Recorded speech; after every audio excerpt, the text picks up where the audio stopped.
Everybody, let me check everything looks okay. We've got a raid to start with, amazing. Thank you, Rizzler King. Okay, our desktop audio looks good. Our RTX voice audio looks good. Okay, everybody, welcome back. It's been a while, it's tournament time. It's number 42. It's presented to you by Team Mana Frenzy and, of course, the developers BetaDwarf. Sinobii behind the scenes, keeping everything running smoothly. And we have a very special guest. Hello, FDM, the faceless FDM. I don't have a webcam anymore, but hello. There he is. No webcam for FDM today, but he is with us. Reminders to everyone, if you're new here, FDM, of course, was a BetaDwarf developer working on Minion Masters. How long did you work on Minion Masters for in total? About 9 years. Wow. Give or take, half a year. Okay, wow. Okay, so of course FDM and a huge amount of experience with regards to Minion Masters, behind the scenes. You're not quite fully up to date with the meta. I know you've been doing other things over the last sort of few months. It's been a while since we got together, but I'm sure your insight will be valuable. Of course, you've been on these events with me for quite a few times, but it has been a while since we did one together, so that's good to have you here. Yes, and luckily or sadly, there won't be new cards for me to learn. No, so I know all the cards at least. Might not know the balance. Yep. Okay, yeah, so reminder, Minion Masters isn't getting any new cards currently, but we are having the monthly balance changes, so there is meta shifts, things get weaker, stronger, etc. And of course, if you want to get involved with that, go join the Discord, get involved in the discussion. We've got a patch actually dropping on Monday. So that's going to be 2.19, of course, with a bunch of balance changes, which I haven't seen the final ones yet. No, I was just haven't seen the final one yet. No, I don't think so. But anyway, let's get back to today. So $400 prize pool tournaments. We have, it's 1v1. Which means, of course, no wildcards, as they only exist in randoms. We'll have players having ban powers, so we'll talk about that a little bit later when we get to that. There'll be a certain number of Swiss rounds where the players play against each other and earn points, and then at the end of those, probably 4 or 5 Swiss rounds, then we'll have our top, maybe 4, maybe top 8. We'll see how it goes. Sinobii will definitely let us know the finalized numbers, but we'll have our shootout at the top, and the way it will work is until we get to that final shootout, it'll be best of 3, and then we'll go to best of 5. Now, there are no bans in the form of things that we've had to ban that are broken in any sort of way, so that's good. There are a couple of cards with some warnings, like the Incubus can get stuck, stuff like that, but there's nothing that's outright banned. So the only things that are going to be banned are the things that the players ban themselves, and we'll talk about that in a little bit. Yeah, you're definitely gonna have to tell me what the meta is at the moment. I know you always do your videos about it, so yep, we can certainly talk about that. But of course, we always have the differentiation between the tournament meta and the solo meta or the ranked meta, and we'll see how that goes. So just checking to make sure we are ready to go. Now, there should be a pinned comment with a link to the bracket, so if you want to follow along from home, you can do. Reminder that we are on a 3-minute delay. Let me just check to make sure that the audio is correct. Okay, yeah, audio does sound correct. Yeah, I lost... Oh, yeah, the bracket. Yeah, the bracket perfectly in the chat, just as I said that, so you can follow along from home, and that's probably going to be helpful for FDM as well. Yes, really stupid question, but when did they add those pinned comments? Because holy shit, that would have been so useful over the last years. In the tournament? To have the link there pinned. Yeah, that's amazing. It's always been there, but I think sometimes... Yeah, why didn't you used to use it? I did, but sometimes I did it for the giveaway command, sometimes I did it for the brackets. That makes sense. No, but it's always been there. Right. Okay, good. So that's FDM yelling at me, done, but probably not finished. No. It's gonna happen many more times. Right, let me just do some Discord announcements, and then we'll have a look at who's playing today and who we're going to see in the first round. I'm definitely seeing a lot of well-known names and a bunch that I've never heard of before, and I'm interested to see if they are just new this time or, came up in the last couple of months. Yeah, it's always good to see experienced players and newer players. Remember, these tournaments are open to everybody, and something that was new for 2.0, they are available to everybody on any platform. So potentially we could have Xbox players, PC players, and mobile players all playing together. And reminder, I don't know if FTM was aware of this, might have been, but anyway, in the last tournament, I believe Set got to the final on his phone. So he was playing on his phone. I had heard that, I think. And he has been playing that on his phone for quite a while, I think, in the tournament. So just to show that you can get far in this tournament in whatever device you are on. And Set will be playing today, as I understand it, and he will be playing on his phone, or I believe his girlfriend's phone, but I don't know if that's particularly relevant or not. Yeah, I think so. No, but for the most just part, a flex, really. For the most part, it's more about decision making than hyper precision in placement. Of course, you're gonna lose a little bit, especially with spells, but I think it's one of those things that if you do it enough, you get used to it and you get good at it. And you kind of learn the intricacies of it. I always say about how you. I was just going to say. I always say about that. Yeah, go on. I would say that mobile is probably a lot easier to play on than Xbox because of controllers losing way more speed and precision than you have on than mobile. Yeah, I was just always going to say that I always thought that, like, for example, playing Fortnite on a controller was impossible, but you see players that are just born and bred playing controller Fortnite, and they are just insane. Don't they just have, like, aim assist? A little bit, but the way... Most games get some aim assist. Yeah, but the way they build and everything, there's so many different buttons that you have to press. I can't even do the building thing on PC. I didn't like that system. I absolutely despised it. It's the reason I didn't play more Fortnite. But people seem to enjoy it, but I just get annoyed when I shoot someone and there is a wall. I shoot the wall to oblivion, and then there is another wall. Well, good news maybe for you. They do a no build mode now, and that's something they've done for a while, and that's the only mode I play. So understandable. I enjoy that. Okay, Sinobie's getting a little mad that we're just going a little off the beaten path here. Okay, so yeah, we do have the brackets, so you can check that out if you want to. Let's have a look. Yeah, we should probably talk about the people. Because I see Vickers, DSOO, DARKCROW, Zed, VERBAILER, Destroy, SENTERA. Those are all names that I definitely recognize. I don't want to say one of the names. Yeah, I know exactly which one you don't want to say, and that he was in the last tournament as well. Okay, so remind ourselves, last tournament. So DARKCROW won the last event, and I think that was against Set in the final. Yeah, DARKCROW beat Set in the final. And I believe they're both here. That's very common finals.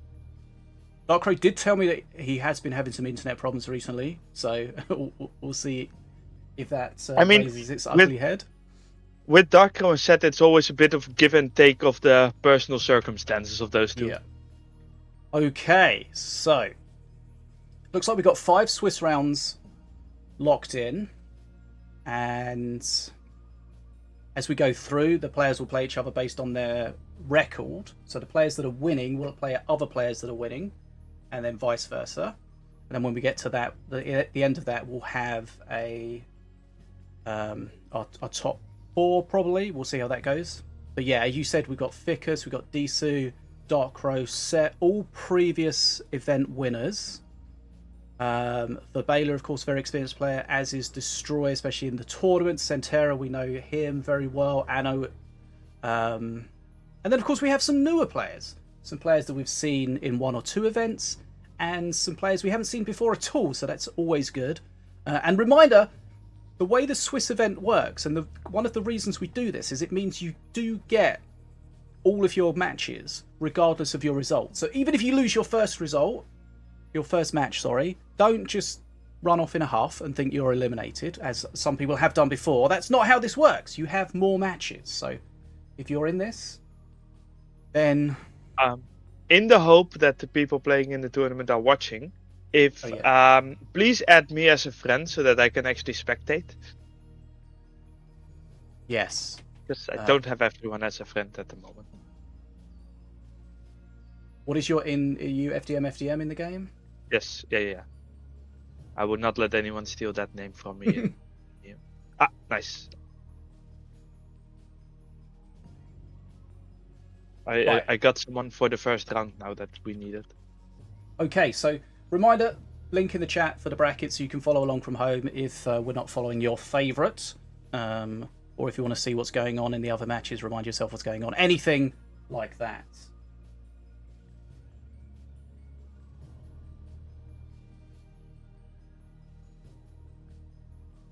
Right, okay. I just learned that our social tab, well, not their social tab, has a really stupid thing. You know when you search for a name, it only searches for one of the two names it displays. Yep. That's horrible. Why didn't you tell me that while I was working there? I probably did. Probably. Oh. Right, let's get this ready to go. One of the other things I had a big problem was my game used to take forever to load, like 2 or 3 minutes.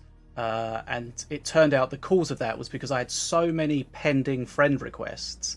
I even said that to you, I think. That however the system processes that, it takes forever to get through.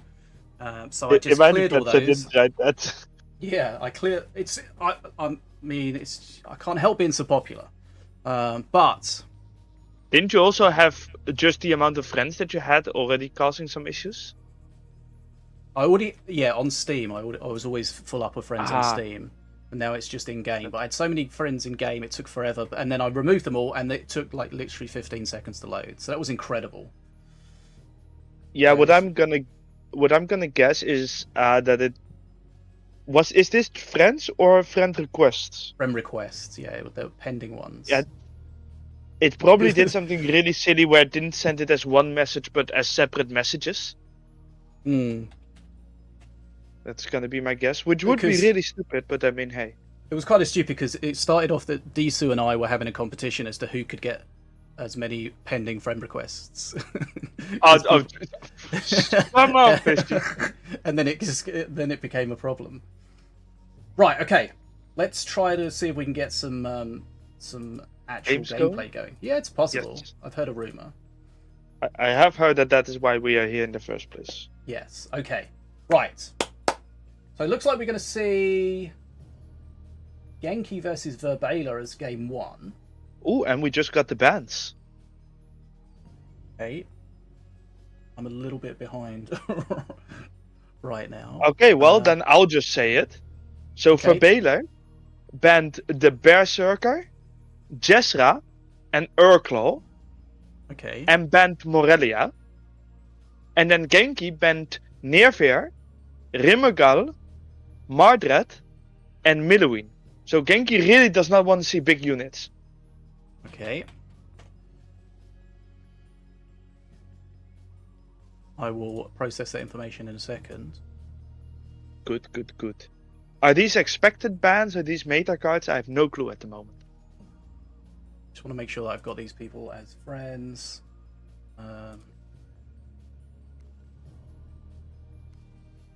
Yeah.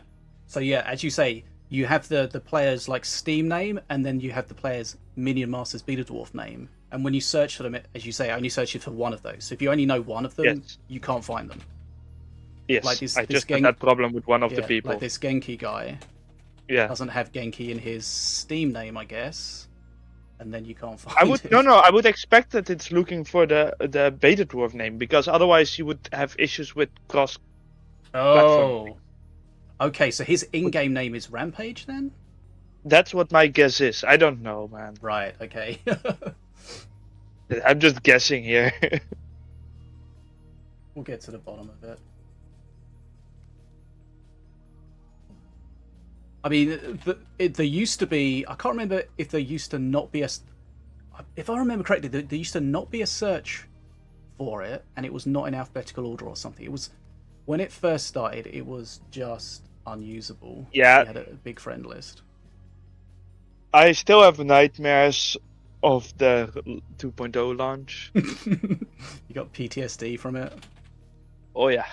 I hear we all 2.0 and have. immediately go, ah! Right. Okay. I do think that it ended up getting to a decent spot. Yeah. Where, I mean, certain things are still a little bit less, but there are a lot of things that got better with 2.0, so hey. Oh no, at the end. I mean, it was rough, but we got through it and we're still here. And that's one of the things I wanted to ask you, actually. Are you surprised that Minions is still going as strong as it is? You know, we see the monthly revenue figures. And yeah, it's definitely going stronger than I was expecting. I expected for a couple months to last and then kind of go down. But it hasn't gone that much. So that's kind of nice to see. Because I was actually talking with some of my new colleagues, right? That most games that they've worked on are already no longer playable. Just because, you know, once development stops, usually they go away quickly. But I think the monthly updates are doing a lot of work here.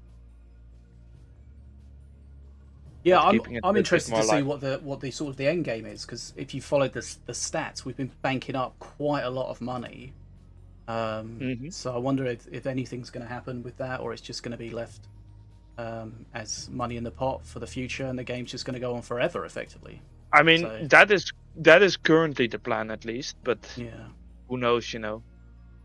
Right, so let's just clarify the ban situation. So each match, the players get to ban 1 master and 3 cards, which prevents their opponent from playing those. Their opponent then has that ban power back towards them. The bans ideally are done in private, so nobody gets the benefit of going second and reacting to them. And those ban powers are for each round. So next round they get the different ban powers, and they may choose to ban different stuff, they might not. And of course, we see very different bans from newer players compared to experienced players, and even from experienced players compared to experienced tournament players. There are things that you'll see banned that you might not think, based on what you see out there on the ladder, would be banned. And of course, people are banning things based on the fact that they think they're just OP currently. Maybe they're particularly good against their deck. Maybe it's a card or a strat that their opponent, and they know their opponent, is very keen to play. So there's sort of lots of different ones there. And if you followed along on any of my meta videos, the last couple have shown that Morelia is the overall master of choice, overall all ranked modes. I can't remember if she was first in solos. I think Valoria might be first in solos. Maybe we can check that out in a little bit. So it'll be interesting to see how those bans affect that. But yeah, VERBAILER has banned, as you say, a lot of the bigger cards. So Berserker is the ranged minion with the fear. Jezra's very strong at the moment. I mean, I said it about Genki, but I guess you're not wrong that VERBAILER also banned a lot of the big cards. Yep. And Genki... See, Genki, these feel like newer player bans. From, like, you wouldn't often see somebody banning Nirvir, especially in solos. Rimagal... Rimagal is extremely strange to me. We have, of course, seen Rimagal in the tournaments before. I remember Silco played a good Rimagal deck. Because he tends to play sort of off-tournament meta stuff. Also, Mardred has been banned as well. So let's lock these in and make sure we got the players in the right place. The interesting thing with the Mardred ban is that it could just be because someone doesn't like Mardred, but it could also be to open up certain strategies, because Mardred is such a hard counter against some big units. Yeah. And the sort of the alternate example of that is if you're playing Mardred, you're probably going to want to ban Defenso Chopper, because that's probably the #1 shutdown tool for Mardred. Yes. So that's an example of banning things that are really going to be good against you. Right, so those are the players. Those are the bans. I think. Are you good for spectate? Are you set up for that? Yeah. Okay. I am fully ready. Okay, right. Sorry for the delay. It's been a while since we've done this, so we're just making sure everything's ready. But we should be good to go almost now. All things being... Make sure he knows I'm ready to. Yes. Sorry. No problem. All things being well, we should have our dual deck technology, dual player, what do we call it? Dual deck? I remember. But yeah, so we can see both players' Yeah, hands it's that thing. at the same time. Right, here we go. We're loading into our first game of the day, guys. Thanks for joining us. This is Team Mana Frenzy BetaDwarf's Knights Duel, number 42. We're diving into our first game. It's going to be VERBAILER against 42. Rampage. Are you guys gonna do an extra big one for 50? We'll see if we get there. We have enough money in the bank. We do, yeah. Okay, so we got APEP and we got Ravager. As a side note, here we can see that his BetaDwarf name is indeed Rampage, not GENKI. So that clarifies that. Whoa! Did something change with rapid response, or I did not expect to see that card? Isn't it really bad? Well, it's been in the #1 leaderboard deck for a while, and it's getting Really? buffed. Yeah. Yeah. Because it's always been kind of a shit card, in my opinion. Oh, that Urklaw explosion was juicy, though. Yep. Right. So he wasn't able to really shut down the spawner totem, but everything that came out of it just exploded, so it was effectively I feel down. like Urklaw That's did kind of shut it down. That's a misplay there, and that's Hypnotize. Wait, was there a Hypnotize? Yep. It's just in I the need reboomer at the to bottom. watch again. Ah! Right. Ooh. So remember, Masters have alternate perks now, and have done since some time. So if we look at VERBAILER, he's playing the alternate perk 2 for APEP, so no shield totem, but he'll get cards from his opponent that may be Unless he buffed changes, or of course. debuffed. Yeah, he can change that perk up until the time it locks in. Yes. We also see that Rampage is playing the alternative perk 3. Yep, Onslaught Codec. Onslaught Codec, where he gets those discounted raged melee minions. If he gets there, of course. Yes. And it's also interesting that, especially with a Ravager, you might want to swap if you have the opponent really low and you just need that one extra push to actually kill them. Yep. Because that is kind of what Brutus can do. Right. Although, right now Ravager is a little bit, crying in the corner. Making a lot of damage here is Rampage. He wishes he had a Daggerfall right now. He needs but he to use doesn't. the why was he not using the Obelisk to tank the Reboomer? Oh wait, it's sorry, I'm a dumbass. I was confusing it with the things that the ice gonna guy die posted. real fast. Jesus, didn't even get the kill off. This is probably going to be end of the game. Madrid dying there, needed to get a fear off, didn't. VERBAILER's going to take this 1-0. What is the master called again that throws like the stones onto the ground? Tromvir. Yeah, Tronvir. I was confusing it with Tronvir for some reason, and I was like, why not use the totem to, tank? Oh. Okay. But it's the obelisk which doesn't throw something. It's been a while, Okay, people. right. Gotcha. I'm just really dumb. That was a nasty push at the end, though. Yeah, really needs to be more careful with that Madrid. Maybe play it in the pocket, and then it needed to get a fear off, and then maybe he can survive that. The thing is, when you play Mardred like that, you still need something to tank for him. Because he was really close to getting it off. If he had just a little bit of tanking for the blue golem, then he actually fears the blue golem and then probably kills the blue golem as well, and then you have a completely different game. Yep. But there was just way too much DPS in there. Just the blue golem on its own was just breaking it in half. And I also just noticed something, that Urklaw, I think it actually killed what's it called? It killed more than just swarmers of the totem. I think he spawned some extra swarmers in there from something as well. With that big explosion at the start.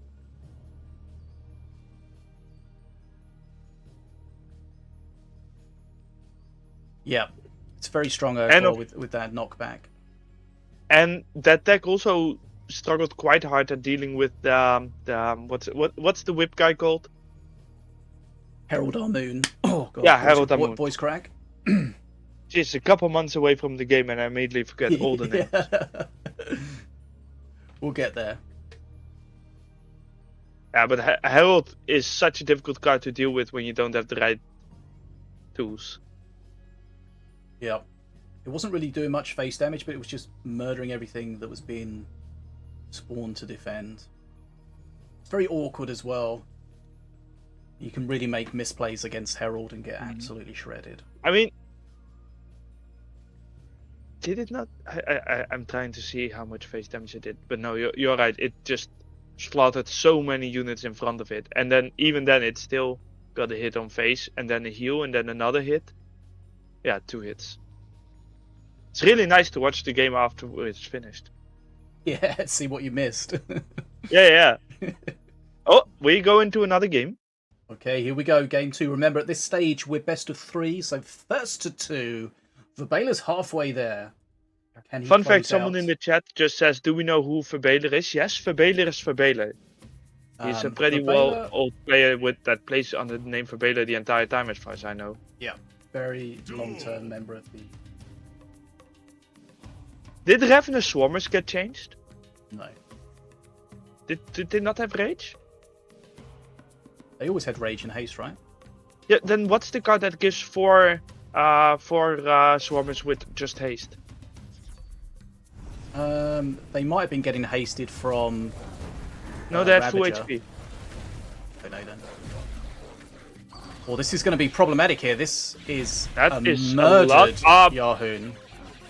Yeah, but I mean, it's a lot of mana that was also expended on doing that. Yep.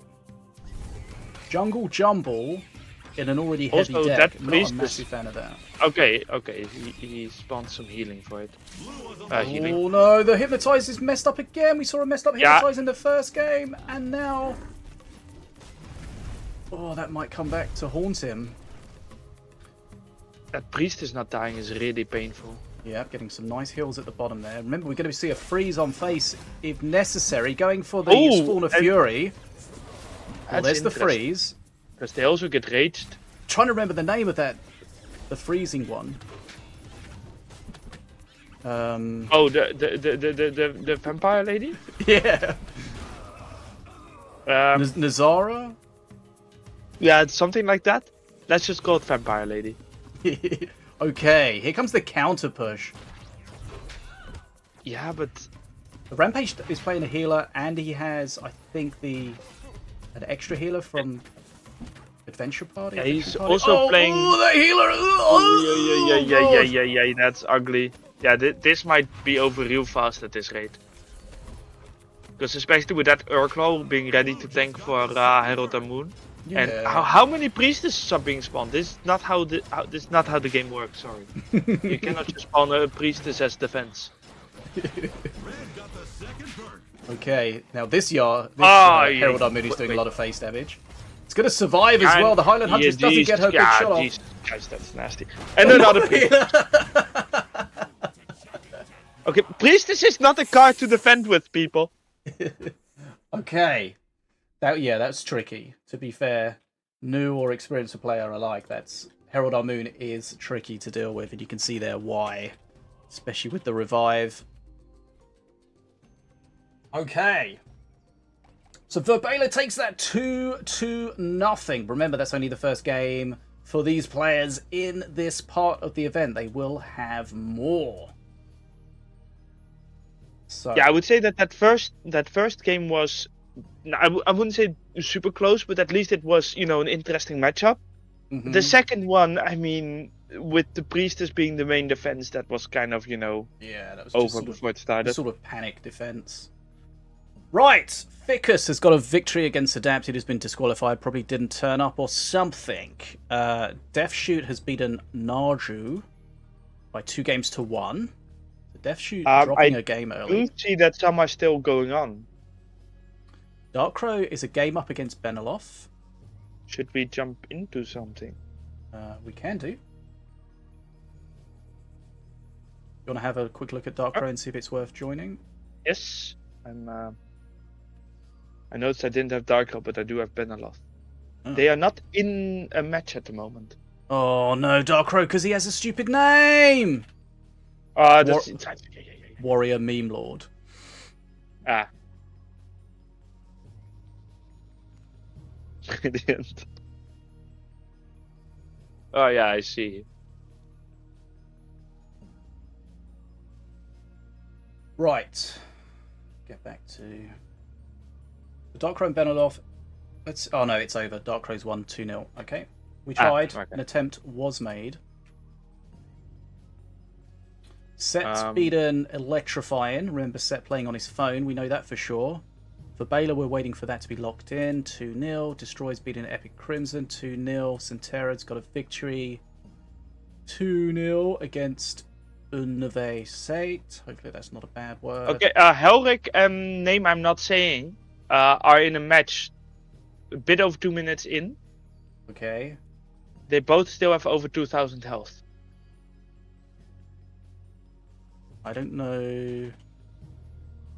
I do have Helric, okay. Yes, that's the one that I joined. Right, we're going to dive into a game. Looks like it's currently 1-0.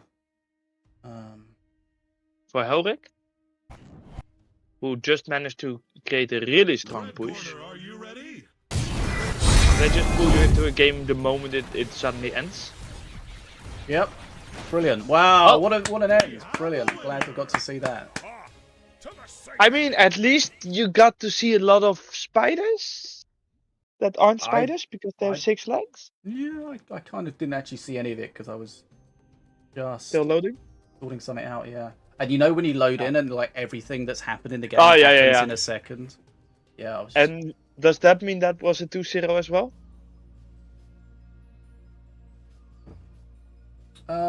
maybe.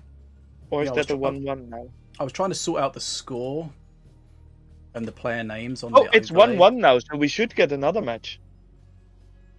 Okay. So it wasn't all for none. No, Good. no. How do you say that? All for none? We would normally say it's like not in vain. Yeah, but all for naught. All also for works, right? nothing. Yes or not? All for nothing. All for naught works. All for nothing. Right, I don't think I have strong tits. Please.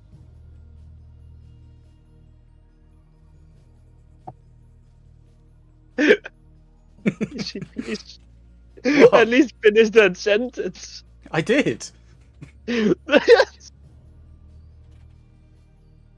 Like add in your friend list or something. Well, that was implied, wasn't it? What else could it mean? Alright. I'm looking for strong tits. Does anyone have strong tits?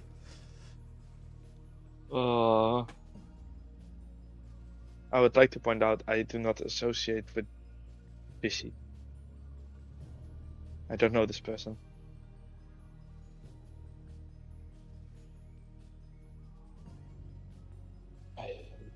Okay, so it looks like we're going to be able to see the decider. The way that the Swiss format works is all the previous games have to finish before we can see the next one.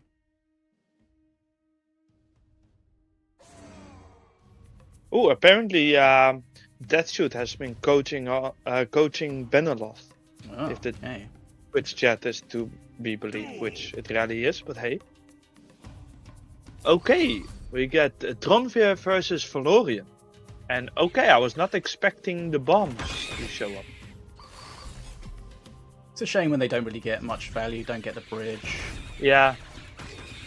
It's not the best bridge cap at the start of the game if the opponent has something, you know? So Kind of Tronvier, he's playing a What? it seems a little defensive, unnecessarily defensive there. He's playing a Yeah, lot of Outlander cards, maybe all Outlander cards, so of course he's trying to get that tech. Oh, he misses it and he doesn't get... Oh, that would have been okay because it would have killed it and stopped the bridge. Of course, the assassin doesn't go invisible because it marks but that dagger it. flow is also just horrible. Oh! Not a fan I of do that not play. like that. No, I also that was the Florian perk, I guess, the alternative perk. Yes. Yep. The Holy Fire coming down. Okay, a couple of misplays And the problem there. with Tronfear is really bad at defending against Swarm, and look what's at face. Mm-hmm. Oh no, he's played that far too aggressively. He's got nothing to tank for it. The Zealots now, when one dies, the other one drops Holy Fire. And what's worse than having nothing to defend is it was also out of Tronfear's range. True. Okay. Didn't really take any HP damage, but XP is really problematic. He's also not really building enough scrap for the scrapyard. Also, that doesn't grab the bridge. One of the problems he has is he has a lot of tech-consuming cards that are all fighting against each other.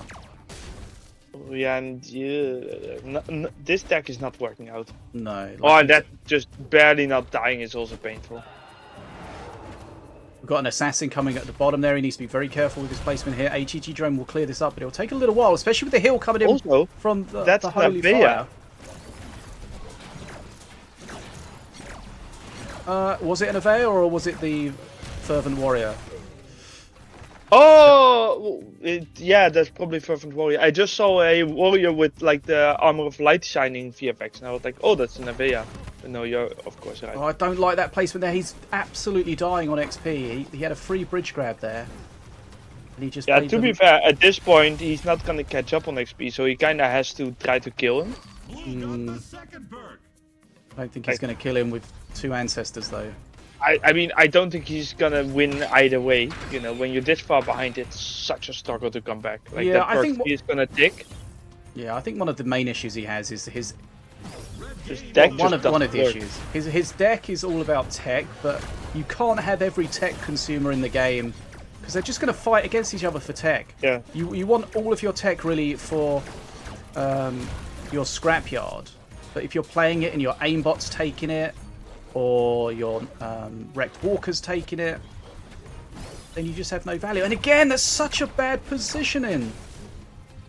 You got to play in the pocket there. I mean, it doesn't really matter, but no, this game was just over, basically from the start. If you ask me, like, that deck is just not gonna work. You needed to be, and I think that's just an example there for newer players. How you have to be really conscious of your unit placement. I mean, that definitely, like, placing the aim walker in the corner a couple times would have saved a lot. Yeah. Might not have changed anything, but you've got to be really careful where you place things. Yeah. Right. Okay, correction. The coaching was apparently just, he was streaming and Deathshoot just wouldn't shut up. Sounds like Deathshoot. Oh, shade. Snap. Oh, no, you didn't. Okay, so we should have all these matches locked in, which means we can go to round 2. And you already talked about the victors, right? Like, it's basically the expected people winning, or the really known people. Yeah, expected. You often see that in those first rounds. Yeah. Well, the first rounds are yeah, heavily seeded, of course. There is some seeding, soft seeding, as Sinobii calls it. Heavily seeded.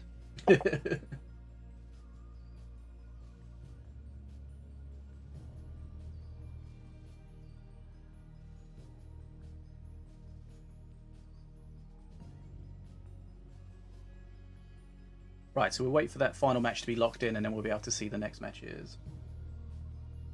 Nice.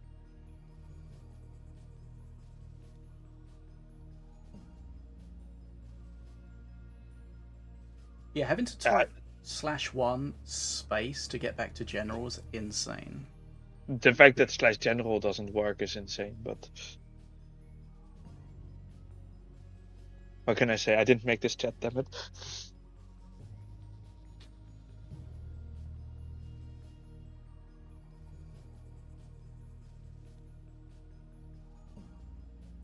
But yeah, with an Outlander deck like this, it can work, but the thing is that Scrapyard was basically a dead card the entire game because of the whole consumer issue. Well, yeah, and the fact that he was always under pressure, just because of A, his opponent's deck, and B, the way that he was just very mana inefficient with his cards. There was nothing that he was playing was getting efficient trades or staying Yeah, alive for any so short he time. didn't give any pressure the other direction. The thing is that I don't like full Outlander decks in general. I think it's better to have a couple other cards in there, like a warrior or something, to have a nice tank in there. Mm-hmm. I think that's better than, you know... Oh, the second round is made. Right. Speak for yourself. So there are a couple rough matches already, like DARKCROW is fighting Deathsuit. That's Still a waiting to pretty see. high tier game. You've got VERBAILER versus SENTERA, Vickers versus Destroy, Set versus Strong. Then you've got Barefoot Bilbo against ANNO, Electrifying against Epic Crimson, Narju against Krill, GENKI versus Benoloth, and then Helric versus Mississippi.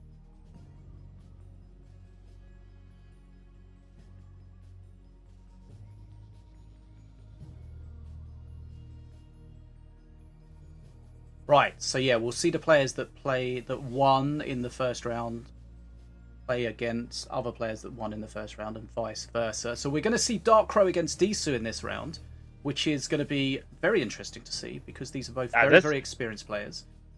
That's one of those rounds that could have been a final. Yep, and could still be a final. True. Both of these players have won many events, and of course, also they will have played against each other a lot. I'm not entirely sure how much DSOO has been playing this season if we look at the solo leaderboard. Okay, so they're both in the top 4 on the solo leaderboard. So just as a point to say, they are both played a lot this season. And, you know, probably played a lot against each other, depending on whether their time zones match up or not.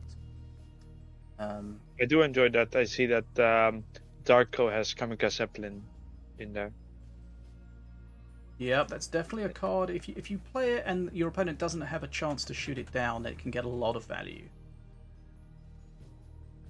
I just really enjoy that we made that card. Right, so DARKCROW against DSOO. Set the score. So this is going to be round 2.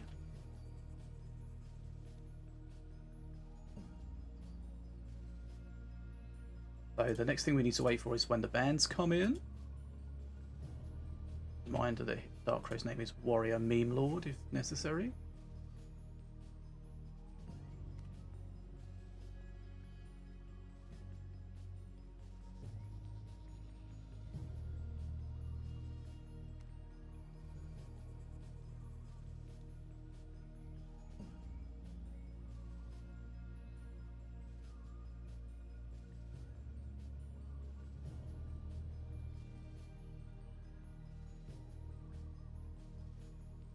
I'm noticing that both number 1 and number 2 are playing Jezra and Spire Stag. Did they get buffed? I assume they did. Yeah, they had some changes. Played neither were good. Yeah, Spire Stag was very strong. It did get nerfed a little bit, but it's still powerful. I think one of the things that's real good about it, especially in solos, is just that knockback to give you that bridge control. And it does good DPS, and Jezra's just been really, really strong. Right, and we do see a ban on Jezra. Here we go. Ooh, they both banned Valorian. So we're not going to see any Valorian between these two players. Yeah, I think if you look at the leaderboard, you might see a lot of Valorian on there. Makes sense. It's also interesting, DARKCROW banned Shockrock, Impetus Blast and Glance Pool, really taking away some of those playmaking potentials that Deathsuit loves. And then Deathsuit went for Defensor Chopper, Jezra and Magma Cannon. We spoke earlier about how the players may ban depending on what's good against them, or what their opponent is very good with, and that is definitely something we're seeing. You're gonna see. Yeah, I don't think you're gonna see Shockrock, Impetus Blast, and Glance Pool against any other player. like perhaps one of them, but not those three. That's just insanity against most players. Okay, so let me just lock this in here with our band. So Valorian, Shock Rock, Impetus, Lensbrew. Yes. That means DSOO can't play any of those. And then DSOO, of course, has banned Valorian. Okay, Defenso Chopper is interesting. You think he might want to play Madrid? Madrid or Jezra, I think. Ah, yeah, of course, it should be pretty good against Jezra as well. Jezra is like a big whirly scrat. It's very difficult to play into unless you have specific counters. How does the matchup go when Jezra spawns some bolters? I forgot the name. The Impulters. I think that's what they're called in Fae. The ranged ones. Yes. I mean, generally they don't. Cowardly imps. That's Cowardly the name. imps. Yeah. Well, normally, what you see is that Jezra gets to face and then just spurts out all of these elite swarmers. Makes sense. I was just wondering about when you try to defend against her with a Defenso, you know? Yeah, I mean, basically what you've got to do is just kill the Jezra as quickly as you can while the Defenso's still alive. But even with the Defenso, you can't really use Horde to kill her because she's going to at least get one swing off. Yeah, that makes sense. So she doesn't have too many counters. Right, both players have banned Valorian. We've got Shockrock, Impetus Blast, and Glensbrew. We've got Defenso Chopper. Also, apparently Deathsuit has been practicing a lot in the last 2 days. So no pressure, but now we expect great things from him. Yeah, for sure. Right. GENKI realizes his best chance is to not play. Yep, that's it. Okay, so I am ready here. Yes, same. Great. I don't know if I have to say it, but I'll say it anyways.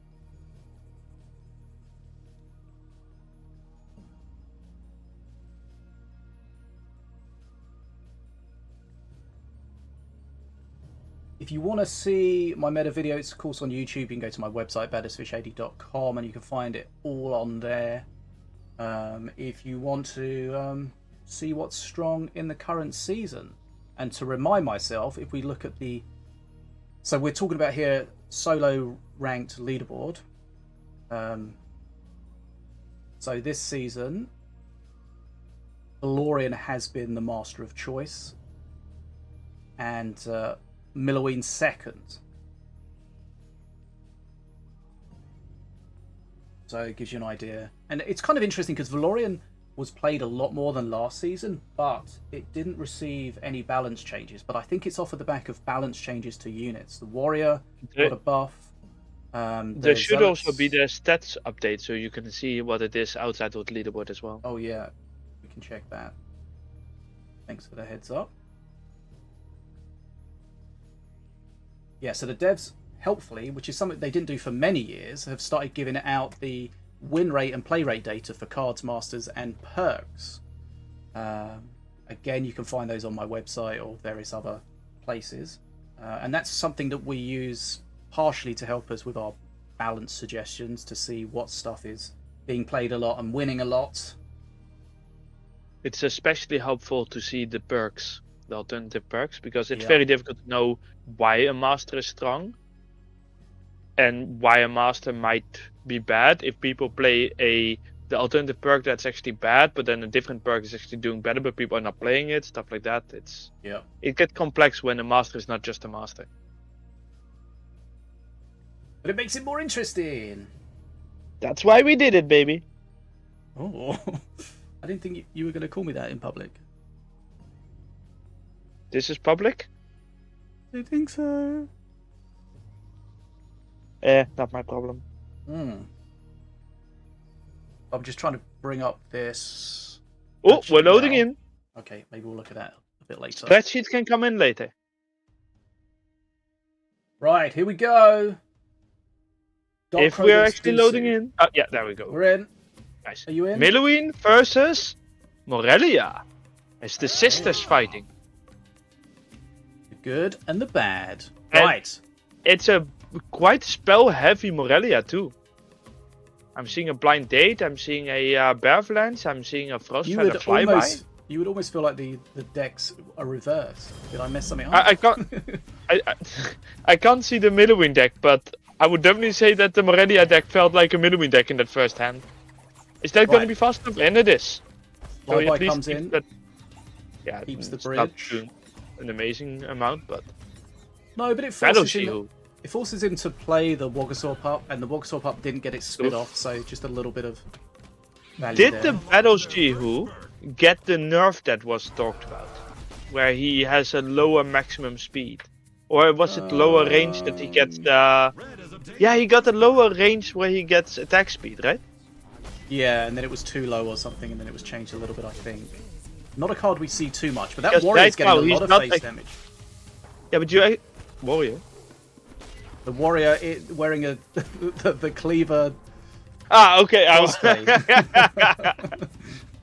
No, but there you could actually see it, where the monkey was not getting the attack speed up that he would have gotten in the past from Gong, I think.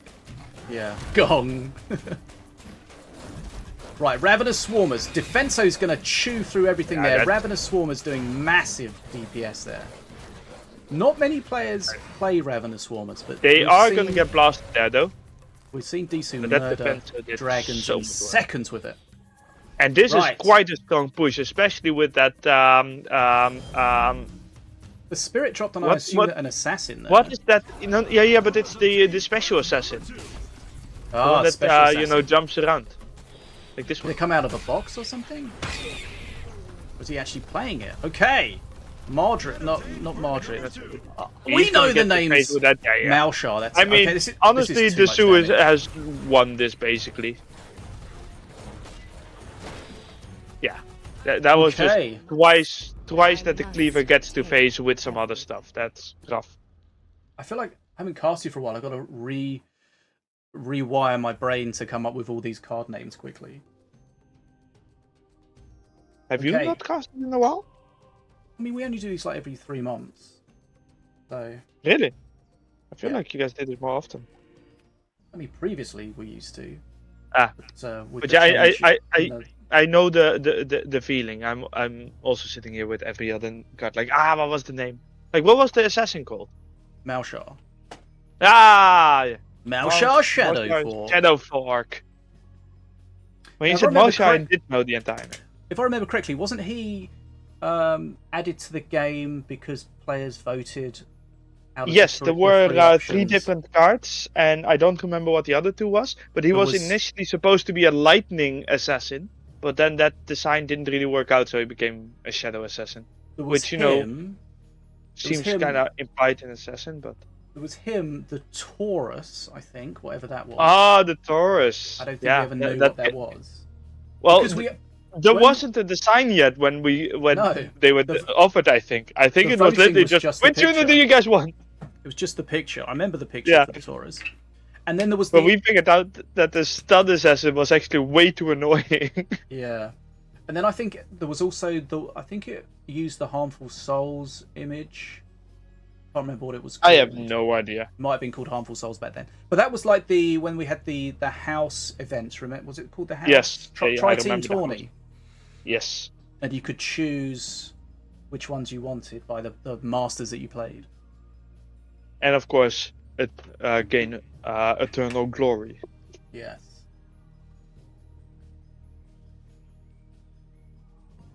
Right, so DSOO taking that very aggro, classic in the form of you've got the Cleaver, you've got Malshar, which was a little unexpected, but might have come out of a box. I was just about to ask, was that actually in the deck or?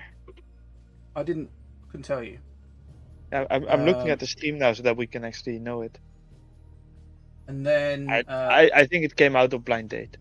Yeah, it came out of Blind Date. And then of course you have the Bearvalanche to clear all the horde that's defending it, and then suddenly your heavy units are on face. And that Cleaver, the first Cleaver, got a couple of hits on face early, and that sort of opened up his potential kill win condition. So interesting chat comment from the size of Drake, who said, "I'd imagine DARKCROW is heavily favored. I don't know how much DSOO plays nowadays, though." And I mean, Yeah. DSOO did say he trained hard for this in the last 2 days. The last 2 days. Yeah, but I feel like DC's one of those players that he's always just going to be so mechanically strong, and he's got such a good knowledge of the game. It's always So gonna be a threat. interestingly, the zoo has some card that is a scrap consumer. Wait, that Heck. is yeah, but what? Stupid names. What's it called again? Iron grenade. Ion grenade, yep. Misplay there. He wanted to get the poison off at the top there, didn't. Yeah, that is painful. That's very Yeah. painful because that is just going to go invisible again. And now you need to Tranquil- figure out: are you taking it to Yeah. face? Yeah, he's taking it to face. That tranquil healing, probably one of Disu's favorite cards. One of my favorite cards as well. Yeah, funnily enough, also a chat comment from the Sasha Strike who said, "Why didn't he ban Tranquil insta tilt Disu?" True. Right, how is he going to do here? He's got Radic at the Ooh, top there. Yeah, Remember, Radic is only good when it's close. he's gonna have to something. jump. Nice jump. No, not nice. You think that was a nice jump? Well, he dodged an attack, right? Yeah, but I mean, no, you can't. I mean, the point was he was still gonna get absolutely destroyed. You know, I think he should have just jumped bot lane. Right, how does Disu deal with this? Gonna definitely take some face damage for this golem. Yeah, this is gonna be very painful. Although Assassin actually does a lot of work. I didn't see that he Yeah. has an Assassin. I don't think actually the golem hit face, so that was nice. Little XP lead for DARKCROW. So one thing we've kind of Yeah, but I mean glossed that's over is Disu has the bridges, so it's already equal. Sorry, you go. no, this is Morelia against APEP. Disu using the alt APEP perk 2, default perk 1. For No, he's not using the old one. He's using Papyrus. alt. Oh, alt. Sorry. Wait, what the hell was happening at top? Did you see that Musketeer spash out? It happens. These blue golems are painful though. Yeah, but he's going to get a few good hits in here from. Oh, the Radic Swarmer's is actually gonna tanking. kill it. Okay. Yeah, that was well played. That was well played. This is huge. I was yeah. a little bit surprised about that jump, but then it worked out. So clearly, Disu is better than I am. So the big Space Marine there, Prime Sergeant Radic. If you watch his attack, you see he has these bolts that spread out. So from range, he's fairly terrible because most of the bolts will miss. But The only thing is, other range units are also super squishy, so they still die. yeah. But if he gets on top of something and all those bolts hit it, massive damage. Disu's got a there huge you see XP lead. You also saw the change that was done to Disruptor buff, where when something kills it or something, it stuns it. Yep. Hadn't seen that before. Good I'm XP excited lead for about all the Disu. small little things. And I think that's. Ooh, that's a good Bear Flange though. Yeah. Avalanche to pull the assassin out of stealth, stop it doing that big attack and get DPS on it is really powerful. And that Radic earlier, the previous Radic where it killed the blue golem and got all that value, I think that was a huge turning point in the match. Definitely. I mean, before that, I thought it was pretty equal. Like, it wasn't that someone was winning, but now I would say Disu is winning. Again, It's not over. but blue again, golem- that blue golem It's nice. is dead here. And yeah, so his pushes are dying at birth, really. That's not really a pleasant thing to say, but they're dying before they get to the bridge. So Ooh, that was a just- bad spawn though. Oh, he's- XD. here comes the Great. assassin. So there you see the Avalanche pulls the assassin Yeah. out. Nicely done. Musketeer's That going to is trade a well there. nasty Musketeer. So that Musketeer has got Spirit, so that must be it's from the alt perk 2, copying Yeah, it was from Pirate. copying it from his opponent.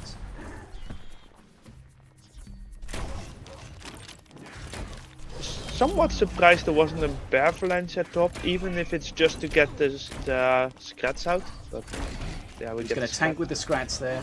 That Radic there is a little bit far away. Yeah.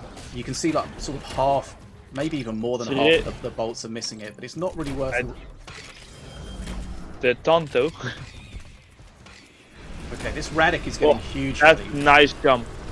And it also touches Nearfair with that. Yeah, I feel like that was just lucky timing there. He can't have expected. Yeah, it is. But now DARKCROW really needs this Nearfair to get him some XP. Yep. He can't support it. The stint taking the bridge as well. Like, not having either bridge for this long while you have Nearfair on the field is really painful. Yep. And we know DSOO will just handle this dragon. And that's also a really good bear flange. You can just see he is so far ahead. It's a lot of newer players. I was just gonna say a lot of. Oh, that was also so nice with the stun. Using the stun from the disruptor to allow the musketeer to kill the assassin to kill the musketeer. That was really well played. You could just see he just handled that dragon with ease. Really, it took a little while to kill it, but he was dealing with it on his side of the field. So he had his master attack to help. Bridge was available to take behind it. Yeah, this is over.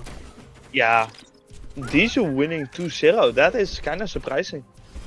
And Radic being the MVP, I think, in this game. Yeah. And it's interesting because they both used bear flange, and I think they both used it well. But it's also been one of the best cards in this game. Yeah. For both sides, it's just such a good card. The strength of Radic is... Look how much work it does there. Yeah, the strength of Radic is when it's minion versus minion. Once it gets on face, it's not really something to be worried about. But the nice thing is that the opponent still has to be a little bit careful because you can jump him. So you can't just spawn some swarm and expect it to deal with it, which you can with a lot of other units once they're on face. Yeah. Okay. So, DT said that DARKCROW would be heavily favoured. Ignore what he says for the rest of the day. 2-2, DSOO takes that. But remember, that doesn't mean that DARKCROW's eliminated. It's just a loss on his record, and we move to the next round. Or at least we move to see what's going on in the other matches. Yeah, I mean, kind of surprising with the amount of control that DSOO won this. Like, even if it's a 2-0, I would have expected the matches to be closer. Mm-hmm. But especially the first match was kind of a waltz, and then the second match, as you said, with that one Radic that killed the blue golem. After that, it was just pure DSOO control, I think. Right, Sinobii advises us that Ficus and Destroy is 1-1 going into the next game. Wait, no. Okay, they reported it wrong. Okay, hold fire.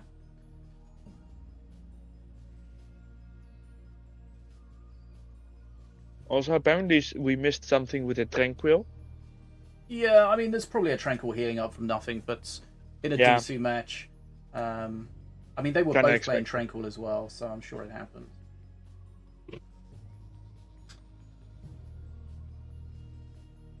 So they reported wrong, and then we get no update? If it's wrong, it must be 2-0. Someone. Okay, looks like Ficus has won that. Yeah. With 2-0, as you said. Yeah. Should we see if we can go into one of the other matches? Yeah, it looked like Set's match was still going. And reminder, Set's playing on his phone. His girlfriend's phone, but that's not important. You don't have to mention that every time. Yeah, I know. I don't know why I do. Just, it seems important, but then it's... Right. It's just the opposite of important. Just seems funny to mention. Just say on a phone next time. On a phone.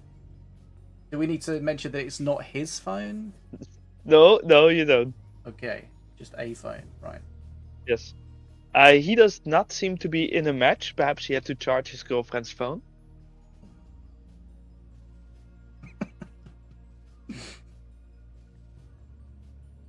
Oh, that's already over. It's 2-0 for Set. Okay. Set as 1-2 I also saw that on his girlfriend's phone. Yes, I saw that VERBAILER's match was basically finished. That one has finished as well. I don't know if that was the second or the third game. DARKCROW with the mini capper in the chat. Oh god. What? But that was DeathShoot that wrote that. Oh yeah, sorry. Trying, Jesus. Oh, Anno versus Barefoot Bilbo is still going on. They have just started. They're like 1.5 minutes in. Okay. And it's a Mordor versus Mordor. Okay. Let's see if we can get in there. 1-1. Do we have a Barefoot? And it's a sniper deck from Barefoot Bilbo. Yeah, I don't think He's playing Stixie and Bounty Sniper. Oh. And a Colossus. Mordor Sniper. I'm interested. Bats in a Mordor deck is something. Yeah, whoa, yeah, I didn't even spotted that. But does he still rest flying? Yeah. Alt perk though for Barefoot Bilbo. Oh yeah, then he's going to be reviving ANNO units. So he might not be a sniper deck. He got that sniper from ANNO, and he has Stixie himself. That's interesting. Stixie doing some work here. Oh, Reboomer does not count as a kill. Oh, that's nasty actually. I didn't know that. Why didn't I know that? So let's have a look. What can ANNO? What can be rezzed here? Base damage coming out. Berserker, of course. Well, look at Berserker's attack. Oh, that Reboomer. Wait, Reboomer. What? Did the alt perk get changed so that it spawns at the tower now? Yeah, well, it spawns at the tombstone. Oh, but that looks so weird. That VFX is weird with how it just... ANNO struggling here. Wizard Puff is out. GG, well played, dropped. A little bit of casual BM. ANNO needs the bats out to deal with the Wizard Puff.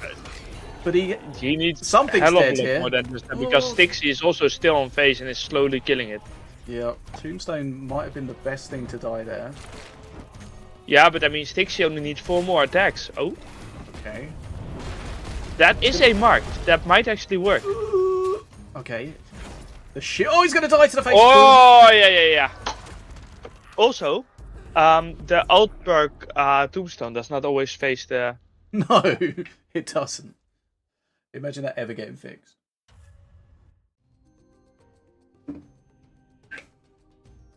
It's alright, it's not like it has a VFX on it that's important to be able to see. Yeah. Okay. 2 very different Mordor decks. Yeah, Bats in Mordor was a choice, but of course, you know, you can play around that. Yeah, but he also never used it. Yeah. The thing is, Bats in Mordor is fine, but then you need to play the alt perk. Yeah. Because that's kind of the point of the alt perk, was to allow a lot more freedom in the decks. Yeah, I think if the bat's the only thing that's a bad res, I think you can play around your tombstone because the bats bats tend to not stay around for too long. You're not wrong there, which is a rare thing for you. Thanks. No problem. Right, so we're just waiting for one match to be completed. Which I guess is Electrifying versus Epic Crimson. Yes. Yes, we can look at the spreadsheet. Exciting times! Masters. End of season Masters. I produce a version of this spreadsheet that's much more readable, but I haven't done that yet, unfortunately. Oh, it definitely looks like Electrifying is winning. They are in Mana Frenzy though. But Epic Crimson has 98 health and Electrifying 1670. Now, it depends if Electrifying has phase spells, whether or not it's already over or if a miracle can still happen. But it definitely looks like Electrifying has the bridges and Electrifying has 1. Nice. GG. Okay, so Valorian is last season, or this season I suppose, is at a 56% win rate in solos. The perks, it's really difficult to kind of unpick without me processing the data. That needs to be done. We'll have a look at that at some point.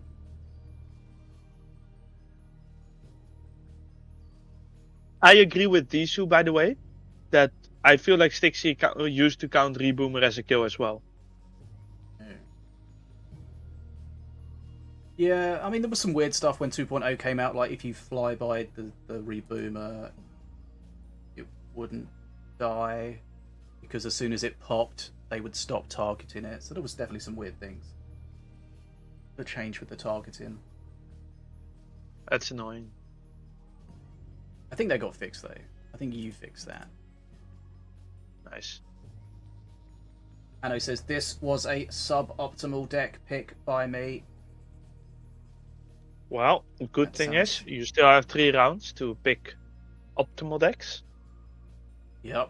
Right, so we're just waiting for this last match to be locked in. System. Yeah, because it's already finished, so... Oh, it's been... I mean, it says in progress, but it has the 3 matches in there. Yeah, it just means someone has to actively close it? Either the opponent has to agree to the score, or after like 90 seconds it auto locks in, or if a moderator does it, I think. See, this is where you are the... it's been locked in, so we can look at next round, I guess. Well, it says no sets available yet. I think Sinobii might have to click something to make the next round go. Say that he's happy with all of the results. Hard for us. Yes! Big shout out to Sinobii. These events would not happen without him. Not a bot until Proven says, I didn't think I'd see a tournament game with Mountain Shaper, Stixie, Colossus, and Bats. You never know what you're going to get. Yeah, fun thing, I had completely missed the Mountain Shaper until I saw it on stream. Okay. Like, in the match itself, I didn't even see it, and I don't know how I managed to miss it. Anno was in such an awkward spot at the end there with that wizard path and his Colossus and nothing cheap in his hand, and he wanted to get the bats out, but he didn't have the mana. It was just... Oh, we have painful. the matchups. You do, I don't. Well, refresh. Because we have Deathstroke versus matchups. SENTERA, Pickus versus Set, ANNO versus Narju, Destroy 666 versus Barefoot Bilbo, VERBAILER versus Beneloth, DARKCROW versus Strong, Electrifying versus GENKI, and Grill versus Epic Crimson. Okay, so we're going to see Fickus against Set. The best of friends. These players are they train a lot together. Yeah, they're very similar. Yeah, because they play a lot together. Yeah, Set was on the scene before Fickus, I think, or at least tournament-wise, and then sort of Fickus came in as the sort of Padawan. Did he also do the translations for the interviews? I feel like that happened for a while. Anno did some translations. I don't think Fickus did it. I know that Fickus and Set at least practiced together. I don't know if they still do. Yeah, I don't think Set's played much recently, to be honest. Right. Well, good thing about Minion Masters is it's like riding a bike. Yep. When you fall off, it fucking hurts. Why are you falling off your bike? Is that what you meant? No, I don't fall off my bike. Oh, okay. Is this some British thing? Everyone's fallen off a bike. Nah, never. You've never fallen off a bike in your I life. did not spend like 4 months not being able to fully bend my leg because I'd fallen. Don't know what you're talking about. Thanks for that clarification. I realised I was completely wrong.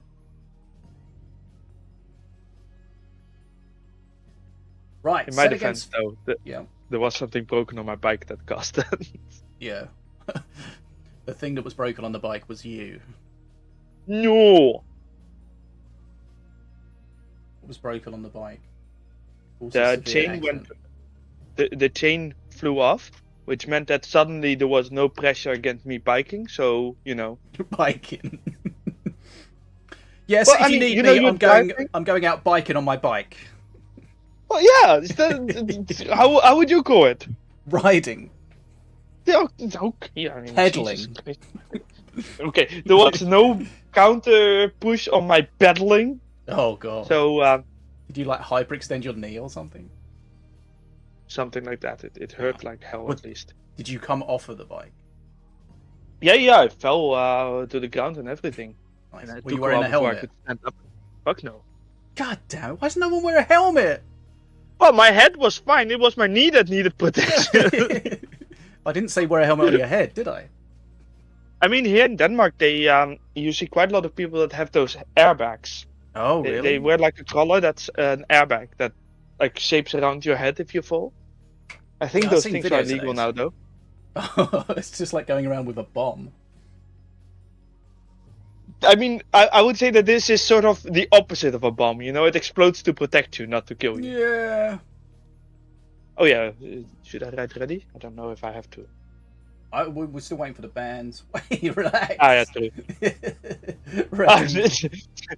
I saw your message, sure, and I read it as ready.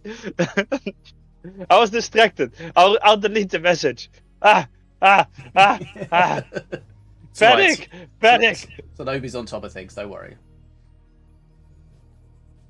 Oh, talking about the explosive protection thing, I saw a video about the explosive helmet. I saw a video about a guy who had similar thing. You know, like in motorcycle racing suits, they have the same thing where an airbag deploys if you have a crash. Like, I mean, I did not, but okay. So they have that. But apparently this guy was wearing the suit that he had was too small or something. So basically when the thing went off, it just crushed him. Oh, Jesus, what? Yeah. He just like shredded his, like broke so many bones from it. That's a thought I didn't need. Yeah. Can you imagine? Like, instead of it going out, it just went in or something. I don't remember exactly how it happened. But yeah, cool. Basically, he would have been way less injured if he just didn't have the thing.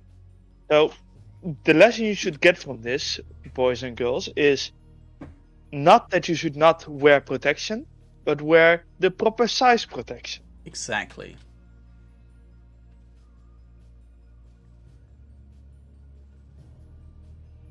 I would never not wear a helmet if I went cycling. I don't remember last time I wore a helmet.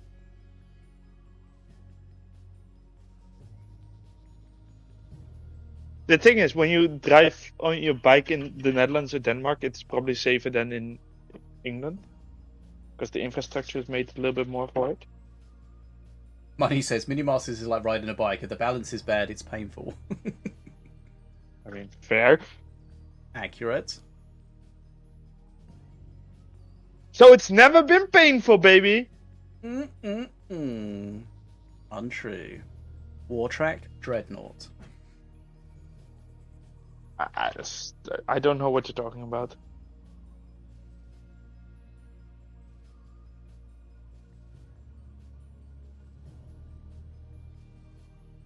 Do tell me when we get close to starting the game, by the way, because I'm just doing some household tasks as we're talking. Okay. Let's not interrupt you from mopping your floor. Actually, I was filling the dishwasher. Okay.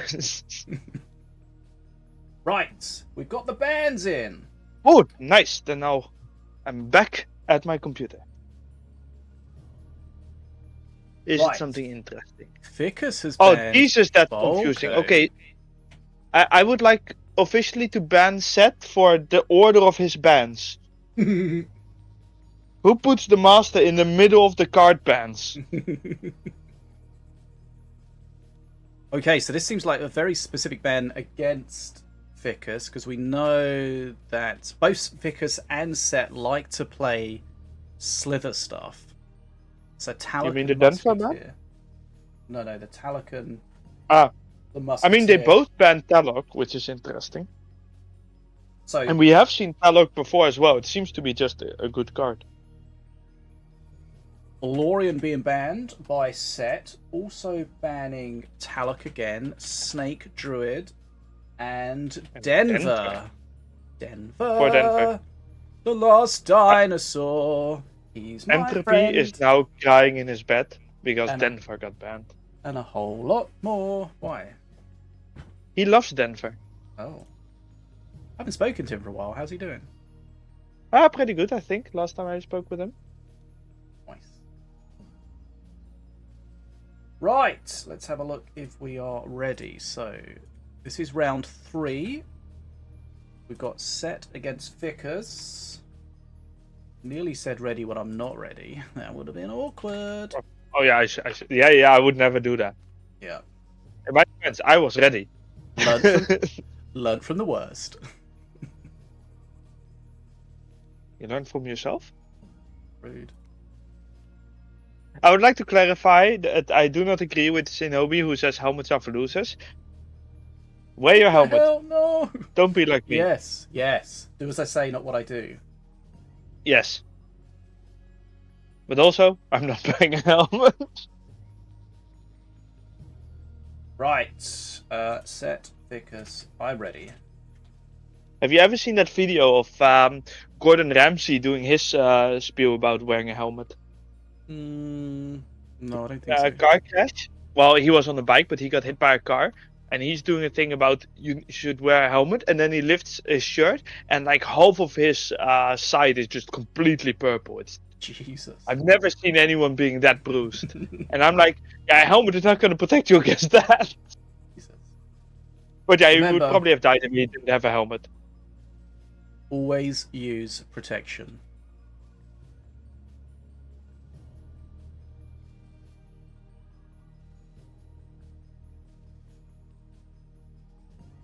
I don't know how to continue this conversation. I was waiting to see where you went. Or just Yeah, to, wait, I just was to make like, it as awkward as possible. The first 5 thoughts, I was like, I cannot do this, so... Okay, here we go. Ficus against Okay, Set. what we got? King Puff versus... Diona. The owner, Now, the do rarest we skin in get the the black- game. But not the black... This is base Diona. Yep. Ruffles, not the black potion. And of Oh, course, Diona only has one alternative perk. That's so sad. yeah. Default perk for King Puff. People generally very, very rarely play that Mimic Magic. Even though it was buffed, so units can take multiple buffs now. I was never a fan of that whole design. I argued a lot against it. I didn't like it. It's one of those ones that you, once in a blue moon, if you remember to switch, then it's good. But you're so, I find that I'm so not used to switching that I forget even like come up against the perfect deck for it. That's sort of the sad thing with that we couldn't make more perks, because if all the masters had multiple perks, you would have to swap more often and therefore have it more in mind. Yeah. Right. Oh, scary there we looking see push Denver. here. And Denver throws a building and a statue. Ooh, and he gets stunned. Ooh, that's very painful. Set's in trouble here. Yeah. Denver's that's going to go in down big for basically trouble. nothing. Statue doing face damage. Herald And then on move, Herald of is course. going wild. The Herald, remember, if you see that the globe, the sphere in Herald's hand, it means he hasn't revived yet, so he's still available to res. And he does have slaves on the field. Yep, slithers. So there yeah, we we go. have the rest. Big res. That's gonna get him 2 hits or 1? Oh, Just only one. But it's a lot of face damage. Yeah, like the set cannot tank with face anymore, basically. And XP wise, Ficus is also quite far ahead. Good start for Ficus. I guess Ficus has played a lot. Yeah, the 9 mana just for nothing. It's difficult to recover from that. It's possible, but it's not easy. Now, Set will be very happy with the change we did a long time ago to the Diona trap to heavily reduce the face damage. Because remember the time where the best play was just throw it on face? Yep. We used that a lot in 2v2, Seafox and I. Yeah, I know. You're cringe aggro decked. Do you have a problem with Dragon Ball? You're like, oh, yeah, or your beam on face. You're like, oh, there's a scrat next to face. I can beam it. And again, it's going to be problematic to deal with. Oh, look! Bug! Bug! Oh, you're stuck! Bug! No, that is so nasty! Bug! Bug abuse. Herald our Moon, stuck in the unholy ground. Still active, though, just won't move. Yeah, that's a bug. I normally see that on prop scrats. But the Herald was... Like, if we can get the... Oh, wait, actually. I should have that in mind now. Let's check this. He did switch to the black potion! Oh! Blue is victorious. Okay. we did see a bug there. The Unholy Ground would refuse to let go of the Herald Our Moon, but I don't think it changed anything. The bug was probably... It's difficult to say whether the bug was good or bad for Herald. It stopped him getting on phase. Yeah, it stopped him getting on phase to finish the game, but it kept him alive. But anyway, that's a good reminder that that bug still exists. Normally, it's I only ever see it on prop scrats. I'm not sure what causes it. Normally, when I see it, it's prop scrats that are unholy grounded and then bridge switched, and that causes them to get locked in. But of course, there was no bridge switch in that particular scenario, so unsure what caused it. But let's put that on the list of bugs. Probably because the game object was inactive for some reason. Or is that after the game has ended? No, I think that's it. I'm just looking in the log at the moment, you know? Mm-hmm. There's a lot of spam of random ass things in there. Yeah, the thing with the log is it's so verbose, it's impossible to find anything useful. Yeah.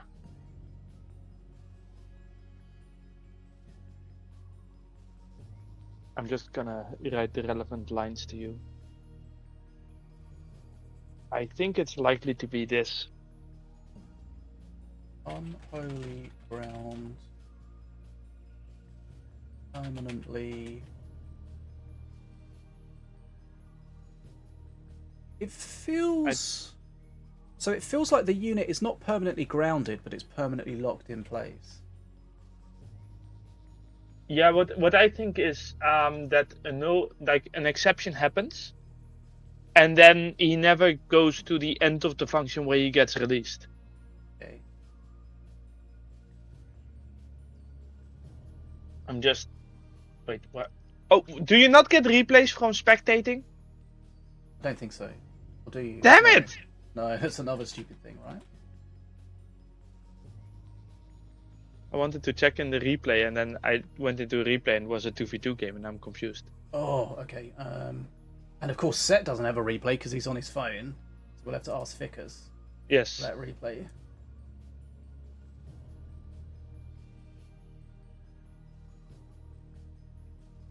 And then, of course, I can't fix it because I'm not a dev.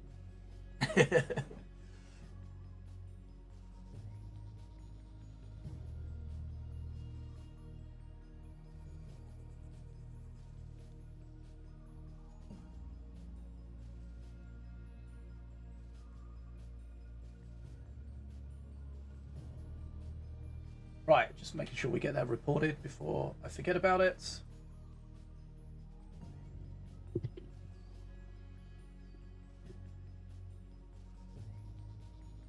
Yeah, so normally when it happens to the prop scrats, it's not really a big deal because it's just a couple of prop scrats, right? But in that situation, you could see how it could be quite impactful. But I don't think it ultimately changed anything.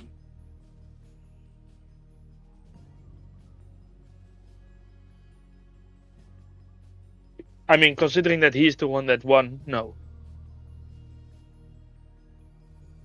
Yeah, but the question is, was it good for him or bad for him? It stopped a hit in face, but it made the defense more difficult, so it's one of those, like... Yeah, but if he had gone to face, he would have killed him. I think that this was pretty clearly just, you know... It was bad for him, but he won anyways.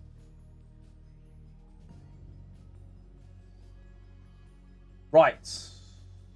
So, Vickers takes the first one, 1-0. And yeah, Denver was just irrelevant in that game, unfortunately.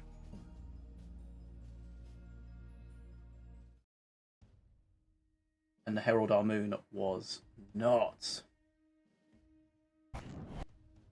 Right, game 2. Best of 3 was still, so Vickers could close it out here. The owner again, remember, no restrictions on Masters outside of the bans at this point of the tournament. There will be some later on, and we'll talk about that when we get there. So Diona Dynasty, rarest skin in the game, only available to tournament winners. Set has switched to Valorian. What were the bans again?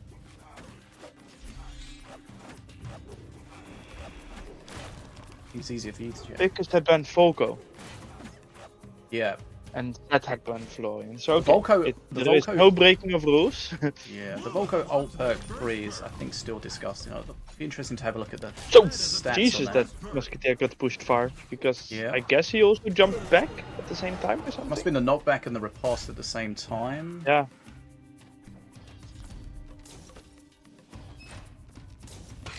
Set again going with Denver. But Ficus has a similar setup. Set having a slightly better startup this time. Okay, so he opts Now, for the... Searing Light at perk 3 might be a decent counter for Herald. Yeah. A lot of Valorian players not playing Searing Light, but he decides to go for the default Searing Light perk. Ooh. He's actually gonna throw the... He is gonna throw the statue in the second attack, I think. Yeah, see? Yeah. But still, that Denver is not There's doing the work res. you wanted to do. Yeah, again, the Denver, like, what did it do? Get one attack off on a statue for 9 mana? Yeah, and it killed a taunting trap. Oh yeah, my mistake. That statue is also doing a lot of work. Yeah, a lot of face damage. And we just saw this in the first game, that the Denver, every time it was played, was just a huge liability. And Ficus did catch up with again. XP for as much as he was behind. Ooh, Black Potion, yeah, I do like that. I find Black Potion a fun perk. Oh, He does get the kill. Not that it matters, but... This is the Fervent Warrior, so it will drop Holy Fire. That perk was OP for a long time. It was changed fairly recently, so that it drops... Its Holy Fire starts on cooldown, effectively, so it doesn't just spawn with it. Yeah, which makes it a lot less good against Swarm. There was no Black Hole DSOO. Right. Let's see what can Denver do here. Denver against Ruffles. Poor Ruffles! That's animal abuse. Can animals do animal abuse?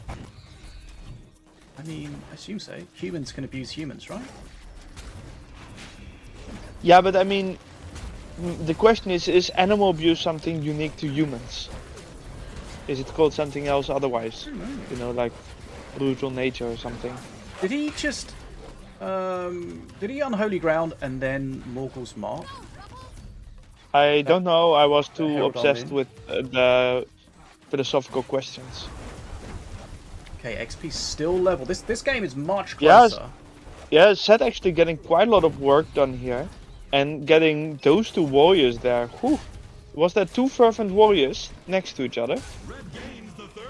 And this Unholy Ground is doing a lot. He might actually just win in this push. Yep. And that's what I said with the perk 3. Luckily he gets the rest up, but is it on... I guess Seth doesn't have too much face damage spells, because Unholy Ground can be sort of countered. Mm-hmm. So this here push comes- could still be enough, but Seth does have full mana. He's even wasting a little bit of mana there, I think. Yeah, it looks like he's burnt a little bit. Ooh, Yeah, I don't know. Ooh. That Amun is doing so much work. Yeah. Yeah, I think Fix is winning in this push. I mean, Holy yeah, shit! look at that statue. It's over. Yeah, No one will stand in my way. I really thought Seth was gonna pull this through. But then he just couldn't defend against the big push from Vickers. That I match guess is- the student match becomes the is- master. Yeah, that match is basically all about the Denver. So the first Denver did nothing. Yeah. Well, it's all about the Denver and the Herald Our Moon. The first Denver did nothing. Yeah. The second Denver did a lot, did face damage and killed it. Yep. I mean, you say a lot, but I think it would have been better to not play Denver ever. Maybe. Like, he lost so much the times that it failed, that the time that it succeeded was not worth it.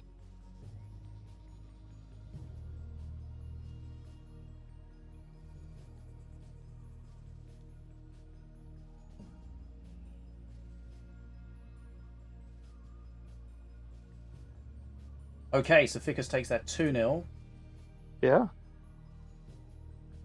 Yeah, so when the second Denver somehow, I think it must have been Morgul's Mark Unholy Ground, killed the Armoon by Ficus's tower, suddenly that was a lot of there was a big swing in momentum for Set at that point. Yeah. But the next time that didn't happen.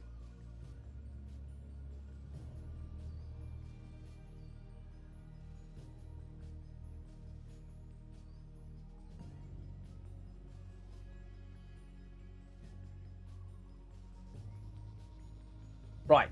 Okay, so 2-0 to Ficus. Let's have a look at any of the other matches.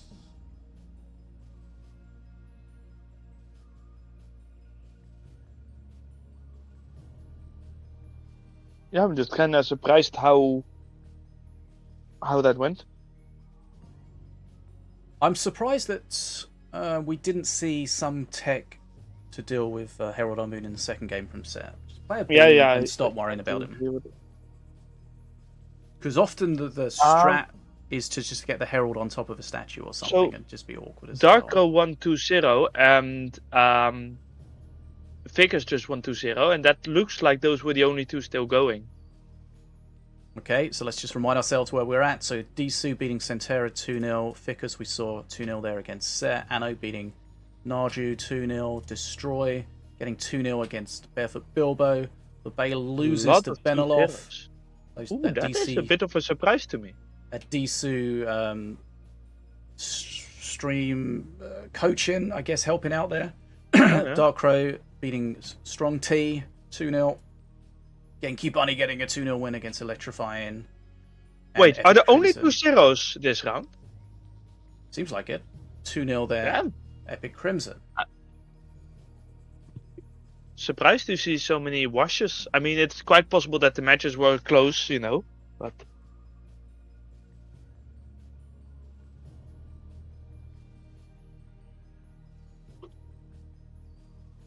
That also means... this website is too slow. I was going to go to standings, but the two teams have not filled in their matches yet, so we can't actually see what the current standings are. Yep. But we can say with quite a lot of certainty that DeathSuit is in a pretty good position. But Ficus, who has won 2-0, has not lost a single game yet. He is 6-0. Nice. Yeah, who did he play in the previous rounds?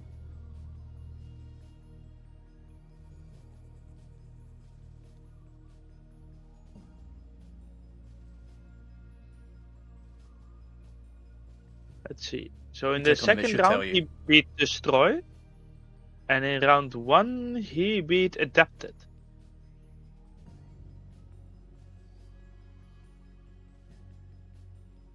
What did you say?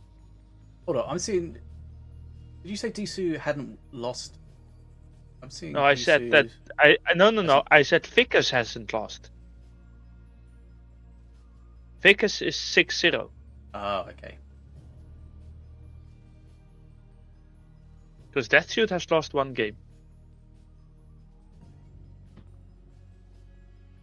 Oh yeah, we have the matchups for the next round. Do we? Yes. Well, I mean, yeah, good point. Sinobii does. I do now. Yeah, right. We do. Round 4. DSOO against Ficus. ANNO against SENTERA. DARKCROW against Barefoot Bilbo. Destroy against Set. Epic Crimson against Genki Bunny. Strong T against Benelov. Electrifying against Universiteit. Narju must be Narju against VERBAILER. Okay, so I think we're going to see ANNO against... like we're watching ANNO. ANNO against SENTERA, yes. And if we look at the standings to see their standings, they are 8th and 9th with very similar results. Both with Which often means that the person that wins this can actually have a decent chance to sneak into the top ranks. Yeah, normally what happens, especially when we're doing the top 4, if you've lost 1 game, you've got a chance of getting in. If you lost 2 games, then you're probably out. So these two, SENTERA and ANNO, have both lost 1 game so far. So whoever loses this matchup I think they're effectively out of the running for the top 4.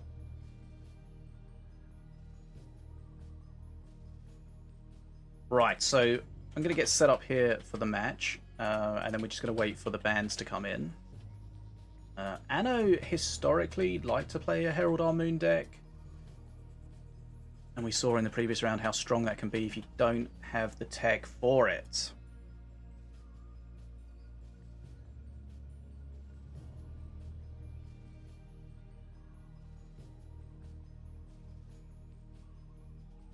Yeah, an interesting thing is also that Deathsuit and Vickers are playing against each other right now.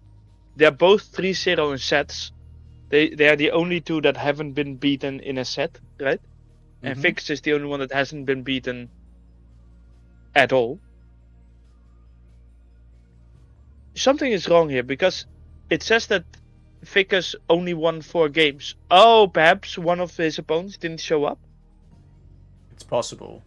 And then that kind of screws you over a bit if it's in the tiebreaker. Because that's why he is second right now, despite not having lost, while Deathsuit has lost the game. Well, there's always the interest in trying to unpick the way that the stats work. Oh yeah. Luckily, we don't have to do that right now. No, just What we have to do right now is get the bans.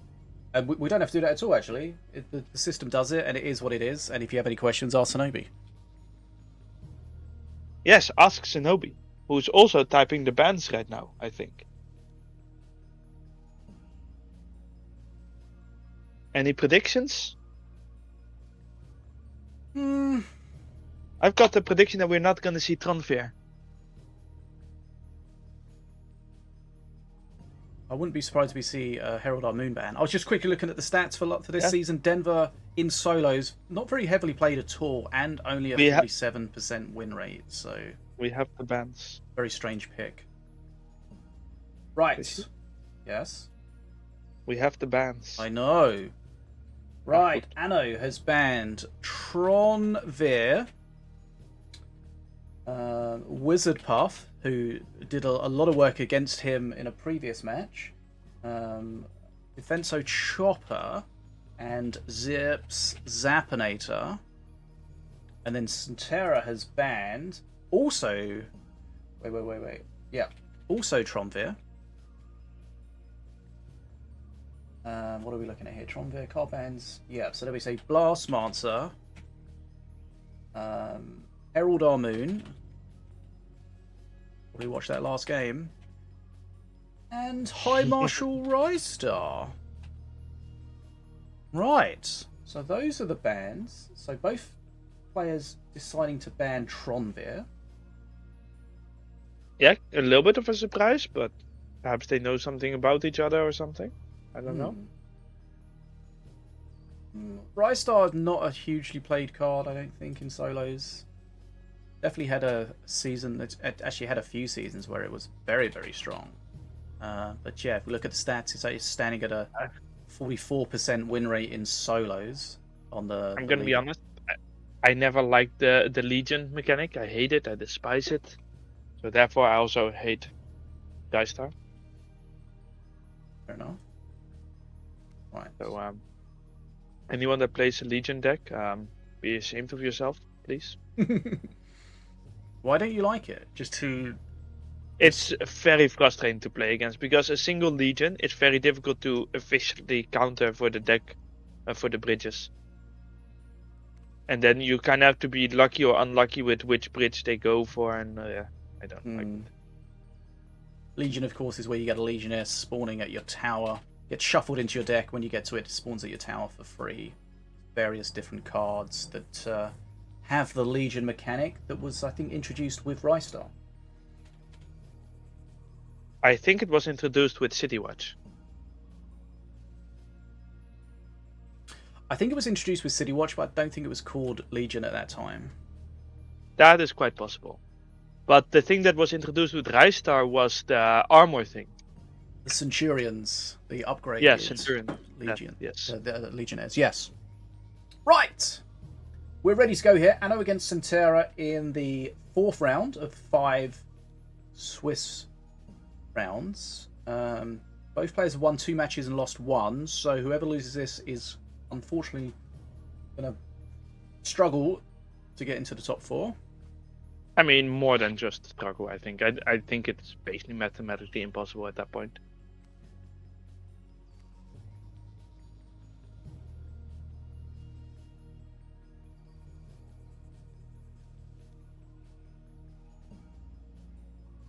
Hello?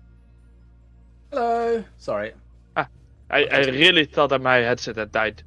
I was just dealing with someone typing bad words in the chat.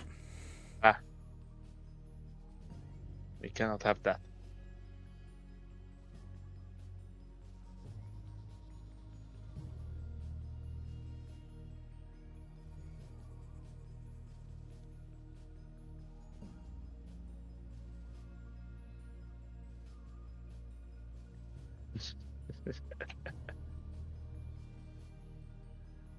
I appreciate the IT crowd reference.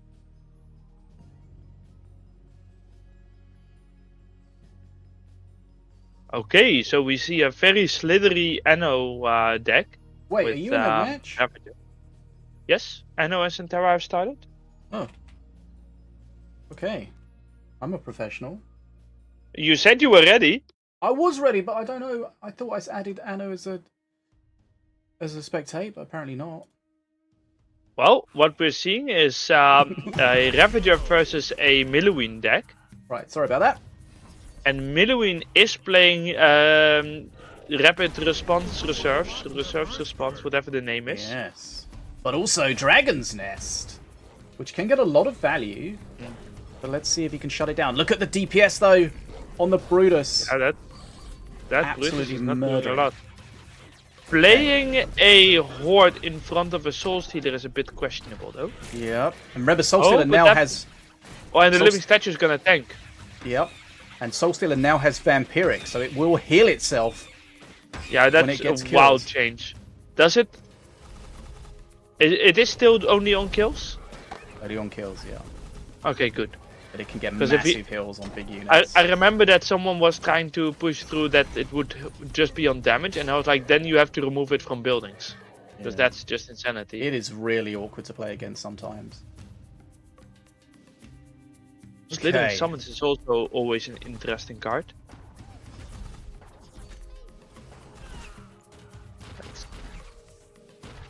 That's Soul Stealer, but there's no front line for it. A little bit surprising.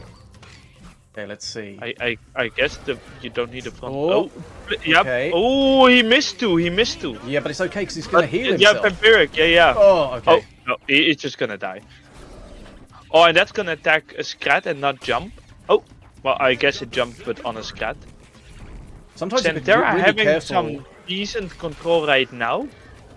Sometimes you have to be super careful with the Vampiric on the Soul Stealer because you're like you're killing it and it heals as you're killing it, and it doesn't die.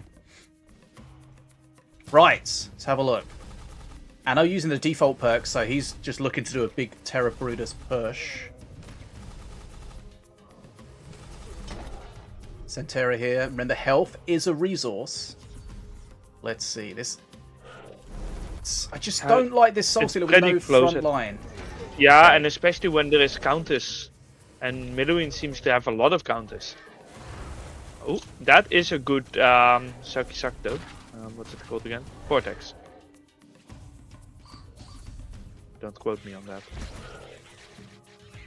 Again, Soul Stealer not getting the value. And I feel like this is a match where the Soul Stealer could get massive value, but there's just never something to tank for it. SENTERA is using the ult perk, the Zanian Spellbook perk 2 for Milloween, so he's always going to have some good removal. Is ANNO gonna go for Terra Brutus? It does look like it. It is, yeah. But again, Soul Stealer here, no front line. There is a statue coming soon. Yeah. Oh, okay. Oh, he needed that to survive, and it didn't. Especially with Terra Brutus about to spawn. Yeah. That could have been, you know... Yeah, I guess he has to defend, but... Yeah. Yeah, it's Terra Brutus. Here comes the Terra Brutus. What can it do? Both of them hitting perk 3 at exactly the same time. Yeah, it's so many statues. You need some DPS in the field. You have Terror Brutes. You need DPS, not statues. And the statues will just melt. That one at the Oh, top, I'm those. very surprised about playing that tank at bottom. Yeah. But he does have a lot of HP, so we can probably work through that. But let's have a look. Is there going to be a Soul Stealer removal? Let's have a look. Zanian Spellbook available. I'm surprised he's not dipping into that. Here comes the Fireball. And he doesn't have. He should have a Black Hole or something. Yeah. Let's see. If you want to go that hard on the he's going to take some face damage here from that Raged Ravenous Prowler. Yeah. Right. Is Anno getting... So the Brutus is still alive. Yeah, but there is no DPS. Like, that statue is not going to do enough, right? Right? No, but he's catching up on XP. The problem with when you're playing a Dragon's Nest deck, it's very difficult when you're defending like this to put it down. Is he actually gonna die here? This Soul Stealer is not gonna do enough to kill him. He doesn't. No, he is. Oh yeah, the last attack just went through. That was so close. I assumed it wasn't, but it was. Yeah, okay. It just managed to get it out. And Anno takes it. I'm gonna be honest, at no point in that game was I really clear on who was winning. No. The Soul Stealer looked like the key, but it was always going to get shut down. There was always going to be a spell from the Zanian but then the statues did surprisingly much, and I think part of that is because of that tank that was played bot lane. Yeah. I really think that had to go top lane when you already have the Dragon's Nest bot. Also, it's difficult because you can't aggro the statue down, of course, unless you've got a building. So he had so much DPS at the bottom, and then of course that statue at the top. The Brutus did stay alive for a long time. Yeah, because the DPS of the dragons was getting killed.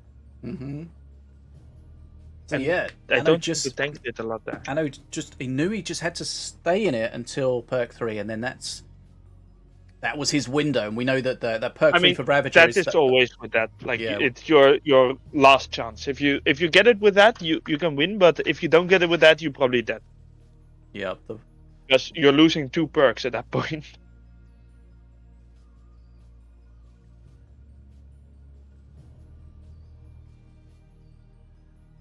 And very surprisingly, but if you have 1 perk versus 3 perks, it's pretty difficult to win. Yeah.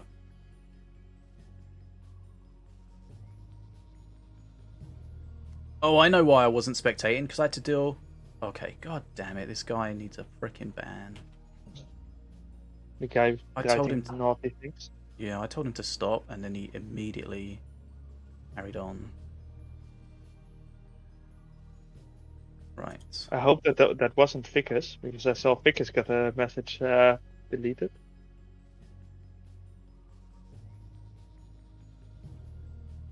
And we of course want the No. This is to behave. No. Ficus got a message deleted in the Twitch chat because he forgot about the delay. Oh, you were talking about in-game chat? Yes. Ah, you were actually doing... Yeah, and that's why I ended up missing the match. Having to deal with Makes that sense, makes sense.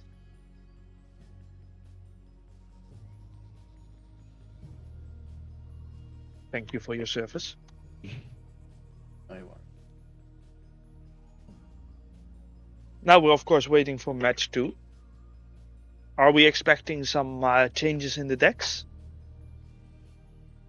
Because if I were Anno, I would still be sort of inclined to see if I can put a black hole in there. So, the bands... Okay, so Herald... So I feel like what Anno was forced to do, is that he played the Soul Stealer instead of the Herald Moon that was banned. And that could be. And the Soul Stealer just harder to counter, of course. Doesn't carry that threat. The Soul Stealer is one of those cards that if your opponent doesn't have a direct counter to it, it can just spiral out of control. Or if it does, then it just effectively does nothing.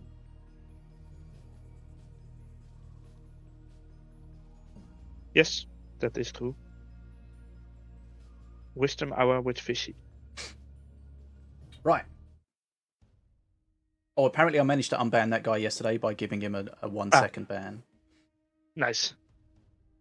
I guess it does override the current ban then. I got Anno to translate what he said though, and Anno agreed that it was not a nice message. So I still don't understand that whole thing. Yeah, I mean, let's just hope that they don't do it again.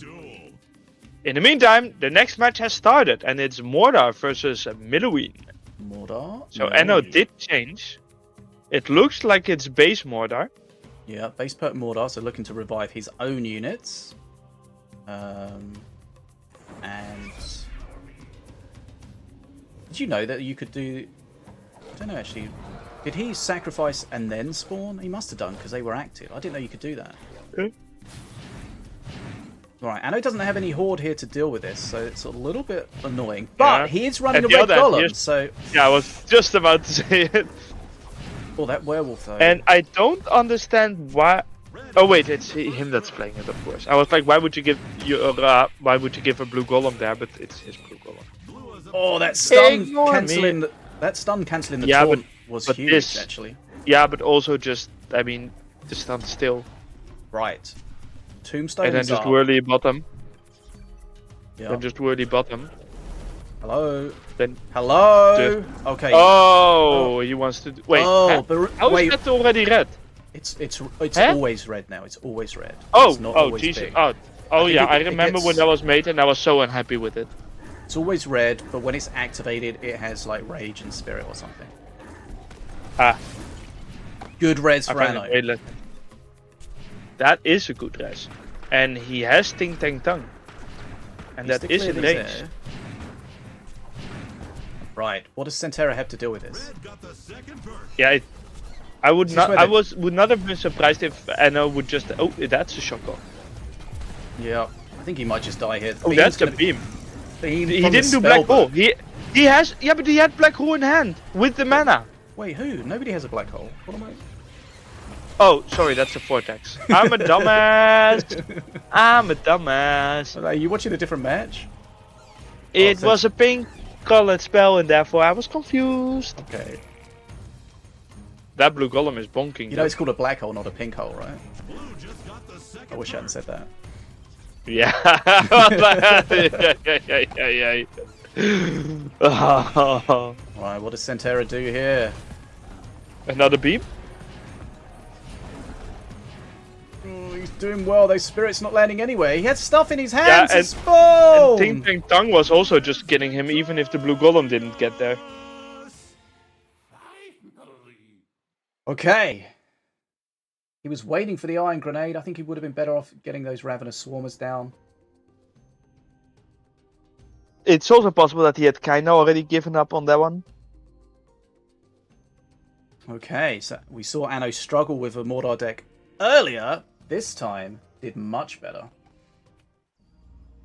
Right. Unfortunately, I need to go into the game chat and ban this freaking fool.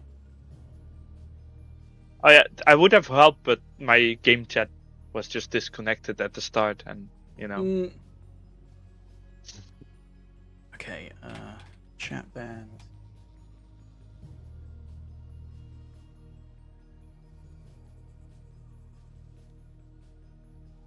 How long should we give him? I don't know. I don't know what he said. Is this first ban? Check in. Yeah. Because for a first ban, unless it's a death threat, or death wish, I usually go for like 3 days. Yeah, but he did a bad thing, and I told him to stop, and then he did another bad thing. So. Oh, 2 bad things. Ooh. I still tend to go for 3 days, unless the bad thing is a really, really bad thing. Like, you know, death wishes and threats.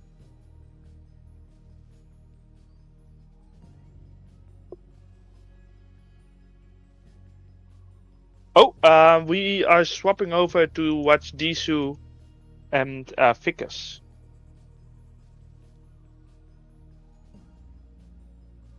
Okay. Who are in game 2. I don't know who won game 1. I guess I can see that in the bracket thing. Currently, it is Ficus who is slightly ahead in XP, but DSOO who had a little bit more control on the board, and it's Tronfair versus Valorian. What is the And match? Vickers won the first game. It's Deathshoot versus Vickers. And Vickers is slightly ahead in XP, whereas the Deathshoot is slightly ahead in HP. But it's very even. If you write those two things off to each other. But right now, Deathshoot is having pretty good control. I just have the problem that the entire arena looks red to me. Oh yeah. The showdown. He's map. doing a Oh, no, lot it's of not. damage. I see that as well, yeah. Yeah, okay. I think it's a replay bug. That's an angry arena. It really is. But yeah, as you can see, Vickers just got a lot of damage against him. And Deathshoot has quite a lot of shrooms. I wonder if he can make good use of that. It doesn't look like much is ready to consume any. I assume Well, that especially if he oh, does the one that the bomb. Zhao was about to pick up just disappeared. That he needs to defend against that bot push. And that's a good counter against Snake Druid. I almost said Drake Druid. I support that. Oh, that was actually a pretty good defense. Like, with perk 3, Florian is such a good defender. Mm-hmm. And now we're seeing that the HP has fairly equalized, whereas Vickers still has that slight XP lead. DSOO has his big boy perk 3 rune stone ready Ooh, to go. that could actually be enough to just win. Because that is one hell of a hitter. Yeah, there we go. There we go. Good And he hit. plays it straight on face, yeah. Oh, Okay, but he forces that really deep defense, so he's going to have to catch up on XP. that freeze, yeah, but that freeze just destroying the whirly, that just ends the game. There is no way Vickers can defend against this. Oh, and that was Okay. also a good spell there, yeah. Well played by 1-1. Deathshoot at the end. Very nice.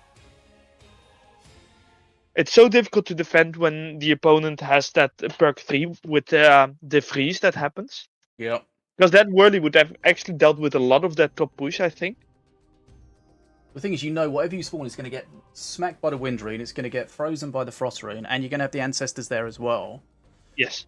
And And of the interesting thing now is, this was the first game that Vickers has lost, so we get a game 3. Mm-hmm. And of course, the other thing is you have the follow-up of your next ground minion has all those buffs as well. Yes. So you get that double impetus at that moment. I don't like Right. the use of the word impetus there. Yeah, sorry about that. Was that banned? No, it's just confusing when it's also... It's just confused when it's also a card.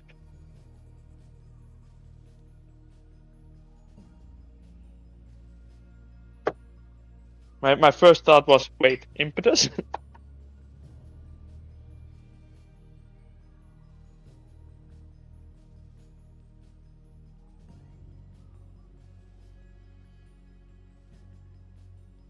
Oh, we also get the bans. So Deathshoot had banned Apep, Defenso, Bervalanche, and Jezra. And Vickers had banned Diona, Jezra, Revenusaurus, and Bervalanche. So we're not gonna see a Jezra. And Deathshoot is a little bit limited on the cards it can use with no Bervalanche, but he can use Impetus.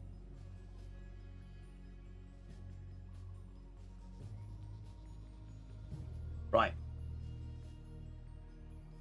Okay. Oh, also they both banned Bervalanche. I only now realized that. So they both banned Bervalanche and Jezra. Yeah, Jezra.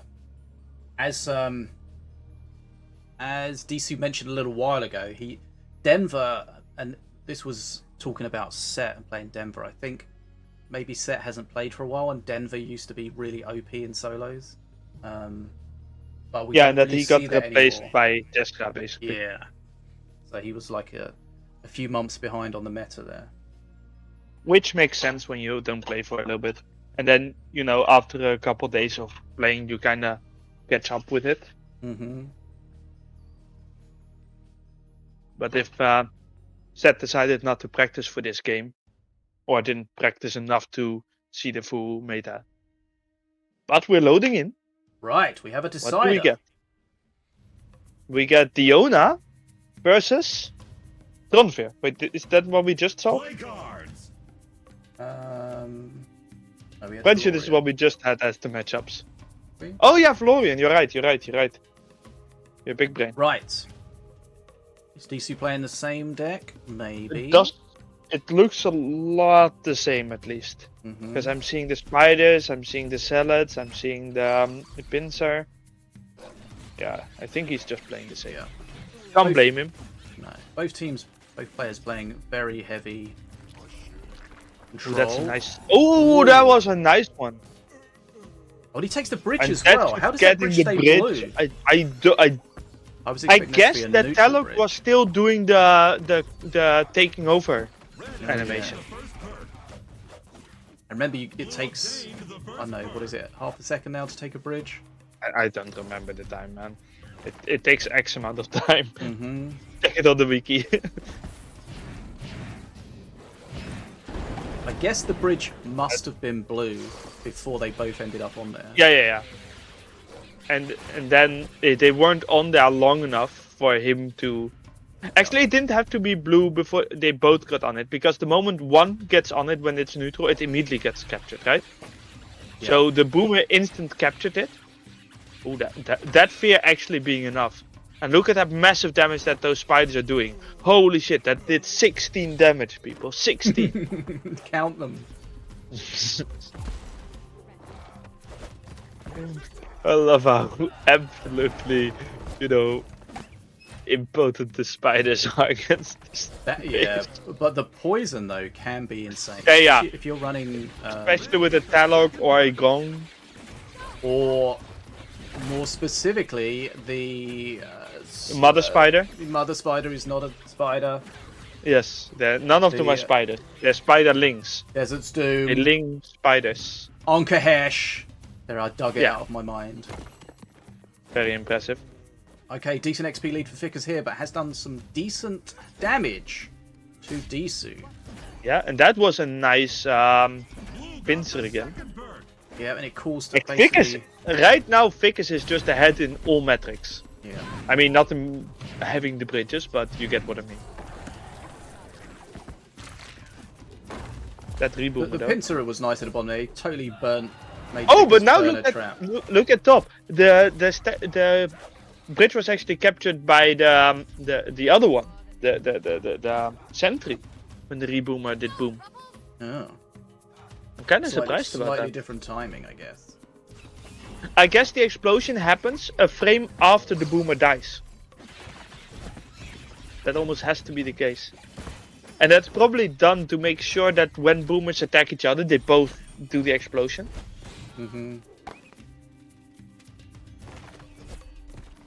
Hey. DSOO needs to try to pull this round. We saw how powerful that perk 3 push was. But right now Fickers is full HP because he is not gone for the black potion. And that's... Ooh, it does actually still hit Talok. That's painful. There's a wind rune ready to go. Unholy, the holy fire drops. Yeah, but it doesn't do a lot. What does he kill with this wind rune? Musketeer at the top to hold the bridge. No, he's holding on for just... Oh, perhaps the snake. See, there you go. DSOO will wait till the last possible second just to get that extra value. And extra value he did get.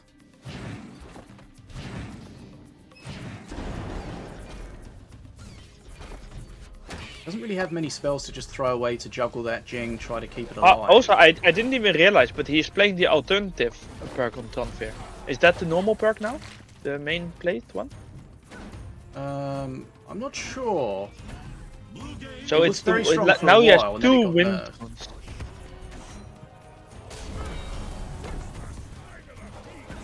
And he has the perk 3 now. But it's gonna be difficult to actually win on this push, because it is 3000 damage that you have to do. Yeah. But what he wants to do is spiderlings are not gonna be the... Yeah, but even that's gonna be difficult, right? Because you now no longer have a perk 3. Well, you kind of do, because I think it has a little cooldown reduction on your Yeah, that's true. It has that. things. No, actually, no. How Does does it? no? That doesn't No, work 'cause with the it's- alt perk. No. So you don't have a perk 3. No, I guess not.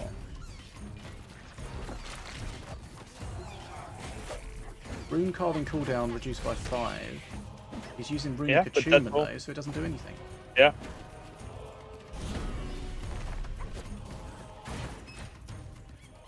Okay, DSOO just having to let this face damage happen because he just needs the bridges, Yeah. and it's just not enough though.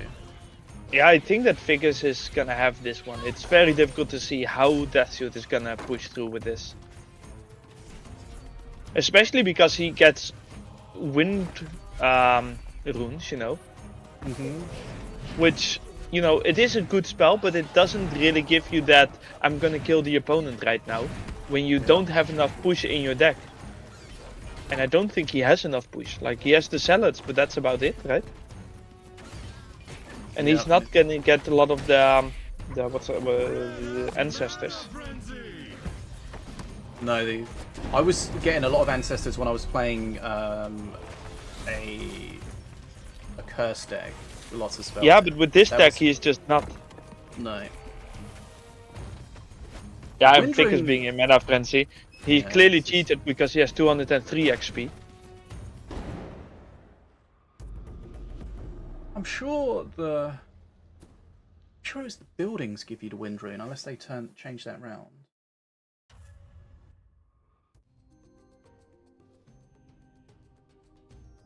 But yeah, Did he Figures ever- just had a little bit too much control for the entire early game. And this specific Tronfair, when you pick the attunement, right, you are giving up some of your perk 3 power in exchange for having scaling with the mana gain. So I don't know how that ends up being stronger or weaker in the end game. Don't know if you have an opinion on that one. Which is also probably why we did it this way, by the way. Where the timer one gets a cooldown at perk 3, but the other one does not because it already gets better because of the increased mana gain. Maybe, yeah. We do logical things sometimes. Mm. And with Or we, I mean, they just BetaDwarf. turn out to be logical, but they weren't designed that way. Also possible. But yeah, that was well played by both sides, to be honest, I think. Can't really say that Deathshoot was misplaying or anything. Oh, so Just you that. get the wind rune from Minion. Spells Yes, give you that's what we just ancestry. saw. Yeah. The frost rune from Yeah, buildings. I feel like there was a huge discussion at some point about changing that around, and I don't know how They that definitely got ended. changed at some point. I think minions used to give you ancestors, and that was seen as too strong.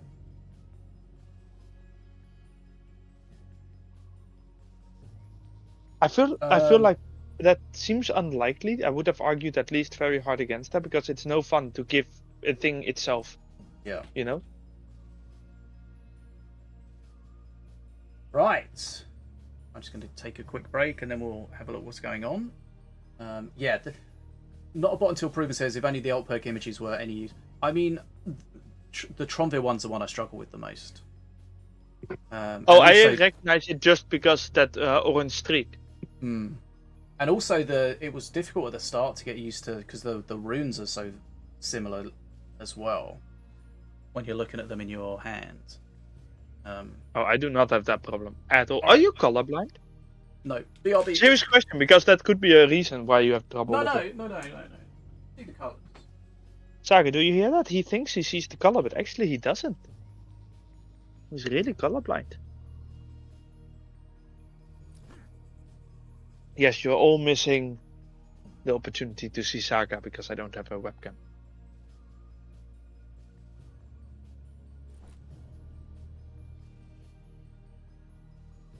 We are going to be watching Set versus Deathshoot soon, which is probably the highest tier match that's going to be played right now. The other matches are ANNO versus DARKCROW, Vickers versus Benoloth, Narju versus Destroy, Barefoot Bilbo versus Electrifying, SENTERA versus Epic Crimson, VERBAILER versus Strong, and Krill versus GENKI. And if we look at the standings, then we can see that that has not updated. I like it. If I F5, does it update? Ah, then it has updated. And then we see that Vickers is the only one on 12 points. And then we have 6 people on 9 points. We know that Destroy and Zet are playing against each other. Deathsuit and Zet, who are both on 9 points. So one of those will get to 12 points and the other one will stay on 9 points. But probably with really good tiebreakers. Was it DARKCROW versus Benaloth? I have the memory of a goldfish, so I already don't remember. Let's take a look. No, it was Vickers versus Benaloth. That's a rough matchup for Benaloth, because Vickers seems to be on a roll. And if Benaloth loses that, he's already below Deathsuit and Zet. It's a little bit of a question whether or not he can manage to get in top 4 that way. If he wins, he's pretty safe. Who was DARKCROW playing? DARKCROW was playing against ANNO. They are both on 9 points. Yeah, so of the people on 9 points, if you win, you're top 4 basically. Because at least there are 6 people that are in 9 or 12 points and they're all playing against each other.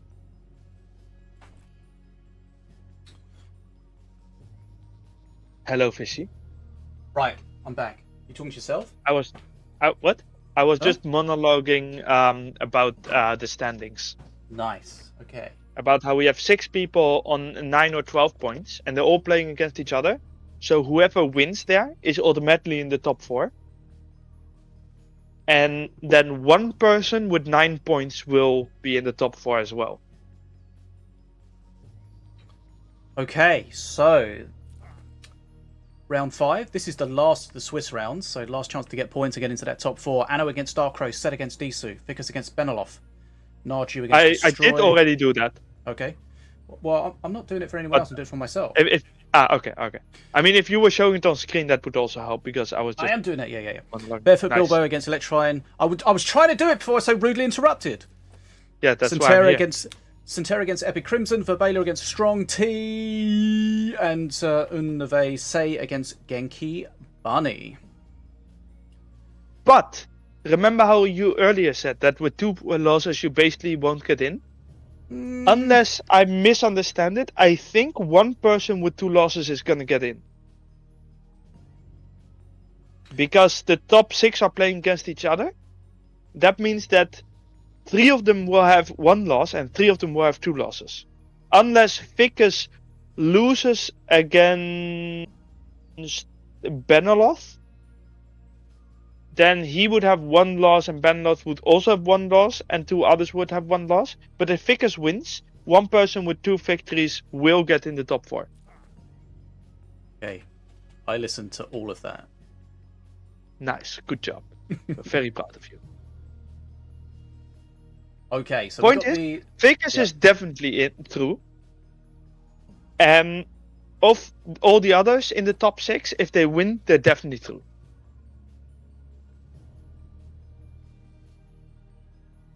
Yeah, so Vickers so far unbeaten, 12 points, 4 wins. DSOO, DARKCROW, Zet, Benaloth, Anno, all on 9 points. That's 3 wins and 1 loss. So, and we have bans. Sinobii suggested that we look at Zet against DSOO. Are they? So you think they're both going to go through? Whatever happens. What? No. Whoever wins goes through. Yeah. And the loser might get through, but might not. Right. Then you get the whole... Like, if Vickers wins, one person with 2 losses will go through, but it's like the whole complicated nonsense that we're not going to figure out that decides which one. Okay. If Vickers loses, then you have to win as the other players to get through. Right. Vickers is the only one that's already certain to go through. Okay, so who's player 1? Zet's player 1. Zet against DSOO. Zet has banned... There's some very surprising bans here. These feel like specific bans against DSOO from... Either that or just random fun bans, you know? No, Because- if you allow me to finish, these feel like specific bans against DSOO, but DSOO from 6 months ago. Fair. So, the master ban is King Puff. Set has banned King Puff. But then the cards, ATG Drone, Border Patrol, and Brother of the Void. Now, I'm sure- I very much enjoy Brother of the Void. Isn't it Brothers? Brothers of the Void, yeah. Yeah. I really enjoy that card. I think it's one of the better designed cards we have. And I really enjoy ATG Drone, as you know. Yeah. Border Patrol, not too big of a fan of that card, but I understand banning it because it's really annoying to play against. But yeah, we haven't really seen too much of these cards. We've seen ATG Drone, but that was in that Outlander deck that was consuming too much of the deck. Mm-hmm. But then Deathsuit banned Valorian, which we know is quite meta, Jezra, which we know is quite meta, Defensor Chopper, and Bear Phalanx. We've definitely seen a whole bunch of Bear Phalanx bans. And Yeah, a couple 100%. Defensor. I don't know if that was all Deathsuit or if other people did it as well.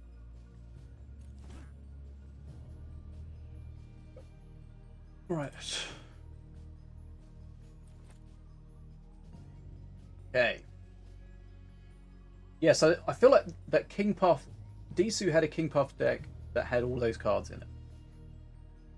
But I don't know if we'd see him play that currently or not. Well, I guess we're gonna see Is what Set- he's gonna play instead. Is Set going to roll out the Denver again, or is he going to learn from his previous mistakes? For his sake, I hope he doesn't. Remember, I Set, think Denver is kind of a noob stomper, but against a player of Deathsuit's quality, I think it is not good enough. yeah, like 3 months ago, it was S tier in solos. Yes, in this tournament so far, it has been F tier. Yeah. Especially if you consider the quality of the player controlling the card, and it's still, performing that badly. Mm-hmm. It did come up against very bad matchups, though, to be fair. True. Right, so we're just waiting for the players to be ready. Set against DSOO. Winner goes into the top 4. Shootout loser might. I think someone is barbecuing here. Nice. Is that or oh Lord Jesus, it's a fire? Oh god. Ain't nobody got time for that. Right, here we go. Nice. We know what they can not play. I think but let's see my what they Minion can Masters play. just crashed. Okay, that happens. Seems like it's only you though. That's good. Play cards. Right, APEP for Set. DSOO playing Tronvir again. Alt perk Tronvir. So the thing is, you say that you can tell the alt perk Tronvir from the orange, but what when it's greyed out and you can't see it before it's locked in? It's still a brighter color.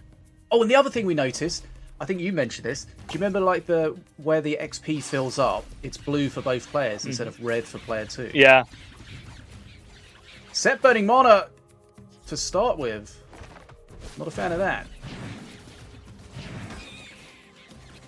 Outside of that, it's pretty even at the moment. It's a little bit painful that he does that whirly scatter. I don't really understand why. I think he thought that he needed to, but it turned out he didn't.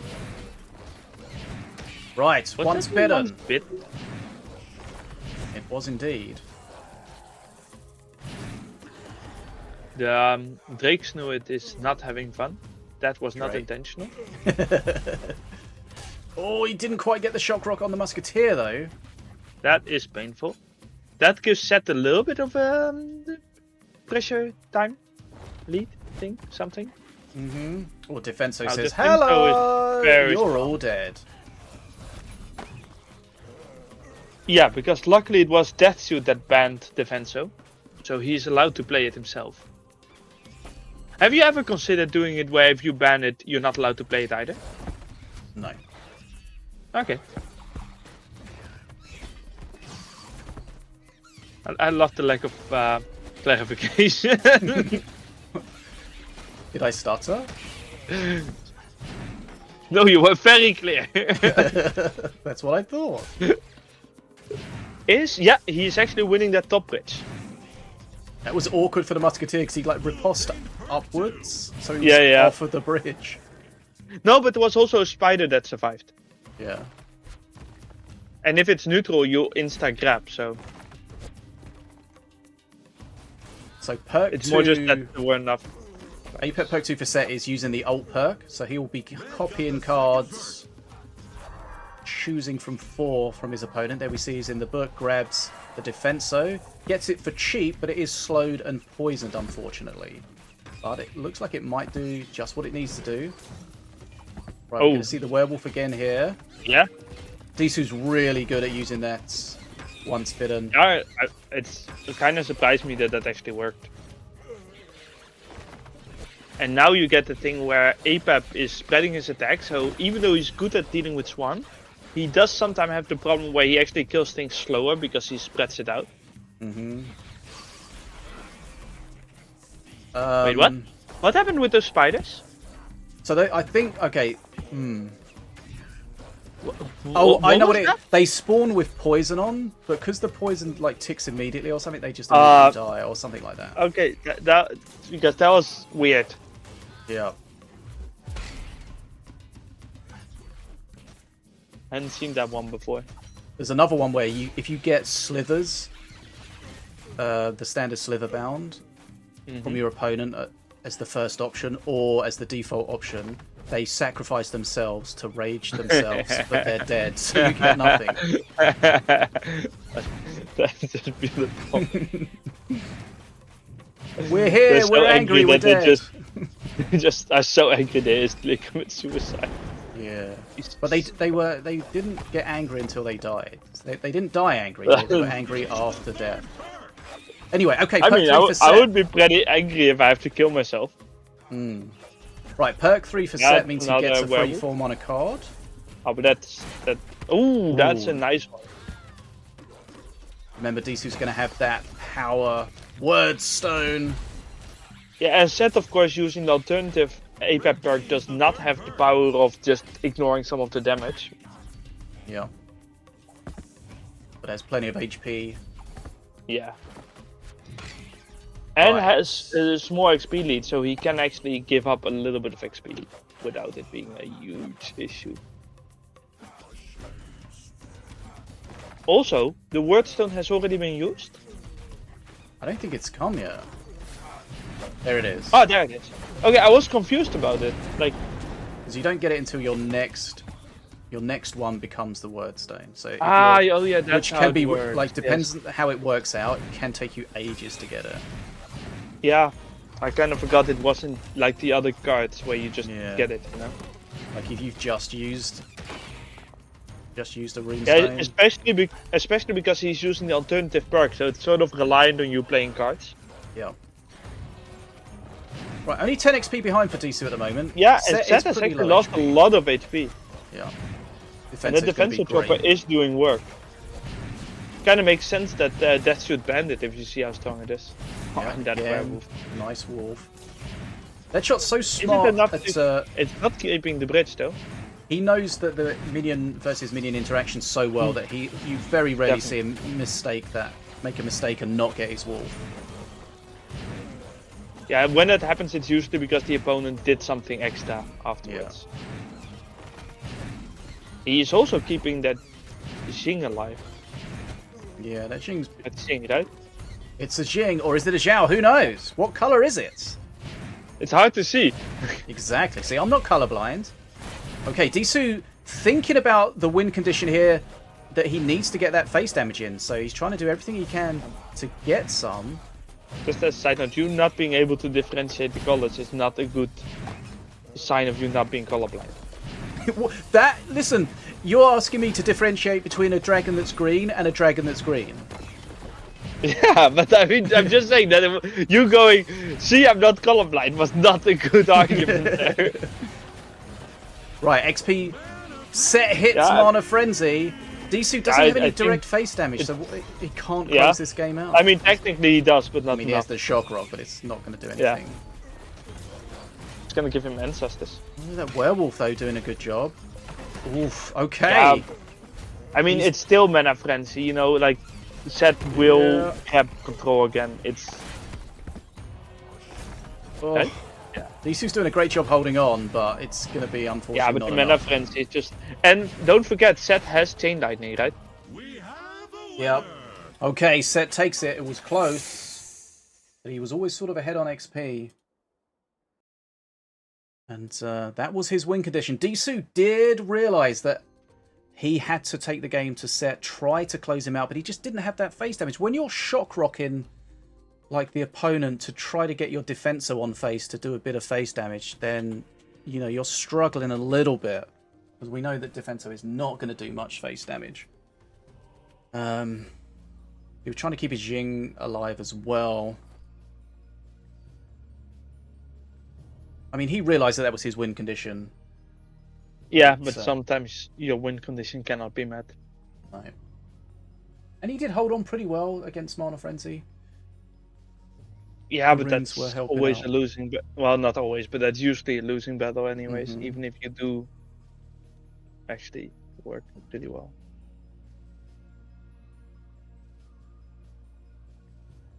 Right, so Set takes the first 1-0.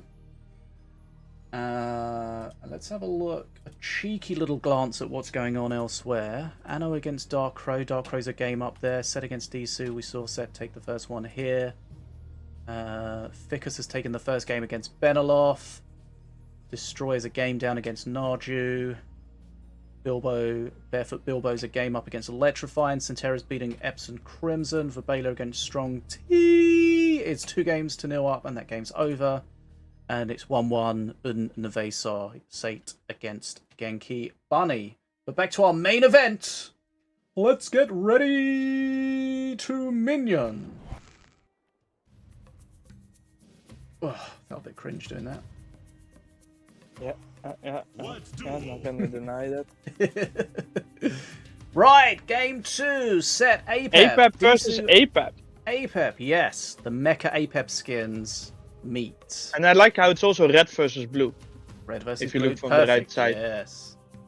If you Like, looked at for this, me, you it's think, actually oh, reversed. you think, oh, they Like, use red the is same. blue and blue is red. You think, oh, they're using the same skin, but it's just coloured for their team. That would have actually been fun, but for me it's colored for the opponent's team, which is a little bit awkward. Oh, I don't care what you see. Well, that sounds like a you problem. But you still have to deal with me complaining about it. Yes, that is true. Right, the Tranquil's going to get a solid heal here. Oh yeah. Doesn't get See, too we much of it noticed off, it. though. Disu's definitely going to Oh, save this, Redick. That's though. cool. Oh, he goes for the chain. Okay, Set does a good job there. Yeah. Because you've got to, if you commit, And- you've got to kill it. Otherwise, it's just wasted mana. Redick needed 3 shots to kill a slave there. He might jump back to take the other bridge with Redick. No. Nope. And that's an illusionary dragon whelp. Oh, he does not get the bridge. And that's a real dragon whelp, probably. Was this Ooh, an that's- assassin? Ooh, Yeah, that's why not would gonna you play an be it. assassin there? I mean, What? it wins the trade, but at Yeah, what but does cost? it really? Because it would have died either way there. Oh, there was an illusionary dragon whelp. Okay, I didn't realize that. Okay, again, Tranquil's gonna get a heal up.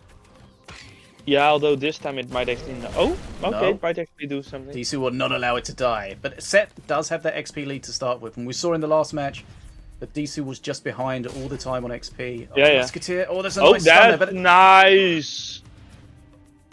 It's these kind of plays that really make a big difference. It's a little bit Yeah. awkward that he got the barrel, the Suez cut. okay, Disu catches up on some XP there. Right, Radic again. Yeah, Remember, when Radic's close, he's with just that going to warrior front. murder that. Got the second perk.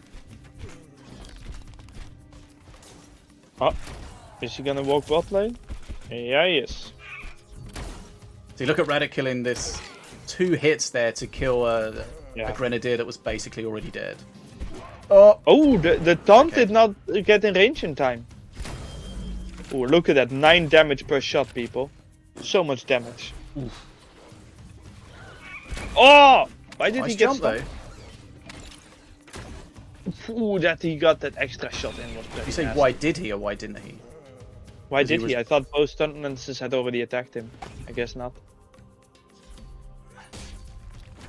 Okay. Oh, this is. I don't think the Musketeer's going to die here. Oh, he does. Okay. Oh, of course he is. Why would he Yeah. not? I forgot how long that stun was. Yeah, from but stun the blast. thing is, he attacks fast enough that even if he had gotten out of the stun, he would have still died because he doesn't get the riposte. Yeah, the riposte will be on cooldown. Right, 2 tranquils beating each other off. The weird thing is, Seth is still actually decently ahead in XP. Yep. Even though it felt like DSOO was playing really well. Both players using the Book of the Papyrus, is it? The ult perk? And yeah, Reddick just being a little bit sad against ranged units. Yeah. But then he will destroy the tranquil. Oh, really playing an assassin then? Okay. I'm a little bit surprised about that assassin play.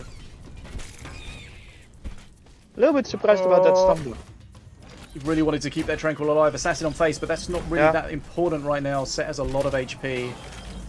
Yeah, and it's really surprising me how Seth is continuously fighting on the XP lead so well. On lead, you get what I mean. Yep.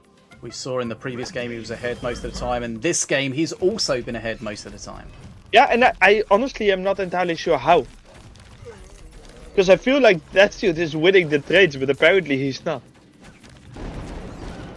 Oh, does that monkey survive? Oh no, not quite.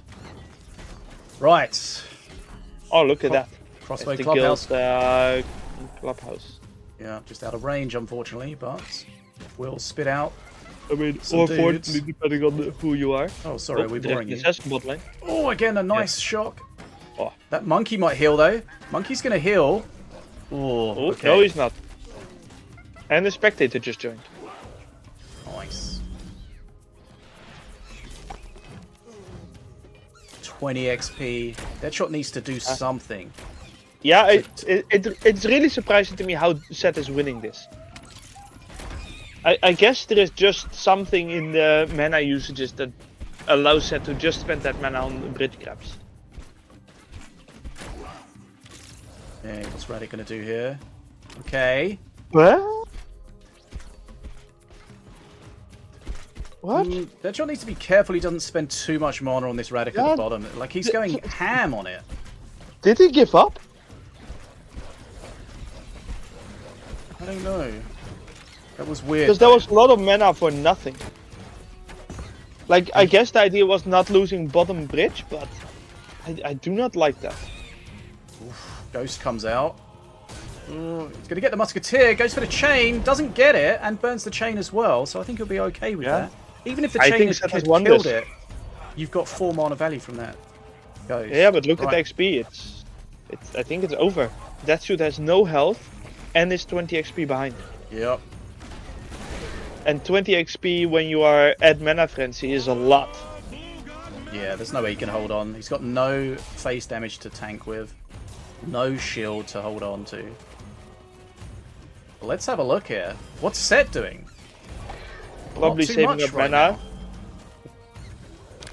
For what? to capture the bridge. Yeah, but he's... Oh, that ram Oh, from... that- Oh, assassin! Oh! Oh, he's got Seth has chain lightning as chain well! Oh, that Yeah. rammer! DSOO was almost back in it at Mana Frenzy. Oh, DSOO is going to be sick of that rammer. That rammer, of course, was from APEP Perk 3. Just And you were randomly. wondering what Seth was doing. Seth was just Oh. giving us a better show. I remember a tournament match where DSOO got screwed over by a Perk 3 bounty sniper for his opponent. This time it's the Perk 3 rammer. He is going to be pissed. Just APEP doing APEP things. Especially because that might have actually been the difference between, you know, getting... It's 1-1 now, right? Yeah. I feel like DSOO loses that anyway, right? Because he's low HP. Wait, Set won the first round and now won again. So no, it's 2-0. Yeah. Sorry, I wasn't listening to you. Yeah. I was just assuming you were right, but I was wrong in that assumption. The thing is that means that this could be the difference between DSOO getting to the next round and not. I think that Rammer just caused the match to be played out earlier than it could have done. Yes, with the Chain Lightning and DSOO being low HP, I feel like that cycle would have just killed him anyway. That also was, by the way, the end of the round. All matches have finished. Yep, I'll be back in 1 sec.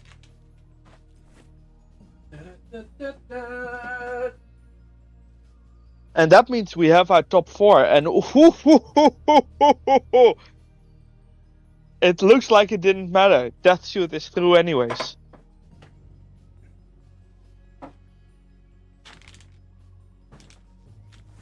Oof, I very nearly smacked myself in the face with my headset.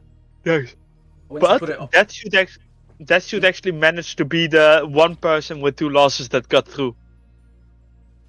Right, standings. Let's have a look at them. Finalized. But yeah, I would say that the people that got the top 4 are the sort of the usual suspects. The ones you would expect, yeah. Yes. So Vickers unbeaten in matches, 5-0. Yes. 15 points. And only losing 1 game in total as well. Yeah, very impressive. DARKCROW 4-1, 12 points. Set 4-1, 12 points. DSOO, as you say, 3-2, but has snuck in there in 4th place. And if we look at the tiebreakers, the first tiebreaker is the opponent's set win percentage. So basically how strong your opponents have been. And DSOO... Yeah, which leagues ahead of that. Yeah, 76% to Benelux, 56%. He must have played against basically all the top players for that. And I feel like that's sometimes that can screw you over when you get a DQ win or something in that part, in that section. Yeah. But actually no, because it's percentage. Yeah. And if you don't play, I'm not sure. Okay, so DSOO squeaks in there, but you can't win it unless you're in it, and he is in it. That's all that matters. So we're going to have Vickers against DSOO, and we're going to have DARKCROW against Set as our semi-finals. It's also an interesting thing, by the way, where if you look at the amount of games won and lost, right? Barefoot Bilbo is on place 6 with 4 wins and 5 losses, whereas Narju or ANNO are on place 7 and 8 with 7 wins but 4 and 5 losses. So their game win rate was significantly higher, but they're still lower. Just because of the percentage of the opponent's win rate. Which shows how important it is that the people you play against do well in the games outside of your game. Did that make sense? Yeah. Good. I rarely make sense, so that's nice.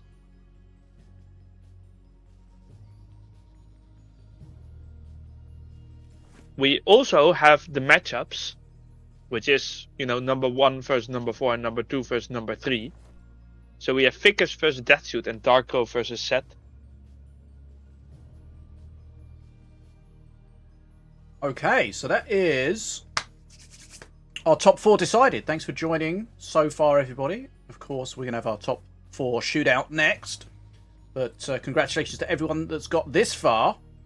We had a lot of newer players and a lot of experienced players, so great to see everybody. Remember, this is Team Mana Frenzy and BetaDwarf's Knights Duel. It's called Open Duel now. Did we change the name? Who knows? But number 42. And apparently DARKCROW versus Set is the first matchup we're going to watch. Okay. So let's move ourselves from the Swiss bracket to the top 4 bracket.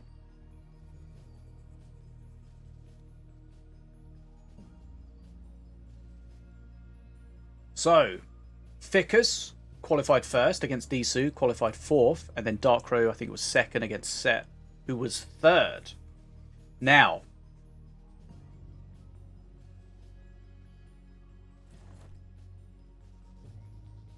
We're going to switch to best of 5 matches. So you've got to win 3 matches. And we have what are called conquest rules, where if you win with a master, you can no longer play with that master. So you're going to have to win 3 matches with 3 different masters to get through to win in this section. Which hopefully means that they will also change decks, because we have had in the past where a specific deck was just really strong and then they would just play the same deck with 3 masters. Which is allowed. That is. It is allowed, but within the it makes rules. me a little bit sad. You know. We did. I still like the idea of having. I still like the idea of seeing a tournament where you are not allowed to use any card from a deck that has already won.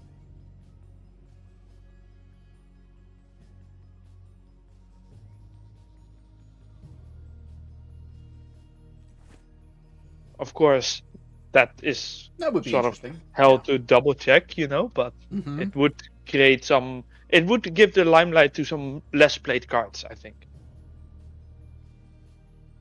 Because suddenly you need to balance out your anti-air between different decks and stuff like that, right? Yeah, it does add a different level of consideration, which is kind of interesting. But it would be very annoying to do that for every tournament, because it's a lot more work for everyone. Right, so DARKCROW against Set. Let's get ready for this. Did I just hear the sound of bands? DARKCROW changed his name back to DARKCROW, so he's easy to find. Nice, but also we're getting no Valorian. Not a surprise. True.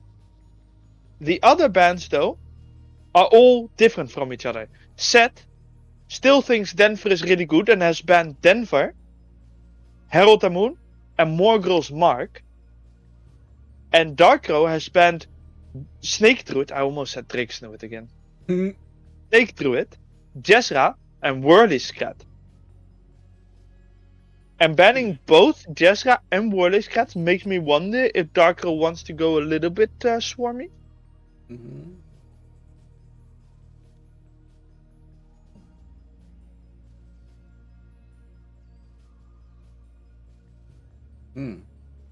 Is he going to ban Denver and then play Denver? I mean, if you are certain enough that it's good, why not, right? We see that quite a lot, that people play the cards they ban. Which makes me double check the bans all the time.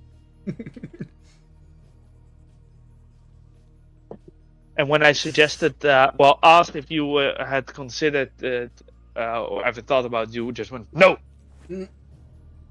Oh yeah. I feel like Set definitely didn't watch my meta video.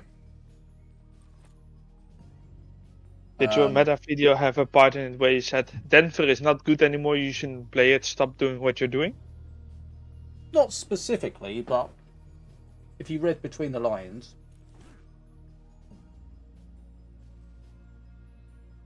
Too much work. It's Subsaka.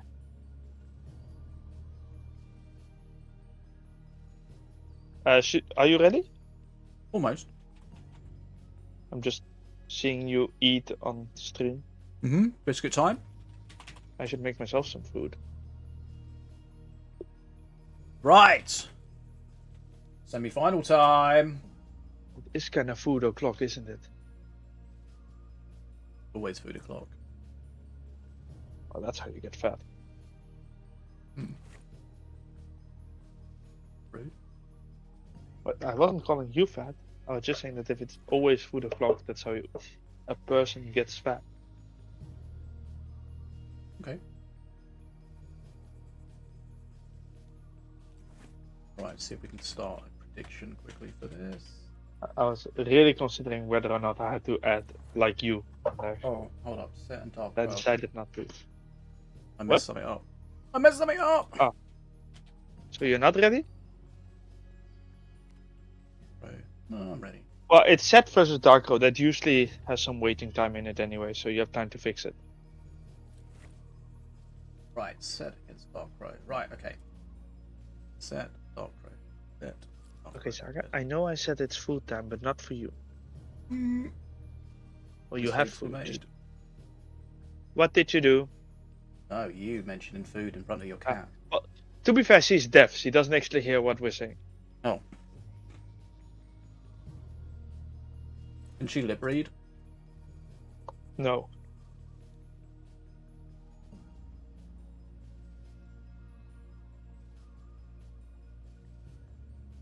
She just, you know, always wants food.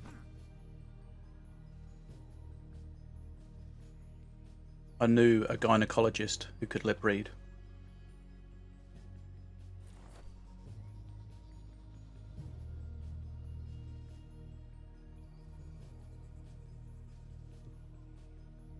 If I had a webcam, you would see me walk away right now.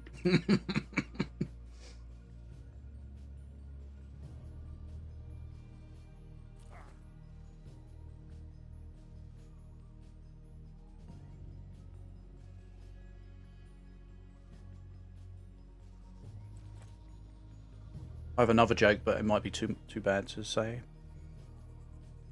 Oh, and the previous one wasn't? What do... Do cats or dogs have wet noses?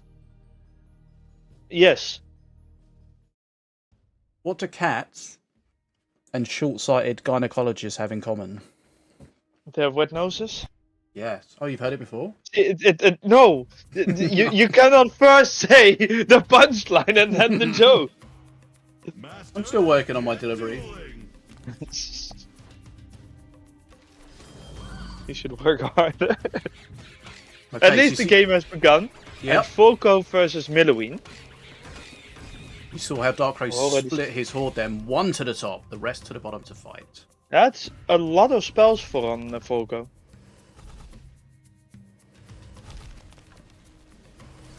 Seth has banned Morgul's Mark and is playing it. Something... Oh, and Denver, and he's playing it. Is he also playing a Herald? Because then he's playing all of his banned cards. Blue obtained the first bird. Red has obtained their first Is he gonna bird. dagger that? Yes. Oh, and that magma turret is getting it. Rage! Wait, where did that rage come from? Suddenly, like. It came from the Ember on the bridge, I think. No, yeah, but your response to it was like 5 minutes late. I was just reading something. Okay. Right, Set playing the ult perk for Valoria, so for Volko, so if he gets there, he's going to have that Endless Rage, which of course is not endless at all. DARKCROW's struggling with this defense. Thanks for the sub, Matt. And earlier for James.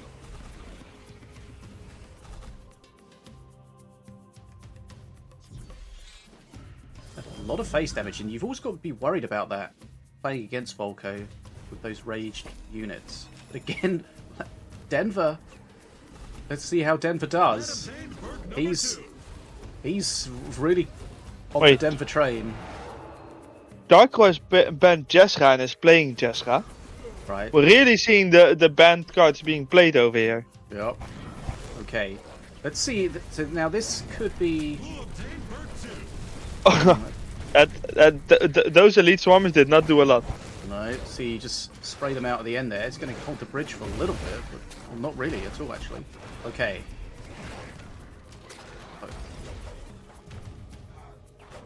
Denver lives. Okay, so Denver Jezra trade is pretty nice for Seth.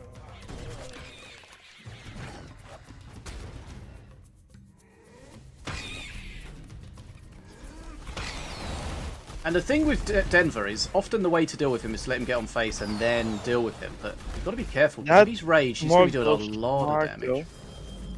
That Morgul's Mark did not quite work. Is he? He's not gonna burn that, right? Oh, he is. Okay. That kind of surprises me. Didn't quite kill it, unfortunately. Hi, kitty.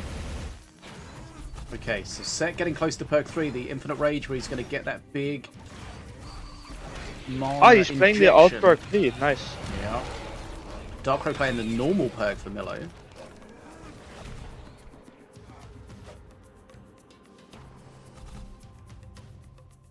And DARKCROW has lost enough health that there is a serious risk of dying to a single push. For sure. Now, Seth does need to play something because Yeah. he was running. Oh, he's already playing it. Yeah.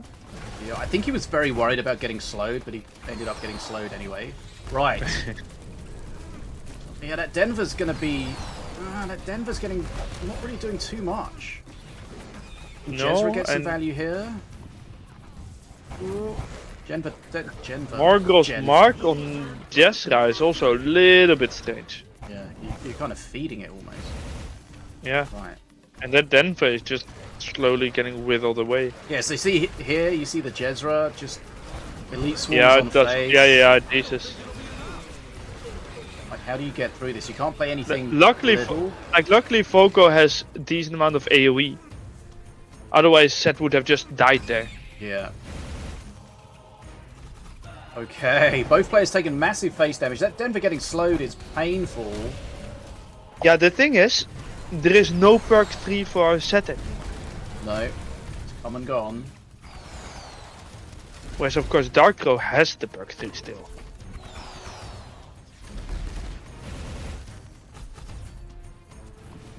Right. That Denver has already lost a lot of health. Yeah, we keep seeing it. It gets forward, but it's almost dead every time it gets there. Yeah, and with the slow added to it, it's just, yeah. Magma Turret also so good at defending. XP, of course, is very similar. So this can still go both sides, but Seth does have a disadvantage with the perk 3. Yeah, sure. Because that just did not do what you want from a perk 3, I think. Is Jezra mythic? I think so, yeah. I think they changed her to be yeah, so yeah. she won't get knocked back. Yeah, that's why I was Okay. asking. But again, Denver just... Yeah, lost so much damage, health to that Jezra. He's just gonna die to Morgul Roaring. Yep. And it's dead before it gets the chance to be raged. Yeah. That's And one of the holy problems with... Yeah, that's one of the problems with Volcos. It's so difficult to get value from your rage when you're defending. We did change the missiles to not deal a lot of face damage anymore, right? Yeah, I think so. Okay, what does he do? He's got Flyby, he's got Mana Frenzy. DARKCROW should be able to close this out. Remember, Volco can't hit airs, so these are going to be annoying on face. And I think Yeah, Seth's you probably have just given up. you have to do something right now. Yeah, I mean the roar is gonna kill him if the normal attacks aren't already. Roar. Yeah, the roar. Okay, there we go. Dies to the roar. Or with the roar. Yeah, I mean, I think this was a good example of a one-time use perk 3 that doesn't get the value you need. Mhm. Because if that gets a little bit more value so that you get some XP from it, it could have easily gone the other direction. But I'm still not a fan of the Den face. No.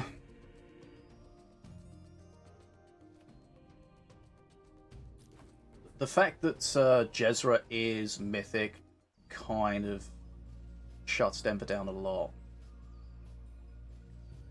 Right. I've got the names wrong on the overlay. I'm not wrong. Arcane Golem is not mythic anymore, right?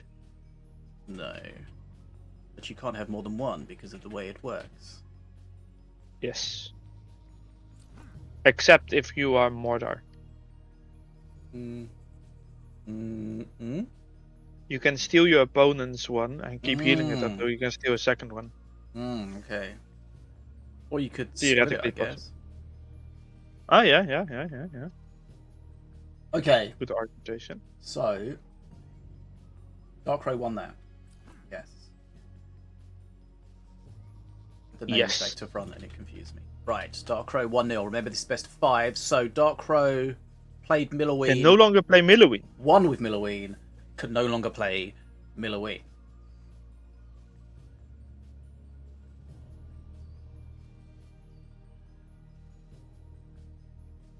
Right. Thanks for joining us, everyone. We're in the semi-final stage here. DARKCROW against Set. DARKCROW takes in the first game in this best of 5. We have Bickus unbeaten today against DSOO in the second semi-final, which we'll watch after this. Ah, good. I was confused for a moment. Like, what are they playing at the same time? But no, good. You scared me there, man. Sorry. This strange multitasking thing is weird. It is interesting to see Set just commit to this Denver, even though it's just not working out time and time again. Yeah, I was about to say he might be committing to it, but not successfully. And you saw at one point, it didn't really do, I guess it kind of did a lot, but you saw just the strat where you get Jezra on face and just start pumping out those elite swarmers. And even if it costs you a lot in the Void Tear, it's kind of worth it because you've got elite swarmers on their face. Like you're doing face damage, they can't go for the bridge. It's really difficult for them to defend if Jezra's alive with her AoE. Let's get this duel started. Right, here we go. Game 2. Play cards. DARKCROW switch to Volko. Again, using the Endless Rage alternate perk 3. Remember, if you haven't used the old perks, you can. You can change them in the Master Select screen, or you can just click on the perk circle here and look at your options. These perks don't have options. This perk does. You can change the one you want. If you're the player, I'm a spectator, I can't change them.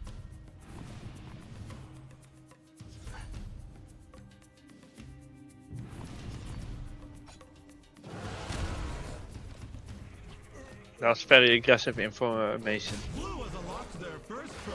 You're welcome. The Volko against But you APEP. get- Yes, Standard- they both decide to change. Yep, standard APEP perk for Set at the moment. Remember, you can change your perk up until the moment it unlocks. The funny thing is, Set is not allowed to play Snake Druid. That is So funny. this is not. Oh, What? sorry. Ah, shit, fuck off. So, but this is also not a Slither deck, so it should be fine. He's also not allowed to play Wordiscat. That is actually an annoying card not to be allowed to play. Right, what does Set do here? See how Die? difficult this kind of is to deal with? Yeah. And then he's going to get another reduction here, so it's going to be 2... Oh, does he get them out? Oh. No. Oh, I feel like he maybe should have just got them out. 2 mana for 2 Elite Swarmers. Seems worth it. No Denver, though. Indeed. Perhaps he's listening to the stream.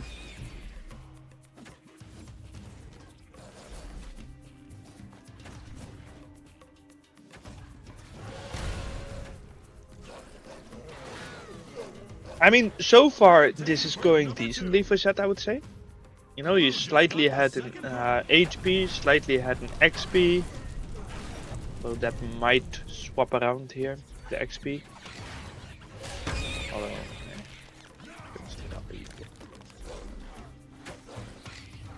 there we see the Magma Turret again. Definitely a card for players love. Gonna get swamped a little bit, though. The Musketeer's gonna get a good hit out here. Yeah, a little bit surprised to play Jezra into a Musketeer, to be honest. Oh, what? That phone! Okay. And again? That's the thing, apparently. Is that intentional? Oh, it's that you spawn them in the middle, they gotta go somewhere. Yeah, no, but was that intentional from DARKCROW to play them there? I assume so. Maybe you don't have much of a choice where to spawn them. It's either in front or behind. Oh yeah, I forgot that this is not a much choice thing.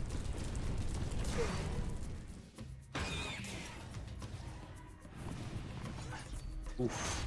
Hey, Musketeer came back strong there.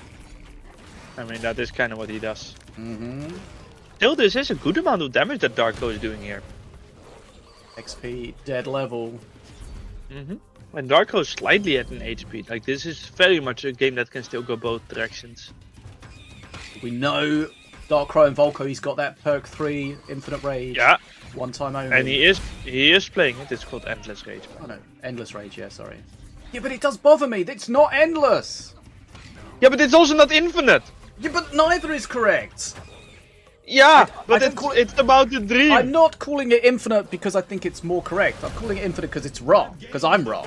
But either is wrong. That's the point. Yeah, but the thing is, it's not about what it does. It's about what it would do in lore. Gained the third Right. perk. What would it do in lore? He would be endlessly angry. Okay. He's a very grumpy old man. A little bit like you. Rude. Okay, so he's used his Endless Rage. Oh, and those were imps. He gets that mana injection, so he is kind of keeping some pressure on the field. Not going to Yeah, do much this face damage to is Set, good. but I mean, he has a decent amount of control at the moment. And then, of course, he loses it, but he loses it for a good amount of face damage here again, because Morgul is not being defended against. no. That Morgul did like 500 damage or something, I think. Helps a resource. Oh, okay. Oy. Oh, okay. That's a perk 3 injection of interest from Set there. Yeah, but It's the Rock Rivals. Statue goes down. Oh, it gets a hit off at the end. That could be important, though. yeah, it could be, but the thing that is more worrisome is the fact that Set is still ahead after DARKCROW has used his perk. Yep. And that's a good chain lightning. Let's see if Jezra can build up anything here. Almost has to try and manage to get something off, because Set is just like 10 XP ahead. It's going to be a fake And- cleaver. It is indeed. You see a cleaver, it's APEP. You haven't seen a cleaver all game, it's a fake cleaver. Yeah. Right, but look at this pressure, though. Jezra, can he get... Oh, he couldn't quite get some Elite Swarmers out. That could have been important. XP's dead level. Set taking face damage here. Going to take the bridges back. Yeah, but like DARKCROW, I'm surprised he placed that all the way in the back. That he didn't go for bridges. Yep. This is where you've got to be on the Okay. point with the Yeah, bridges. yeah. Set is so close, but he's so low Yeah, HP. but that so is he DARKCROW, really... and DARKCROW has both the bridges at the moment. So this looks like this is going to be a DARKCROW victory. Okay, Mana Frenzy to both. Yeah. DARKCROW victory call. Okay, good. by How is FDM. DARKCROW? Oh, he plays Jezra in the back! Was that insanity? I mean, he's kind of just... Yeah, like, what does he do here? You can't just say to your opponents, here are the bridges at Mana Frenzy. I can't... Yeah.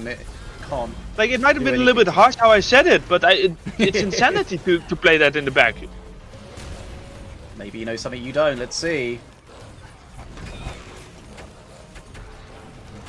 Those Elite Swarmers dying fast, though. There's no front line for Jezra. Jezra gets stunned. Okay. DARKCROW's still in this. Oh, he was in that position where he really wanted those Elite Swarmers from the Jezra, but Jezra was about to die, and you don't want to risk going for the spawn and then getting nothing. Yeah, I'm a little bit surprised that DARKCROW managed to get through that. That Jezra survived longer than I thought she would.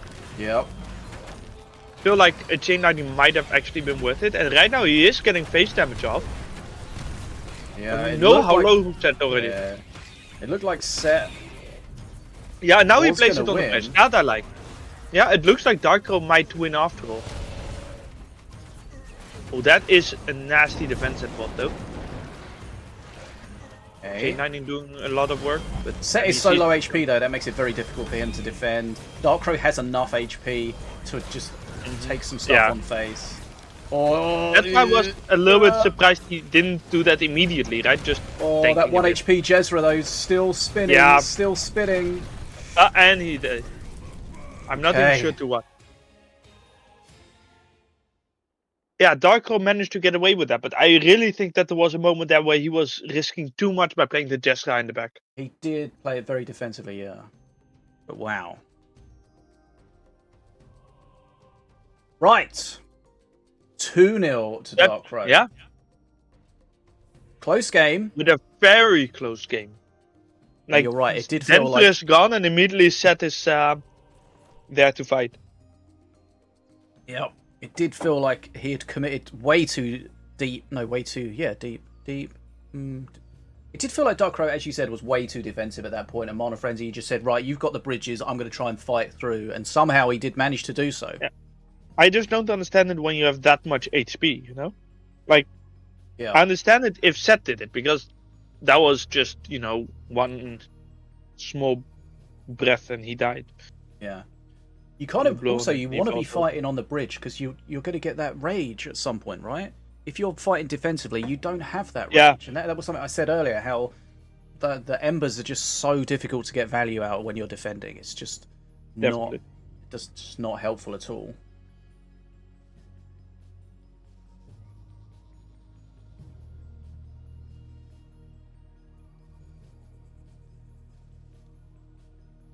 I feel like they're not playing the optimal decks for the Endless Rage. They're not able to just put this, like as Jackie was saying in the chat, that they're not putting together these huge death balls.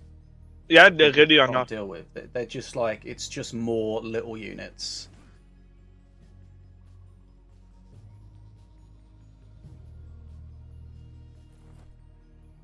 Just need to check.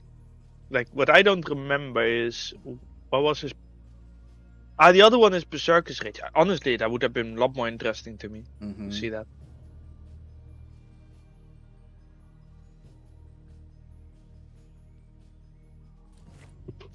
Right, 2-0. Remember, this is best of 5, so first of 3. Set is 1 game away from getting eliminated, but also he could start the comeback.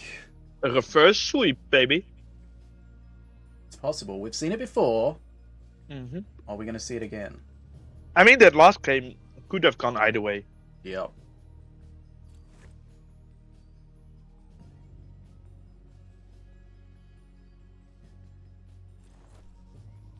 And we know that there is not going to be a Milloween or a Volko from DARKCROW, and not a Valorian. So are we expecting him to go to Diona? I wouldn't be surprised if he plays a King Path.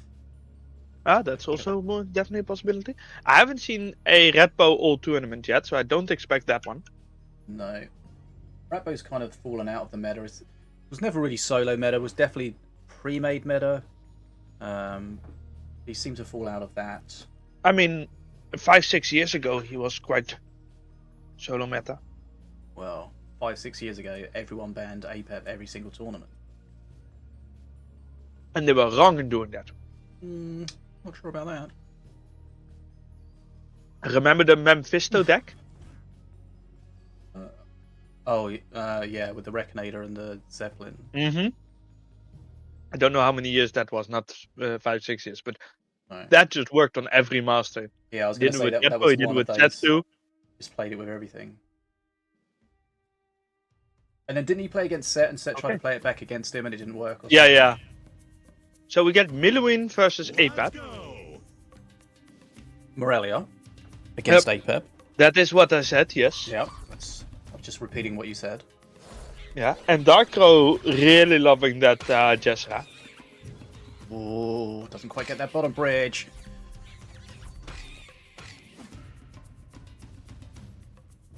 Ah, you got the bottom pitch. Does now.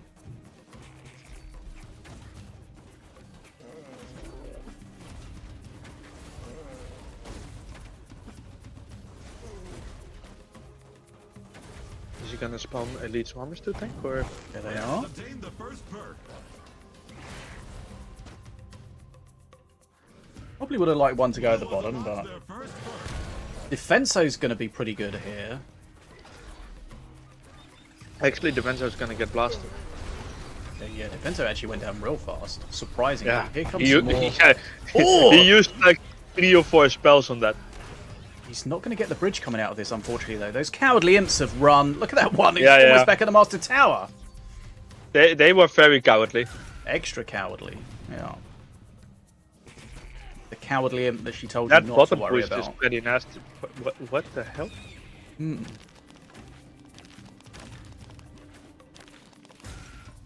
Yeah, that cowardly imp got some... he got his cardio in, that's for sure. It's important to keep healthy, people. Hydrate yourself and do some cardio. Stay healthy by running away from your fears.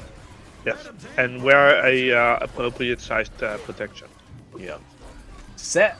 Decent XP lead. Standard perk Yeah, for APEP, so he has that. decently significant. Oh yeah, we haven't seen that one yet. Nice to see that. Yeah. That's sometimes nice to use if you just want to keep your cycle cheap. The flows of magic will bend It's Okay. also the much easier perk to use. Like the other perk requires a lot of mind You got- games with yourself about what does what, you know? Yeah, you gotta It's make very decisions. complex. Mm-hmm.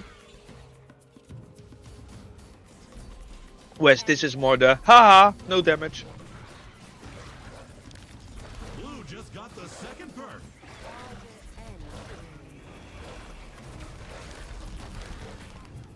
It is interesting no one banned defensive chopper this round.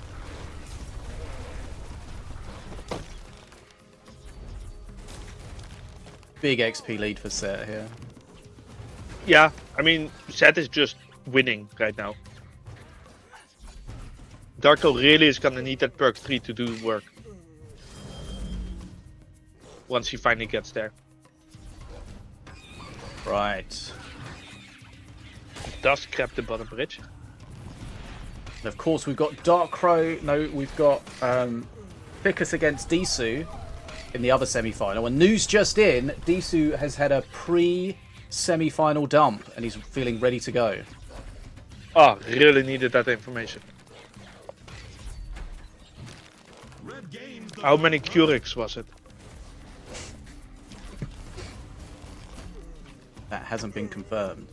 Right, DARKCROW's going to get the Neovir at perk 3. Is that going to be enough to change the outcome of this into his favour? Because at the moment, he's quite a long way behind. Yes, like a lot. Being 30 XP behind at this stage of the game is incredibly painful. Like the perk 3 really has to do work. Although Jessica might actually do a good amount of work here. Yep, there we go. And do some face damage. It's very difficult. Okay, defense is going to... Another defenso again, Jesus. Going to start shutting this down. Zed has taken a lot of damage here. Yep. But is still 20 XP ahead. But the perk 3 is there now. Right, Dragon. If the perk 3 can get like 30 XP... Yeah, he's going to drop a Spirit on this Dragon as well. He's going to drop a in Spirit its on own this time. Dragon. He decides not to let Morelia attack. Because, you know, Why we is all he- love not attacking. What is he doing? He was That saving was- up mana, I think. For what? Oh, he's lucky there. For just- more glow, I guess? He just delayed his guess- next... He was in his spell Yeah. book. He was Yeah. just delaying his next spell book for no reason. Actually, I think that the moment that you cast it, the next one might already be counting. Because you have played the card. Okay. But he was taking some face damage because Morelia cannot attack while her book is open. Yeah. But I think he did that to get it on more than just Nivir. Right, that Dragon's going to be a problem at the bottom for Set. He doesn't have a huge amount of XP. Needs to be careful here. That Dragon's going to be on face. What does Set do here? Yeah. It's on. Once he's locked on face, he's Yeah, not yeah. going to I get off thi- unless I he stuns think it. He does have a Dark- chain lightning, but I think he just Dark dies Crow here. Yeah, and that means it's the semifinals is over. Yeah, that was weird. have a winner. And there we go. The I don't classic- really understand how this suddenly just went like this. I'm a little bit confused. It's the Dragon. That's what happened. The Dragon. He didn't Yeah, but- have the tools to deal with the Dragon push at the bottom, Spirited Dragon, of course, and the Jezra push at the top at the same time. And ultimately dealt with neither of them. Yeah, and that is a really good way to lose. Not defending. Right. So DARKCROW into the grand final. 3-0 against Set. But who will he play? And I'm very surprised about this because halfway through this game, I really thought Zed was just winning. He had a big XP lead for sure. Yeah, but also a big HP lead, and then suddenly he just lost so much HP. The reverse sweep did not happen, unfortunately.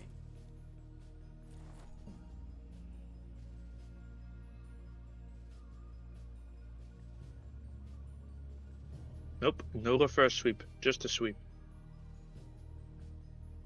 The chat doesn't know yet. ANNO is very hyped about Zed.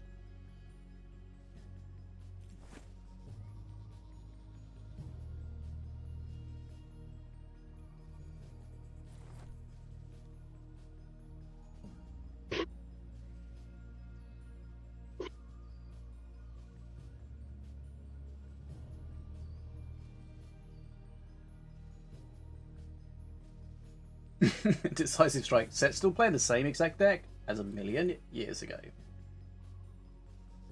I mean, it often works. Like, Mhm. if you know a deck well, then you can often fight through some slight, weaknesses that it has in the meta. Just because you know the cards so well and the interactions. Is Jezra So- getting a nerf in the next patch? I do not know. Let's have I am little not a look. developer. Balance changes. One not. These were the proposed ones. Jezra. Void Tear. Void Tear cost increase from 2 to 3. Oh, that's a big nerf. Yeah. Because you know how it works. That's basically one extra cost for every cast. Yeah.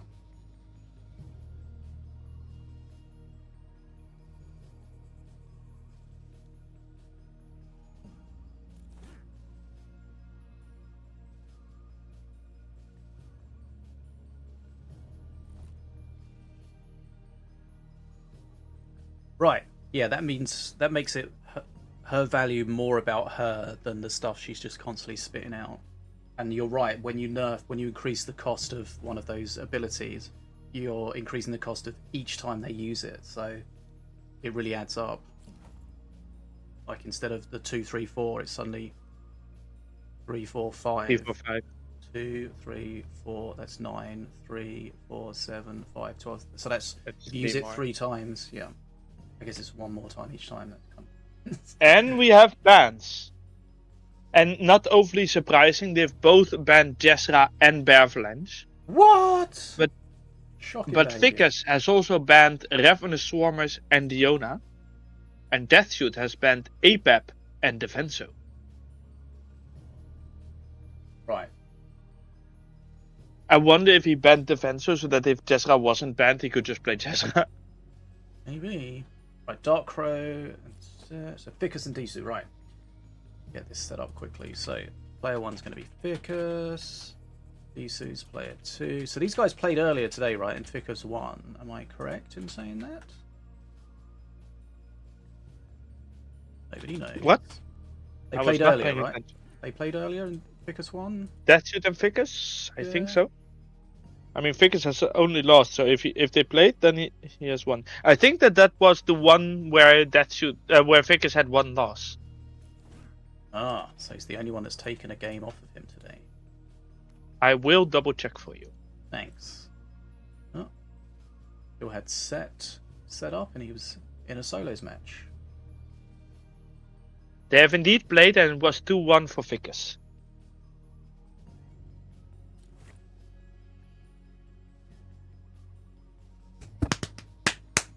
Right! DARKCROW's in the grand final. He will be playing Ficus or DSOO, depending on which one of those 2 players wins this best of 5. So our player 1 is going to be Ficus. So Ficus has banned Diona, has banned Ravenous Swarmers that we know DSOO loves so much. Bearavalanche. DSOO loves Bearavalanche, and Bearavalanche is just generally good. And of course, Jezra is everywhere. DSOO has banned APEP, Bearavalanche, Defenso, and of course Jezra. So no Jezra in this game. Right, so these are the bans. And remember, we have the conquest rules, so if you win with a master, you can no longer play that master. So you have to win 3 times with 3 different masters.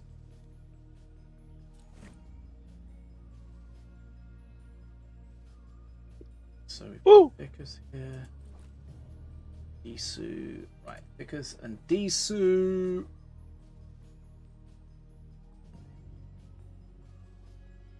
Going to be interesting to see if Deathshoot manage to take 2 games this time. Well, 3 games, I guess. Or if Ficus is going to keep his role going. Because he has been tearing through this tournament. Yeah.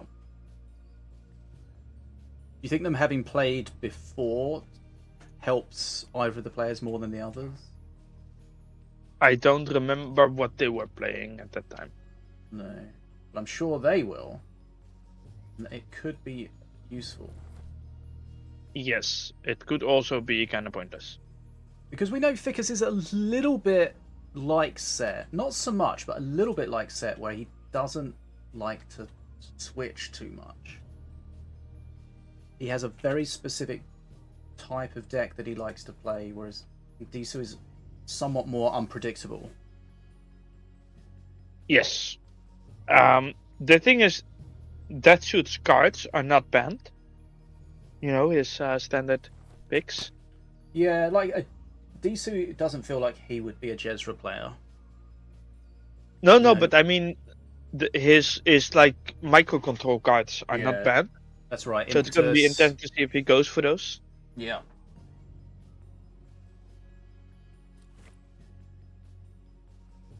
Right, so I'm ready. We're just waiting for the players to be ready. Ficus against DSOO, semi-final number 2. This is number 42 of our tournaments. Can you believe it? We started a long time ago, and a long time later we are here. So thanks so much for joining us. Of course, this is a Team Honor Frenzy and BetaDwarf event. Sinobii is behind the scenes, keeping everyone oiled, everything oiled. And FDM is here with me. Woo! Aren't we excited, people? We are very excited. And now we want the game to start.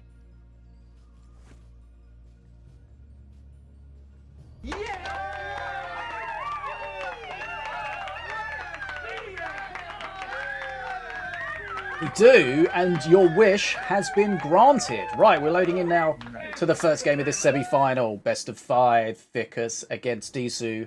Who is going to get to the grand final and play against DARKCROW? We don't know, but we are going to find out together. Right, both players contender this season. Freaky. Ficus playing Diona, of course, with a Dynasty skin, the rarest skin in the game, and Valorian for DSOO. Previously, Deathshoot, Waniani. I don't like the idle animation of this master right now, with the wings being in the same angle as we were looking. Also, aren't those wings supposed to have gone away when he's standing there? Yeah, I think so. DSOO's impetus didn't quite work out. The Ficus kept But that bottom bridge for a while. also, he's playing Blood Imps. Right. So is he? So the question then, is he also playing a heal buff? Let's find out. Rock Rivals. The next episode. And a Yahoon. Yahoo! He was. Is he gonna Yahoon the? Is he gonna do something against all those crossbow dudes? Finally! It was that was awkward there because he really wanted to pick up one of those growth burst shrooms with one of those Zenchi minions, but didn't. That healer's doing well. What does Ficus have to deal with this push? And there is still the just Yahoon rock. Okay. Yep. Oh, he Healer's walked in into there. a tableau. Oof. And he has impetus. He can just impetus something away, Yep. which doesn't do a lot, but still. Okay. Yahoo. The heal is. Yahoo not quite hitting that musketeer, so. Yeah, that's a little bit painful. And what's it called? Sunburn does not deal enough damage to kill the musketeer there, so he won't use it. He is playing Mardred. Deathshoot is, I mean. Yeah, which is kind of interesting. He might Mardred it with the Rock Rivals to kill the statue quickly. That is what I'm thinking. He So has basically- Defenso, so Yeah. you know. DSOO's playing these Yeah, we see big, it. chunky units, which of course are very susceptible to things like Beam of Doom. But there is no Beam of Doom or any heavy removal spell for Ficus. But that And there is a Druid. priestess again. that Snake Druid's going to be annoying. It's going to get sunburned. Yeah, but he's just gonna sunburn it Yep. at some point. There we go. He waits to get as much value as possible, plus the rage on the Mardred. And it's How- totally worth taking some base damage here Oh, because yeah, you're for just sure. gonna use He's so gonna- much. Like, just impetus that away. Yeah, that's the play. I think does he just die here? I mean, I'm don't pretty see sure how he's- you're surviving this. Yeah. Wow. That was a classic death ball. Light prevailed. There was a classic Death Ball, and very interestingly, not a classic DSOO deck. That's a deck that DSOO's pulled out that nobody would have expected him to play something like that. That's very anti sort of a standard DSOO deck. Yeah, the funny Very- thing is that the cards that he's playing are actually really good with a death ball, because you see the impetus that just pushes the defense away. Yep. And now that really makes it interesting, because what does Ficus do? Does Ficus have to tech to deal with that? Does then DSOO sort of bluff him and then play something else? So Ficus ends up with like a Beam of Doom or a Magma Storm or something that's no good? Like, I feel like Yeah, playing, and then that just swaps away to a Yeah. completely different playstyle. playing a completely unexpected deck in the first match and winning with it is Very really destructive. interesting. Yeah. Like, it makes Ficus have to make some decisions here, because you could see the deck that Ficus was playing just simply did not have the tools to deal And- with that at all. The really sneaky thing is now don't play it for 1 or 2 rounds and then bring it back. It's always going to be there in the back of whoever he's Yeah. playing's mind. And we did see that DSOO did ban the Defenso Chopper, which is such a good counter to Mod. Against Hardred. But the thing is, you see him ban Defenso Chopper and you think, oh, that's probably going to be because he's worried about Jezra. No, it was because he was worried about his Mardred getting shut down. Yeah, the thing is, I don't think he would have played Mardred, you know, if he had expected the opponent to play other counters against Mardred. Because Mardred Right. can be countered by a lot of other things as well. Dueling. Is Deadshot inside of Ficus, inside his head? Let's find out. What have we got? Diona. Again for Ficus. King Puff this time for DSOO. He has played a different deck. Doesn't look like Ficus has sort of committed too much to dealing with that previous deck. He does Ooh, have look at Hypnotize that. in there. It is a scrapyard deck. Hey, King Puff's Scrapyard. Interesting. DSOO playing some very different things here.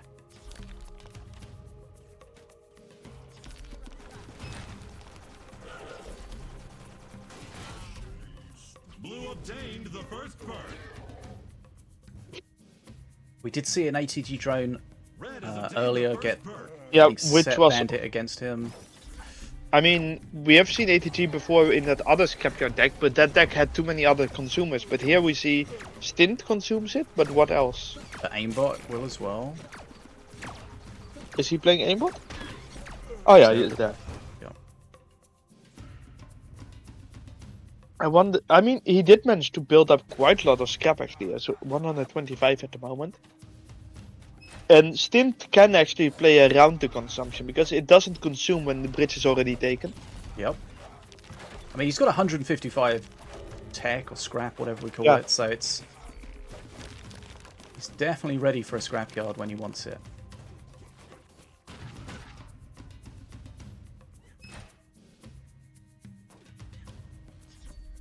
Okay, ATG drone wants Yeah, to and start he's to build not up. playing that Stint. No. Is he gonna swap that to the other side to grab the bridge? Have a look. Here comes the bridge switch. Boom. There we go. Nicely done. And he does win the He has fight a- on yeah, both see, sides. DSOO has a lot of ranged units, which are Yeah. going to be difficult for Ficus to deal with. Oh, and Lovely that stun at the combat top. actually, yeah, nice. That was And it's- massive. A lot of damage he actually gets on Ficus with this. Sure.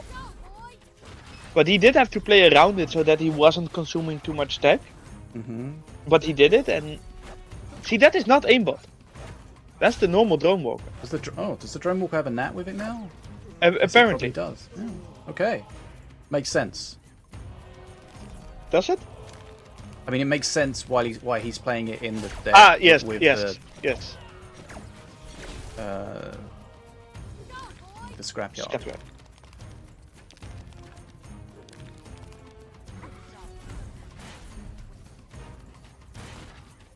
Yeah, I mean, so far DSOO has a lot of control in this game, but he is actually behind in XP. So he is kind of going for the kill my opponent. Although with the square puffs you can get so much control that, you know, Night it Buffs, can but become yeah. very difficult. What did I? Oh, is it to say square puffs? Yeah, but yeah, this perk Yeah. 3 for King Puff is going to be very powerful for sure. And that ATG is gonna blast through that warrior. this is gonna be a lot of face A damage, lot though. of face damage. Yeah. Okay. Good taunt trap. Still a taunt trap. good amount of face damage. Yeah, and ATG drone just shredding everything underneath it as well. Yeah, yeah. And still, Okay. that was a good amount of damage again. What was That's that? Like such an 500 damage or awkward something? Hypnotize as well there. And this scrapyard is ready, you know. Yeah, he's got a decent amount of tech, 150 tech. Yeah. Right, perk 3 coming for DSOO. He's catching up on XP. DSOO is sensing a possible kill here on Vickers. Vickers is quite low HP. Yeah, I'm kind of surprised he hasn't already played the scrapyard. He is being an... Ah, there it is. Okay, there it I goes. was saying that I felt like he was a little bit cagey with it, you know, a little bit hesitant. I How guess does he really Vickers wanted to deal go with this for it. push at the bottom here? Yeah, Annihilator also pretty nasty, of course. Oh, he missed one of the stun dances, but I don't think it matters. Again, feels Good like shock talk.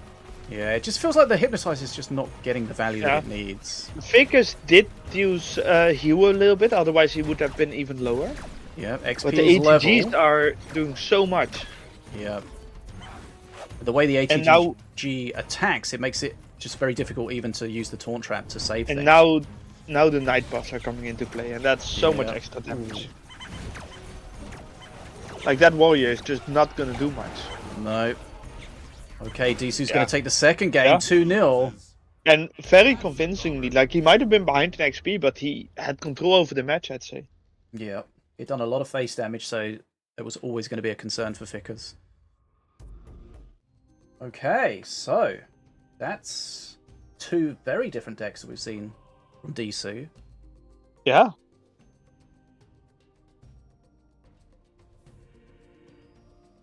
I mean, at this point, we're at the point where Vickers is gonna have to figure out a way to turn the tide. Otherwise, it's gonna be a real fast route to be suddenly kicked out after an amazing tournament.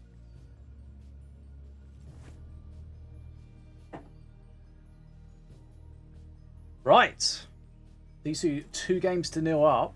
And then where is Vickers' mind here against thinking, what is DSOO going to play now? Yeah, because it could be anything. That suit has been around for so long and is such a versatile player that you just don't know ever.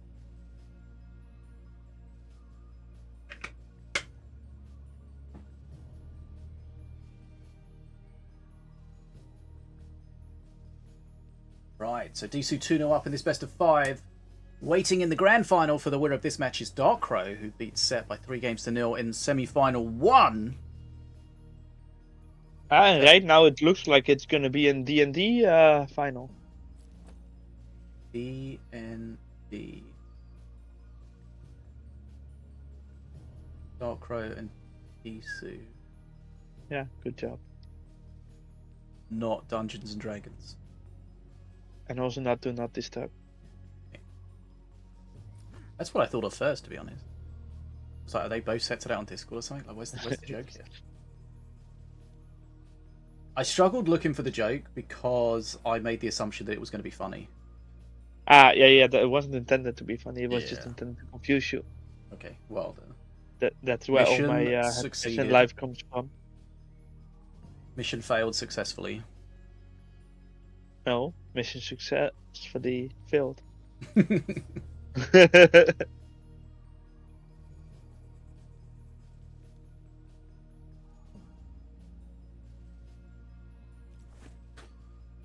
Okay, so we're waiting for game 3. What is DSOO going to pull out? Remember, he can't play the Masters that he's won with, so... And he cannot play Diona. Yeah, Diana was banned. So no Diona, no King Puff, and no Morelli. Volk. I can't remember what the first one was, to be honest. I don't remember either. What was the first one? I think it was Florian, right? remember there being any Wait, runes. The first in there. game was the Death Ball, right? Yeah.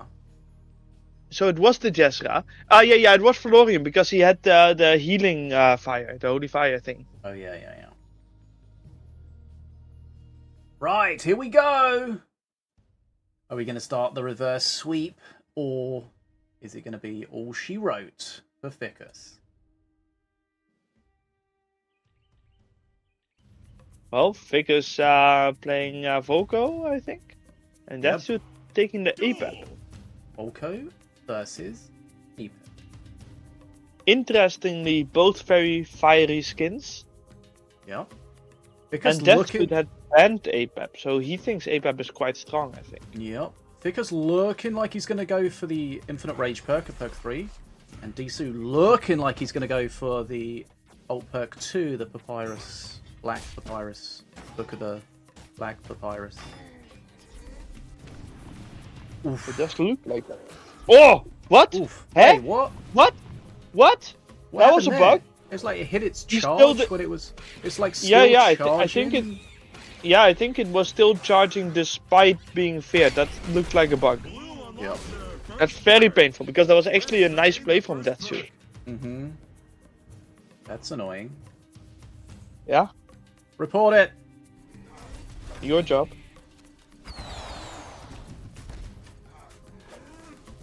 Or Deathshoot's job, I don't know. It's just one of those weird interactions that you now have to be aware of. Yeah, like it's definitely something you want fixed. Right, here comes the rage. Oh, Jesus. Knockback in the assassin. Yeah.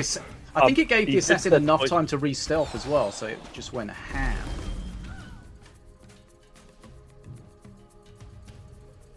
But then the poison, of course. Now this is looking more like the standard, the sort of the normal deck you would see people using the Endless Rage with these bigger It's units. also the Deathshoot deck feels quite Deathshooty. Yeah. You know, just a little bit control-y. I mean, makes sense with APAP. Mm-hmm. You also see that Deathshoot for the first time ever in this match, I think, is ahead in XP. And he is. Right. Let's Oh, see. what? Holy! I did not expect that. Because I'm not seeing Ficus's hand, right? So.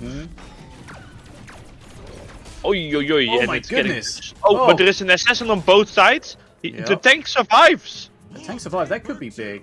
Because, of course, you've still got the tank's shot Yeah, available. is he gonna... What? Oh, he went invisible. Oh, that's a lot of face damage. Right.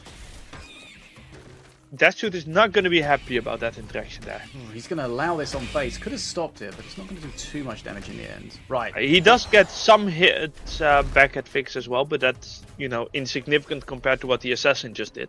Yeah, it's a big XP lead for DSOO at the moment. Still got 15 HP left. 1500 Also, HP, that sorry. the marksmanship on the boom buggy is nasty.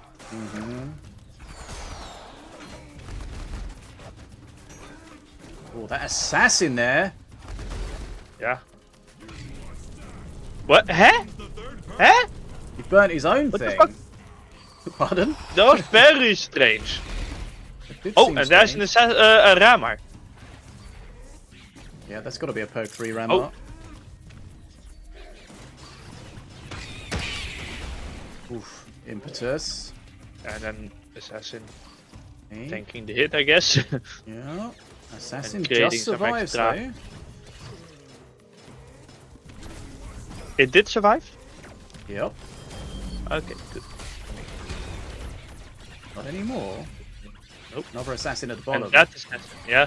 Bit of They thickness is- both are definitely liking the assassins, but ooh, this could be a pretty nasty push because tank deals a good amount of damage, but I mean, With this I XP think that's- lead, with this XP lead for DSOO, he the needs only way to he just loses survive, this basically. is the Yeah. only way he loses this is to this perk Also, three push. he might actually just kill him with the propellers at this rate.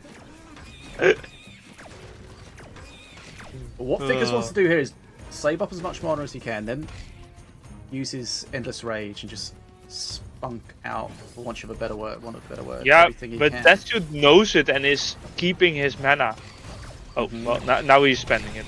But look at the XP, 180 to 120. Yeah, This it's seems insane. almost He, a he perk just needs 4. he just needs to survive the endless rage. He needs to Yeah. make sure he doesn't die to something stupid, basically. Oh, and that's a nasty counter. Yep. That works on invisible unit is.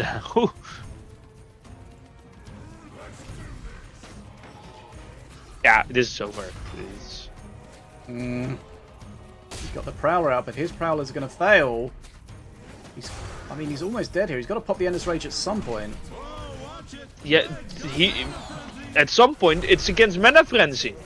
He should have popped it 5 minutes ago. Yep.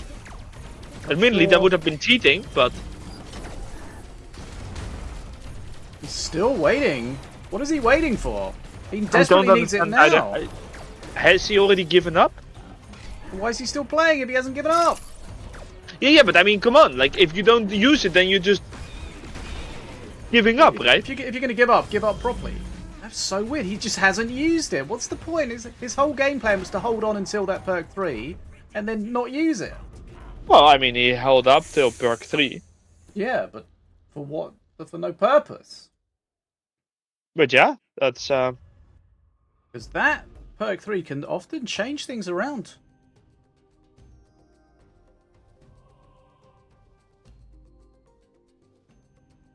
Right, GG. DSOO takes it 3-0. Yeah, quite surprisingly so. Because Goes into Vickers that had grand such a final. good tournament and already beat him twice, you know? Mm-hmm. Right. That means we know who's in our grand final. It's DARKCROW and DSOO. Get this. I just came up with this. It's D&D! Yeah, that's such a good comment. Vickers says in the chat, I didn't expect such a variety of decks. Yes, exactly. That was the key, I think, to that matchup. Yeah. DSOO... That is DSOO in a nutshell. Yeah, he came out of the first match with that death ball was just that set the scene. That meant that meant That it could be anything. That meant Vickers couldn't rest on his laurels and expect what was going to come next. And DSOO just did DSOO things. Right, well played to everybody up to this point, but we still have one more match to go. It's going to be the grand final. D&D. It's dynamite. It's like TNT. Is that what D? Yeah. Then you should have gone for dynamite. It's dynamite. What? Right. Let's get ready for the grand final. Who is going to be the champion? Both of these players have won many of these events before. Who's it going to be that wins this one? Saga, could you not knock things over? I don't think it's going to be Saga that wins this one, sorry. Oh, I think Saga always wins. And this time she wins by laying on her back on my lap, getting belly scratches.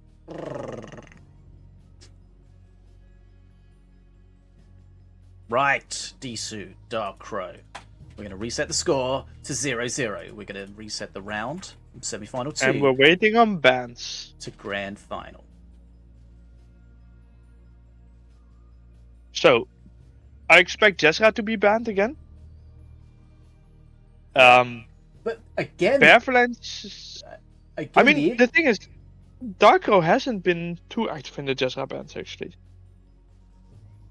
the interesting thing is, not only did that real change of deck structure for DSOO affect the Vickers match, it's also going to be something that DARKCROW has to keep in mind now. I'm sure DARKCROW would have watched that and he's going to be thinking, well, that I wasn't expecting him to play something like that, and now I've got to consider that in terms of my bans, in terms of the decks that I decide to play. Oh yeah, right now DARKCROW has to sort of be ready for everything, so he either has to go something that can win relatively early, you know, or go for something that can sort of handle everything and kind of win on outplaying. Because what else are you gonna do? You can't really go for something that takes a long time to launch, because what if you meet a Death Bull deck? It's true.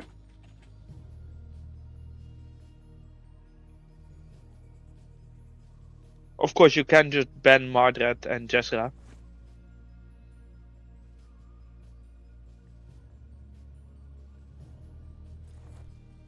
And then it's interesting because then it makes DARKCROW have to think about, do I need to ban something different because of what we saw? And then that, if he does that, then that opens up something that he's not going to ban that he previously was going to think of banning.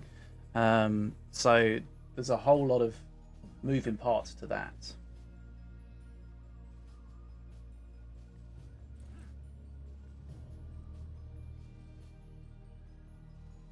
If you missed any of the action or you want to revisit it, remember it'll be up on YouTube tomorrow on my YouTube channel, BadAsFish80.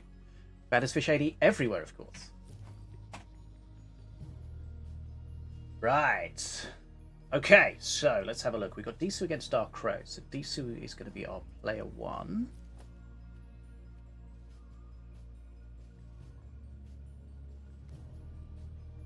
DARKCROW is going to be our player 2.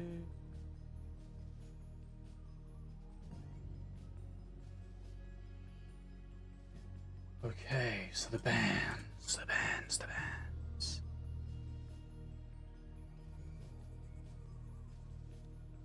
Oh yeah, we have gotten them. Yeah. So let's start with DSOO. And DSOO is going to be banning... DSOO has banned APEP. Also banning... Magma Cannon. Very understanding. DARKCROW plays Magma Cannon a lot. Yeah, Bearavalanche. And Also understanding. of course Jezra. And DARKCROW's banned King Puff, Shock Rock. Oh, so these are very specific. So we got Shock Rock, Ravenous Swarmers, and of course And Jezra. Jezra. Okay, so no Jezra in this grand final. But there may be others. Okay, so DARKCROW not being swayed by that heavy Deathball deck that DSOO played with regards to his bans, but will it affect his choice of decks? Will he maybe run a heavier removal spell than he might have previously? It's possible. It's definitely sensible. But then will DSOO do the reverse bluff and not play it? We don't know. Right, let's sort out this prediction. So, Is there something we do know? What's that? No, I was asking, is there something we do know? But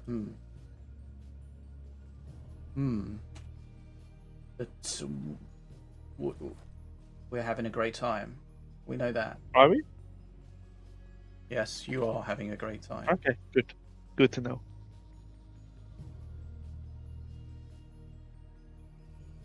You do have to say that you're ready. Yes. I say that when I'm ready, and I'm doing it now, and it's just a coincidence that it happened at the time you reminded me. Sure, sure. What's up, kitty cat?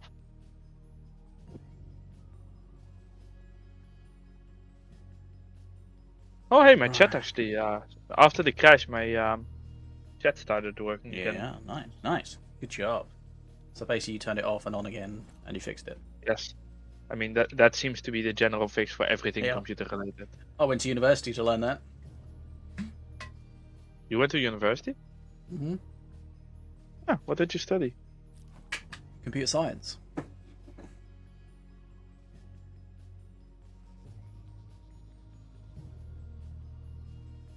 Nice. Thanks. Talking about the Endless Rage not getting used, Vickers said it wouldn't really change anything if he controls the bridge. The advantage of Volko's perk is small. He expected aggression in match 3, and it all worked out perfectly for DSOO.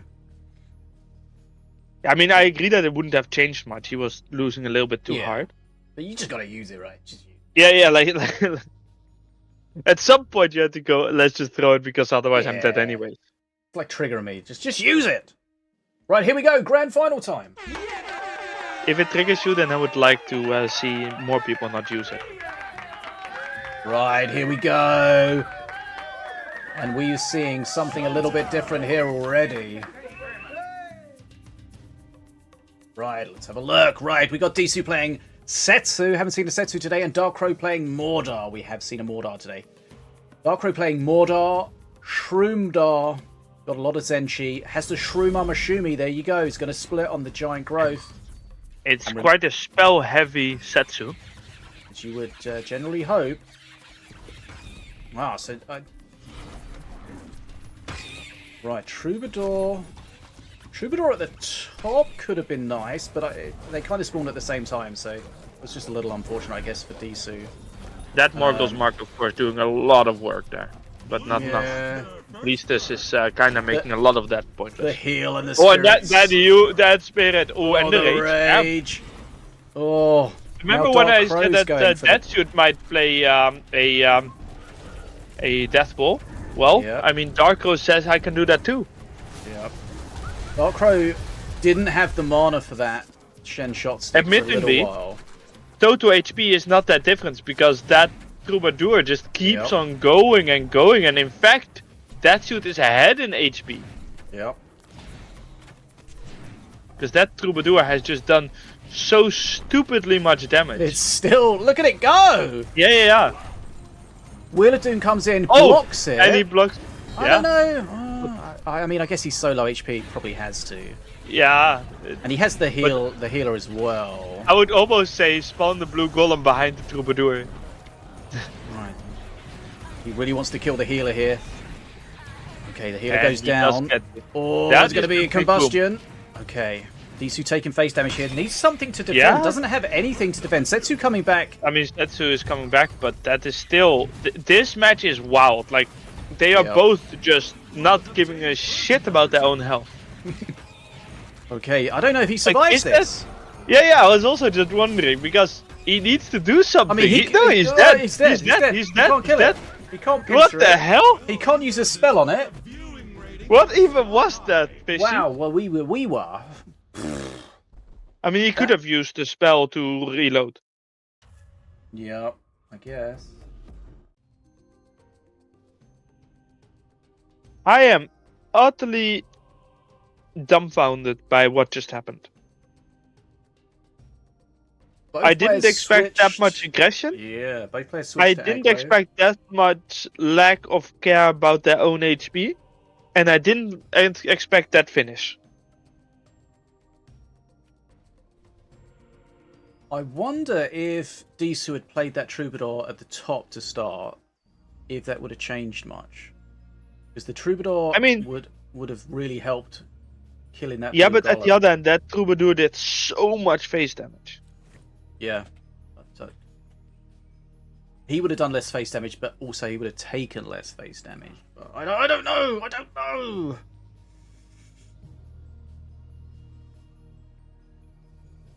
Wow. Okay. So yeah, that first Troubadour did so much damage, but it turned out to be fairly irrelevant in the end. And yeah. The problem is, if you then ignore your own defense, you can still die. Yeah, and I've never seen that where a Zhao, sorry, is going to get that final kill, the final hit. Never? No. And then you've got spells in your hand to kill it, but you can't kill it because of its dodge. Actually, did he have Pincer? He did have Pincer, yeah. Doesn't Pincer work? No. It used to, at least.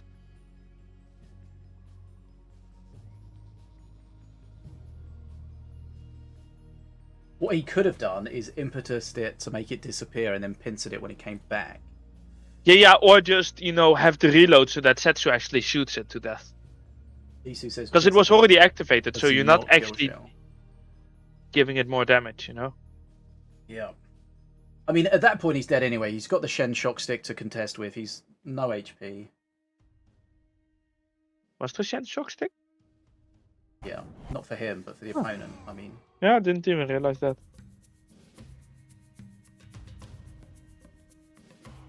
Duel.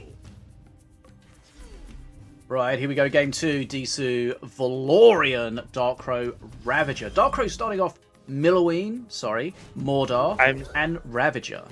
DSOO has the Mardred again. Yeah. And the Blood Imps. This is the Deathball deck he used before. Oh. He is using... Oh no, I thought he was gonna use the knockback there to actually delay the fight a bit. Yeah, it might have helped him actually. That was what I was thinking. Oh, Marjorie doesn't quite get the fear off. Yeah, that would have been nasty. Okay. Worked out in the end. I am not seeing the Priestess yet. This needs to be an impetus. You need to blast it away at the right time. Yeah, nice, well played. Oh, that Spirit actually giving them a little bit of a save there. That Although sunburn the was rage invisible, Mardred, but it happens. Mardred just, you know, jumping. Yeah. Mardred being Mardred. DSOO has a good XP lead here. Again, he doesn't pick up the shroom. Yeah, I think he just wanted it in the push. Yeah. That is not gonna jump. What's that dog doing? Nothing. Yeah, that's what I said. That's not gonna jump. And that's just gonna get, you know, scat. Oh, he does it with that. Okay, I thought he was just gonna use the scatoid. Oof. Oh, smite. Was there a smite? I thought I saw a smite. Are you sure that wasn't just the holy fire? It might have been. Right. Oh, he doesn't quite pick up the shroom. Look how close he is to it. Oh yeah. Right, what's he going to do here? Can't pick Holy that up fire? with the Yeah. healer. Oh, and the Spirit just too late. And that one is also kind of pointless. Okay, he's got a healer. He's going to have to spawn. Yeah, some... and Mardred is in hand. Yeah. Not sure if he wants He's got a to use... massive yeah. XP lead here. And I mean, Of DSOO course. is just destroying this match. Like the XP and HP lead. He does have a smite. I was bloody right. Oh yeah. Why were you bloody? Ah. So right that it hurts you. I think Darkcrow's dead here. Like, what does he do? Yeah, like What nothing. does he Oh, and not- especially not with that rage. Okay. Where did that rage come from? Sunburn. Victory for good. Ah, the invisible sunburn. Nice. Yes. Right. One game all. Yeah, DC I mean, fights back. the example that death balls still work. Both players playing decks that we would not necessarily expect from them, which makes it very interesting for us and very difficult for them and their opponents to, you know, make the appropriate bans and deck choices. Yeah, because this is the deck that he played before, so he has already shown it. Yep. But when there are that Okay. many decks, you can't really do everything. And that's feels like the kind of deck that's going to work with any master as well. Played up with Volko, get the raid. Yeah, of course, I think it is good with extra good with flooring because you have that extra heal in there Yep. from the Holy Fire. But yeah, it is definitely a deck that stands on itself. Saga, it's still an hour before you get wet food. Okay, so both of the semi-finals went 3-0, but that's not going to be the case here in the grand final. No, it's already 1-1. 1-1 as we speak. So Valorian has come and gone for DSOO. He can't play that anymore. What will he switch to? And what was the master that DARKCROW won with? Was that Volko? Mordor, I think, wasn't it? Was that Mordor? My drunk? So unlikely. He played that Mordor, Zenshi Mordor, Death Ball against But Setsu. I don't remember a single res. Are you sure it's Mordor? Yeah. Was that why the Troubadour survived for so long? Yeah. the mod Are you article. sure? Yes. It's so wild. Morda actually won. I know. And not even because of a great dress. No. It won because of Xiaolong. Right, here we go. Game 3, 1-1. Poised on a knife edge here. Miluin versus Diona. Of course, the bans were King Puff and Apap, so we're definitely safe on that front. Dynasty Diona against Dynasty Milloween. Right. I see a Madrid in our future. You can look in the future. Yeah. Nice.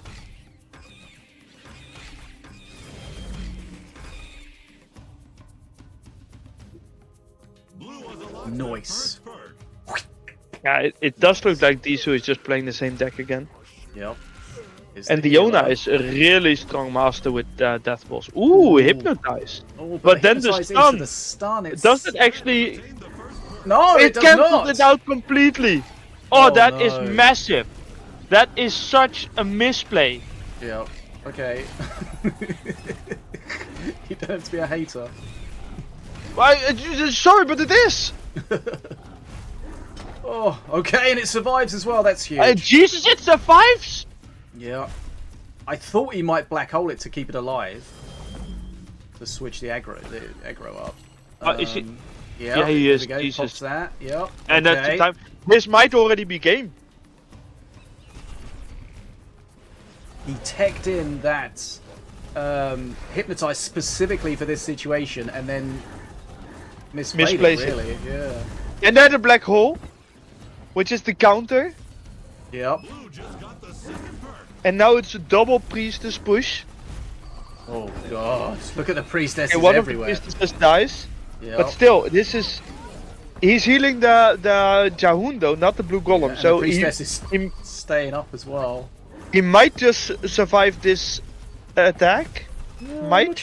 Not sure about that. Yeah, no. I'm less and less certain. I'm pretty certain he is not. It seems like this might be it. I don't know why you thought he might survive this, Fishy. That's I don't- ridiculous. Like, and it was so weird how I said it in your voice as well. Yeah, it's so strange. Jesus, that was... I mean, that first hypnotize just failing Yeah. spectacularly. And then the second one being countered by the black hole. That's nasty. Yeah. That's Wow. just nasty. Okay. DC 2-1 up. Well played by DSOO, but now DARKCROW really needs to find a counter to this deck, because why would DSOO not play it again?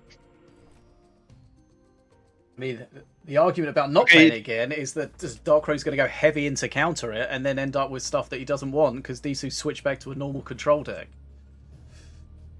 Yeah, you do the mind games, I just play game. I mean, how do you counter that? If he's got a black hole, like, what are you doing? None of your removal spells are going to help. Use minions? Yeah, but which of the minions are going to be trading well in that situation? Margaret?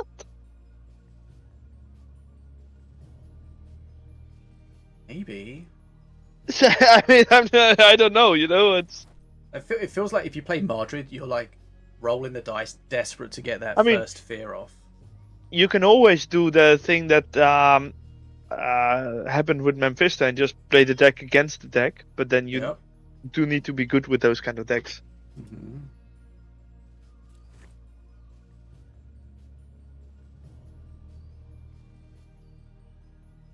Okay. DSOO 2-1 up against DARKCROW, best of 5, so DSOO 1 game away from being our champion. And his deck choice in the semi-final really threw a cat amongst the pigeons. And that's kind of stirred things up in his match against Ficus, and now in the grand final against DARKCROW. DARKCROW pulling out some decks that we were not expecting to see either. As a slight side note, Seth lost only to DSOO the entire tournament. So if DSOO becomes first, then Vickers was really unlucky with his matchups. Wait. He could have reached the... What I'm saying is he had a really good tournament and he had decent chance to get to the final. I didn't understand that. Okay. You said Set only lost to DSOO. No, Vickers. Okay. Yeah, it happens. Yeah. Especially when DSOO is this much on a roll, what are you gonna do? I mean, hopefully DARKCROW can find something so that we get 5 games. Here we go. What master are we gonna see? No Diona. We get a Tronfair versus APEP. Right. Showtime! APEP for DSOO. In the blue corner, DARKCROW. Tronvir in the red corner. Demon Warrior. Tronvir. Using the normal perk for Demon Tronvir. Warrior, really? Yeah. APEP using the alt perk too. DSOO is switched back to kind of normal. Yeah, this is... but that's also what he did the last game against Set. Vickers. It's very much a similar deck. Yeah. Was Badlands not bad?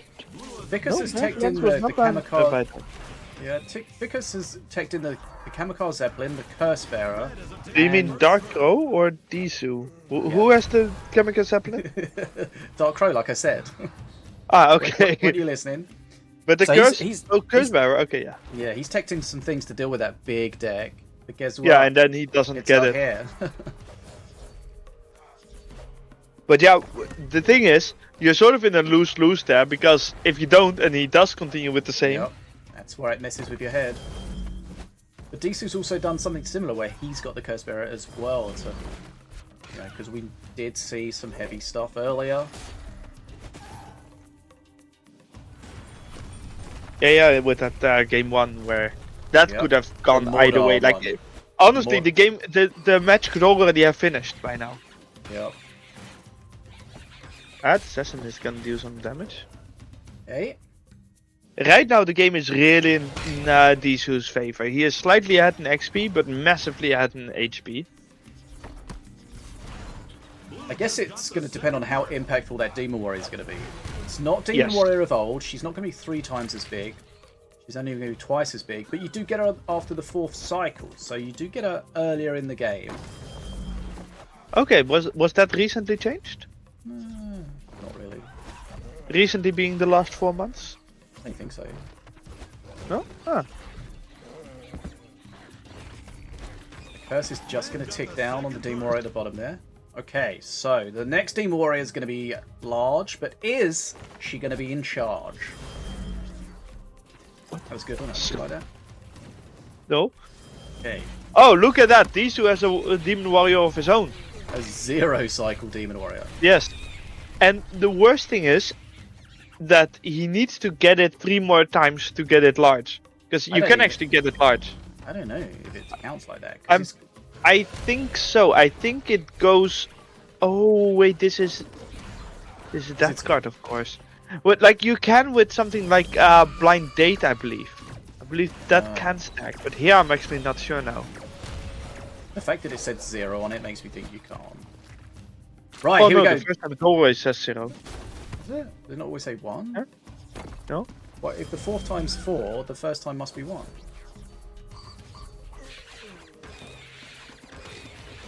I don't know, man. Okay, this It Demon used to Warrior always say 0 at the start. Yeah, that Demon Warrior didn't do that much. It didn't Ooh, do they- much, but it did that's- more than the previous ones. Okay, yeah, if you put the bar on the floor, it's very easy to step over it. That is true. But when it's Oh, close there's like Kamikaze this... Zeppelin. Boom! Okay. Whoa. Boom. Is it gonna die? No, that's not the other person's Alright. curse. But now it's dead. Imagine you could tell whose curse it was by the colour of it. Yeah, I imagine. Imagine if you In the could tell- meantime, The XP is actually still pretty close, and DARKCROW hasn't taken a lot of extra face damage in the meantime. So with the Demon Warrior being stacked, there is a chance of DARKCROW taking control over the match now. He's also about to get perk 3, which could be, you know, a big boon if he needs it. Yeah, and of course he is using the default perk, so he does get that perk 3 bonus after the Word Stone. Well, no, he already gets it.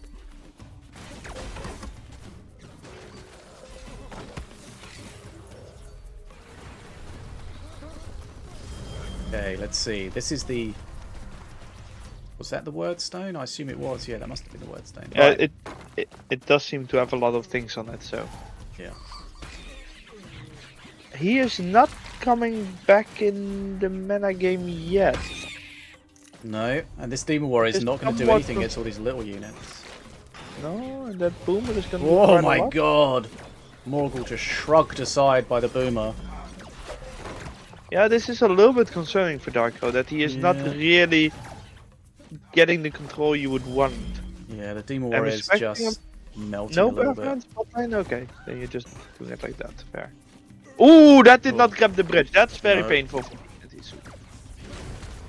But he's far enough ahead on XP that it's not going to be too bad. But I mean, it's still, you spend 2 extra mana, you know?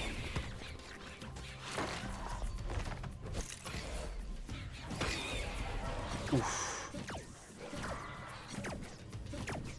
Yeah, I mean, again, the Demon Warrior doesn't do a lot. It's just not doing anything. There's just nothing good for it to trade and again. DSOO has gotten a lot of XP lead now because of that perk 3. Yeah. This looks like DSOO's going to be our champion. He's very close to Mana Frenzy. Yeah, I don't see how DARKCROW can win this. You know, you don't have a perk 3, and you're like 30 XP behind. Yeah. That's just not gonna happen. Like, yeah, sure, you can hypnotize, but... See, there's another zero Demon Warrior. I don't want to say I was right, but I was right. Okay, DSOO's going to be our grand champion. DARKCROW fighting him all the way. Somebody left the match! Yeah, DARKCROW left. Got a bit of a rage quit situation. Got the BM emote and left. GG. DSOO. Yeah, I mean, quite a convincing victory after a very close first match. Yeah.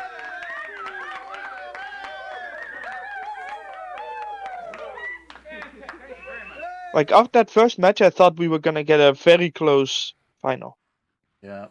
Didn't turn out to be. Nope. Right, well played to both players and everyone involved in today's event. We got through it! DSOO is the champion, beating DARKCROW, who is our runner-up, 3-1 in the grand final.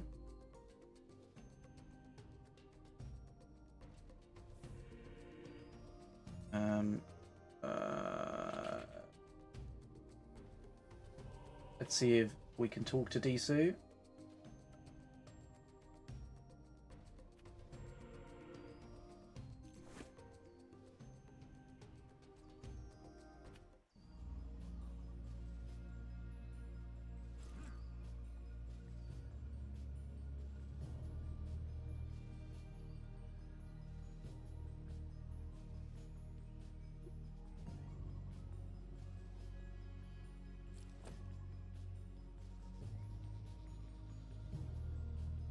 Right, we should be able to talk to DSOO shortly.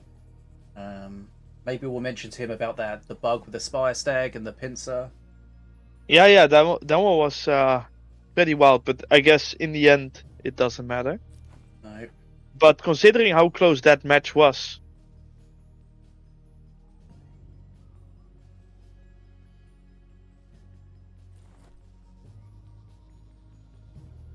Subsaga. Okay.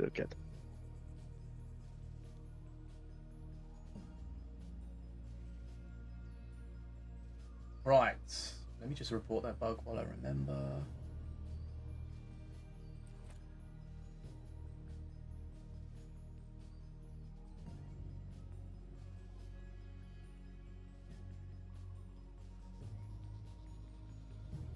I don't do silly things like that.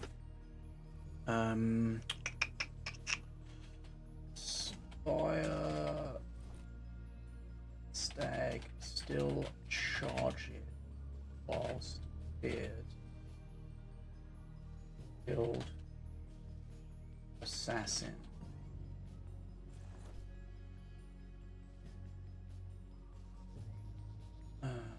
Awaiting replay from Vickers.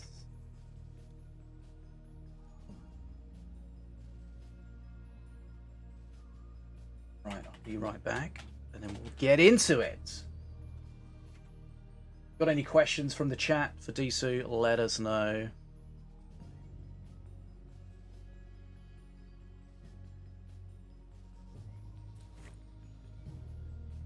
We'll see if we can ask him. Right, BRB. GG.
Right, back.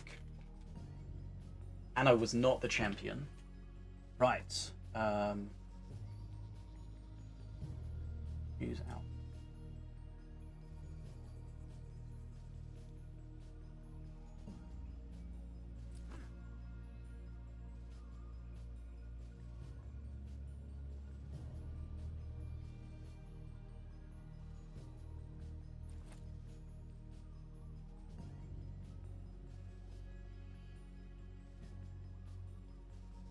Right, he's yelling at me. Relax. Still here, FDM? Yeah, sorry, I'd muted myself. Right, hold on. Muted for something. Are you muted by you or me? Hello? Who's muted? DSOO. Hello? Hello. Oh, There we hi go. there. Hello. Congratulations, you've won the tournament. I know, I noticed that. Thank you. It's a very good Yeah. tournament. Now, tell us how it went from your side of things. Alright. I hadn't played almost at all until the last 2 days. I had like 5 hours in the last 2 weeks. So I put in the time and I made some decks. And I don't know, I guess I won. Worked out. You won some games. Yay. You won enough games. You won the right games. Indeed. I did lose to Nice. both Set and Ficus in the Swiss. But I think that kind of helped me prepare for the top 4. Nice. So of Yeah, it course was you. actually really close to you not making it to the top 4. Yeah, it's mainly because sometimes I don't know how to change up my style, and in the Swiss it's especially unnerving because it's only a best of 3, and I just kind of fall into the same routine, which is I think what happened in most of my games versus them earlier on. And also, we're going to talk about the deck that you played against Ficus, which came out of left field and nobody expected, the heavy push deck. Obviously, you had that in your pocket, but you didn't want to burn that too early. So, for example, in the Swiss part of the event, you didn't want to reveal that. No, I actually built that while I was waiting in the semifinals. Okay. Because You know, Mason Kane on ladder, he runs a deck just not just like that, but very similar to that, usually on mortar. And I thought it seemed quite strong, especially when everyone would expect me to play control and not full aggro. Yeah. So I just leaned into it, and it seems really good, and I might try it on ladder. Yeah, for sure. It seems like you need, especially when you had the black hole in there. It's like, what is your counter to that if you're trying to deal with it?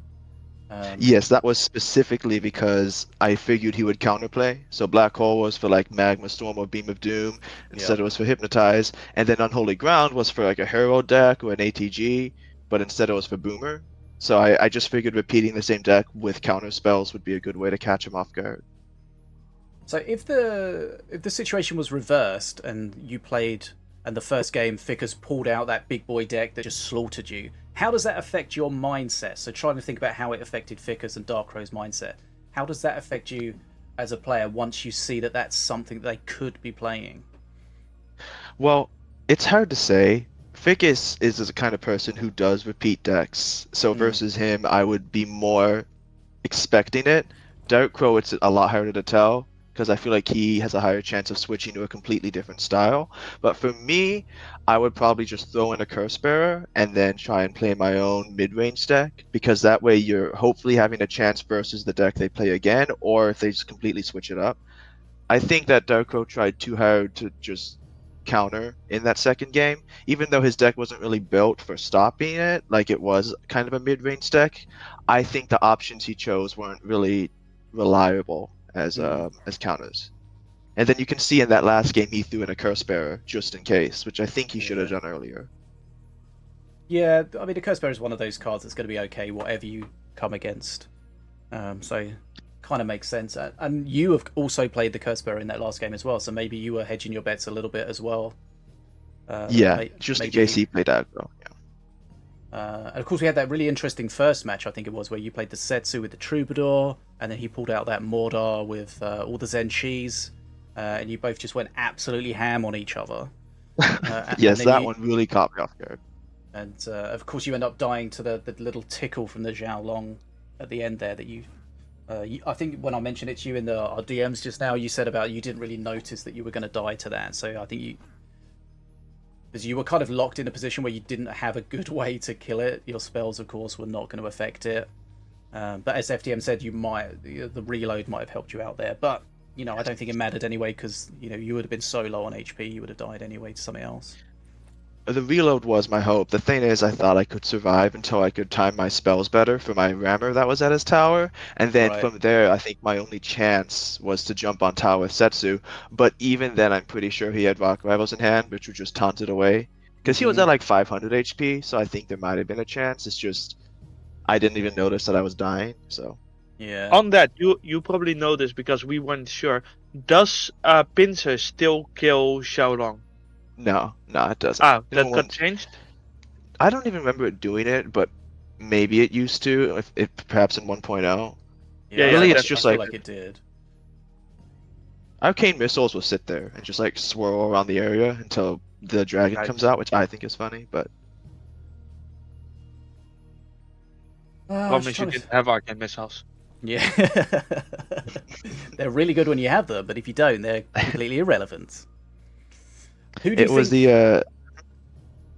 you think your hardest foe was today, out of all the people that you played? I guess I would say Ficus. It feels it's hard to pick one, and I don't mean to say this in an egotistical way, but I feel like I had their numbers in the top 4, so I don't think it was that problematic. But I'd say in Swiss, it's definitely Ficus. He always knows how to stop me, especially because I hold decks back in Swiss, so I'm even more predictable. Like that Troubadour deck, I did plan on bringing it out, and then unfortunately DARKCROW, he was like, well, they had a lot of aggro that game, and so he decided to do it as well. And Troubadour is one of those where you don't really want to face another aggro deck, because another aggro deck can probably have a unit that does way more damage and actually targets units, not just buildings. Yeah. But it was still a really good tournament. Obviously, I guess I won, right? But while I was waiting in the semifinals for my game, I built that KP deck with the Scrapyard, and I built that that Jahan deck with the Valorian, then I built the Apep with the Spire Stag. All three of those I made waiting on my games with Ficus, and I believe all three of them I used in our matches, so it ended up working out quite well, which doesn't Nice. always happen. Yeah. You know, sometimes you build decks in preparation and you end up just bombing, which also always feels bad because you think it's going to work and then you get shut down. And of course, we saw that Spire Stag bug that the pincer, the Spire Stag, the still charging while it's running away, killing the assassin. I'd not seen that before, and I'm assuming you hadn't. I had seen it before with Fanrail, but I hadn't thought about the fact that they probably have the exact same function with their charge attack. So then it happens with Spire Stag as well, where there's still, it's like Reckonator, it doesn't stop, right? It's just there anyways. Yeah, I would definitely call that a bug. It was even pointing away from you at the time, wasn't it? When it. Yes. So it's Yeah, that like part it threw me charged you off. backwards. Yeah, it was very strange. Makes So we me saw think it's like an AoE instead of just a forward attack. Yeah, so we saw a couple of bugs today that didn't really have a huge impact. We saw the Unholy Ground with the Fanreel not getting released, which is... Oh, you mean The the Herald? The Herald, yeah, sorry. I don't know, Fanreel, we put it in my head. Which I don't think there's too many gameplay bugs in the game at the moment, to be honest. There's various things that need fixing, but the gameplay bugs are not too... Yeah, and the ones that are there are the ones that are fairly niche in how often they happen. Yeah. Like What how do you often guys do you think? actually... Oh, sorry, go. What do you guys think was the like most outstanding thing about the tournament, or like that caught you off guard? I was surprised just how good the commentary team was. Okay. Jesus Christ. I especially was very impressed by the continuously correctly naming cards and minions. Yes, without making stuff up or getting it wrong. It's impressive how well you guys know the game. Yeah, it's not like we Is that haven't spent sarcasm? nearly a decade on it. No. Genuine. I mean, one of the most interesting things, without blowing smoke up your arse, was you bringing out that very different deck, which I think changed the whole tournament meta from that point on. People had to keep in mind that, you know, they might get these aggro decks against them, or they might have to play that. Yeah. I think it was so successful that it like completely threw off DARKCROW for the finals. Like you said after the match ended that he would have to think about it because it's one of those things where there's a certain standard you expect of these tournaments that's really been upheld for a long time now. It's kind of mid-range control with the occasional surprise. But then you have an aggro deck come out of nowhere and it has not just success but like obvious success where it wasn't like maybe there's a chance, it was just definite win. So I think it actually added a lot more entertainment value to the tournament, which is what I love to bring because it's fun when people have a good time, you know. It's also one of those decks. I always... Sorry, you go go ahead. No, I was just gonna say it's one of those decks that you find that you think, well, how do I even tech against that? Like, what do I play? And then like you just think, well, let me just pray that he doesn't play that. I mean, considering we're blowing smoke up your ass anyways, I always enjoy when we see a large variety of decks, which for the most part you did. Like the finals was a lot of the same, but especially before that we saw different decks. Yeah, I especially changed it up in the finals, specifically because I did a lot of decks the first time in the semifinals, so it's sort of like trying makes to sense. Change it up in a different way. But yeah, I feel like we saw a lot of similar kind of playing styles through most of the tournament, even though Masters were changed a little bit.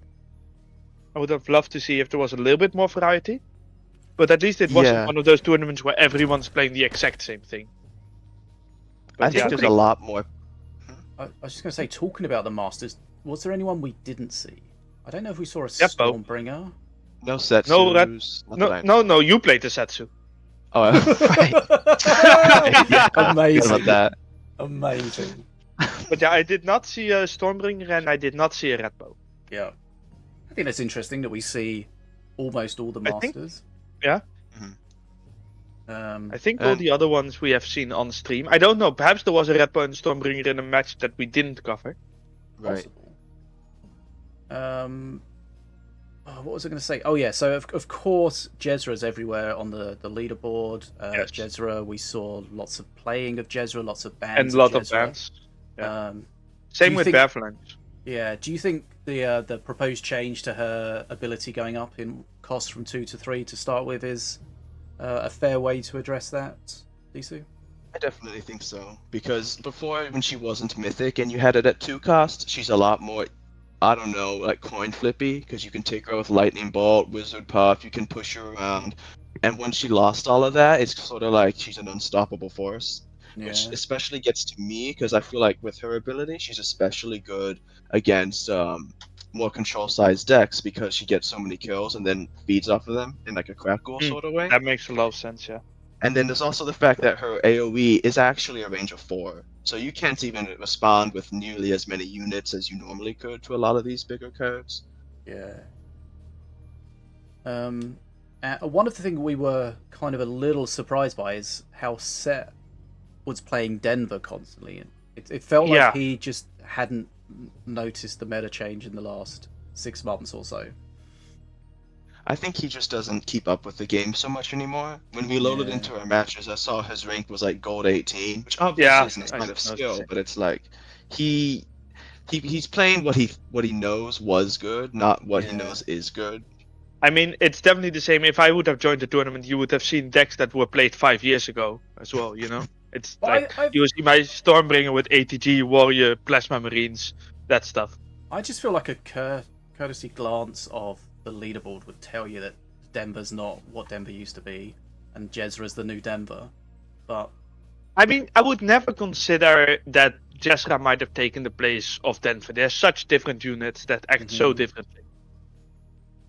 Like, if I just look at the leaderboards, I would not make that conclusion. I would definitely have but you won't see Denver anyway. But I mean, but the thing is, you're saying is the new, and I'm a little bit inclined to say, okay, perhaps in the sense of that they're strong, but not in any other sense. You have to ask yourself one question. Is Eric playing Denver? If no, then Denver's not what Denver used to be. Yeah, but the thing is, it doesn't have to be what it used to be. It just needs to be a card that you enjoy playing that is strong when you play it. Yeah, I think FDM's saying it wasn't really a replacement. It was more like a change because it fills different roles. And it's not like for like, but for like the meta big card pick. Yeah, but the thing is, when you're as good as Set is, you can often play slightly off meta, and just have your skill kind of cover for it because you know the cards. Yeah. Like if I play a meta deck or I play my comfort deck, I'm often better with my comfort deck, even though it's objectively worse. And I guess to be fair to say, a lot of the matches that he came up against, they were decks that really were difficult for Denver to deal with. We saw the Herald Armoon just shredding it. It doesn't do well against Jezra now. Jezra's mythic. And I guess those are just a couple of examples of why it's not meta currently compared to, why it used to be meta. So yeah, that was... it's interesting to see that the balance changes do affect the meta.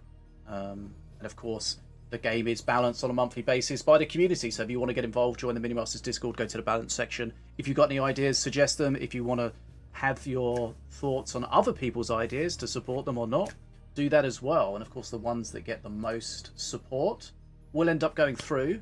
And to that end, we do have a balance patch on Monday. New season dropping on Monday with the appropriate balance changes. I'm not really sure of what they are at the moment.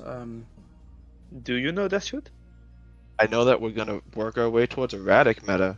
I think he's getting another. Radic was really surprising to me. The Radic you played. What? Were you the one that played Radic? Yeah. Yeah. Because there was one match where you just kept jumping on the bridge, and we were very confused about why you were doing that. Okay, yes, yeah, okay. Yeah, I thought you were just like memeing, like you were just like, oh, it's over, I'm just going to burn all my mana on Radic jumps.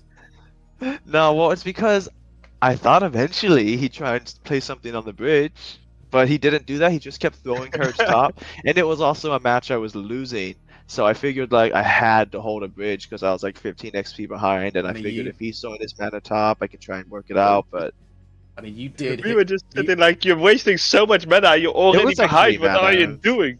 You jumped like 3 or 4 times. You held the shit out of that bitch. I did. I just thought maybe it'd work out, But Radic, I did get a win or two with especially Yeah, in, like he- the earlier Swiss rounds. There was one of the games where you played Radic and it just absolutely destroyed your opponent. I don't remember what card they were playing. It was destroying. Do you remember that, Fishy? Oh, there was one The where first time we saw Radic. against there was a blue golem that it was shredding a few times. I was the blue golems. That was DARKCROW. That was DARKCROW Yeah. in the Swiss round. Yeah.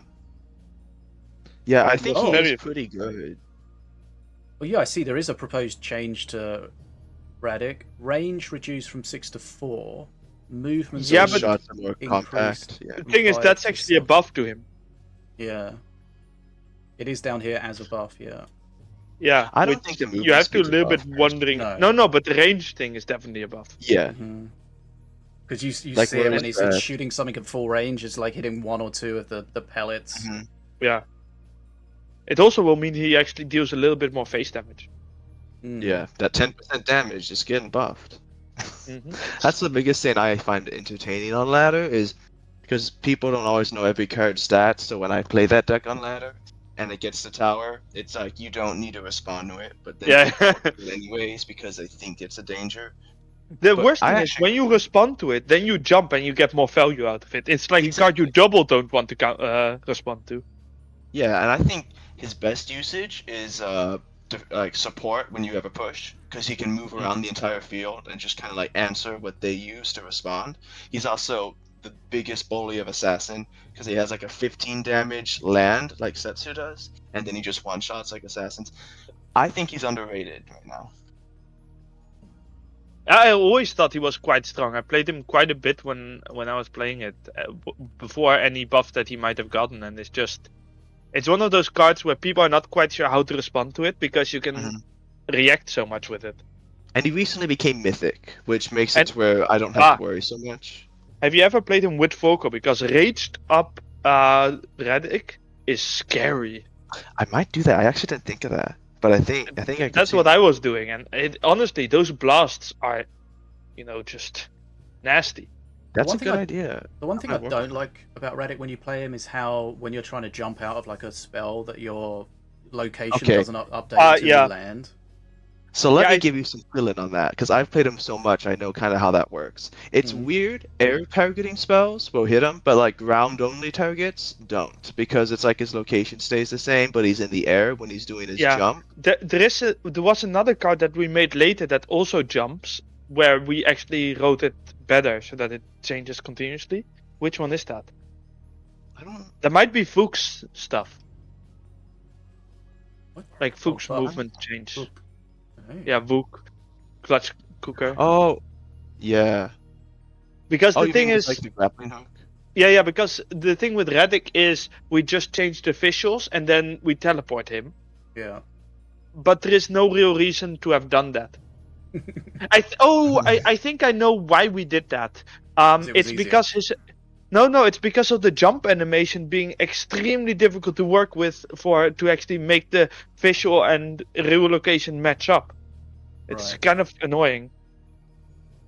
Because he doesn't stay on his own location. He actually moves back and forth in the animation, and we didn't have time to fix that. There was an incredible bug with him that doesn't exist anymore, I guess, since he's now mythic. But if you revived him, then his jump was no longer connected to him, but it would end up being connected to something else. Like, I remember seeing a fan reel that was jumping around. Nice. That was one of the fun. Still That's got a good. pretty entertaining bug, because when you spam his ability, there's like a period before he lands where his original jump location stays the same, so you can have him Yeah, jump, I've done that yeah, one. It's so like nasty. back You across can the actually make him entire jump map. really big distances that way. Yeah, which isn't even good. That's why I like it as a bug, because like you're spending an insane amount of mana. But with Mana Frenzy, when you have like a guaranteed win, it's really fun to make him land from one corner of the arena to the other. I might have spent a little bit too much time in, infinite mana mode while testing, doing that stuff. Okay, You well, can I'm actually about queue at to- a lot of jumps. I actually got to head out soon, so I wanted to know if there's anything else you guys wanted to cover before I abandon everyone and just disappear. I wanted to know why we're not best friends anymore. Because of my life, Fish. What do you mean Everything's different anymore? now. Yikes. Okay, Yeah, well, sad. thanks for coming on and joining us. Very well played as always, and thanks for making for a very entertaining tournament, along with all of your awesome opponents. Shout out to Ficus, Set, and DARKCROW. The No top one four. else? Nah, nah. Benolith almost got there, but Maybe next time. Always good to see newer Maybe players getting involved. it As well as the is. experienced ones. All right, And long live Minion Masters. salute. See you guys. Okay, bye. Yeah, and congratulations. Right, there we So, go. half of that. The mighty DSOO, our champion once again. Reminder, if you missed any of the action, you want to revisit it, if you were here, you can find it on YouTube tomorrow.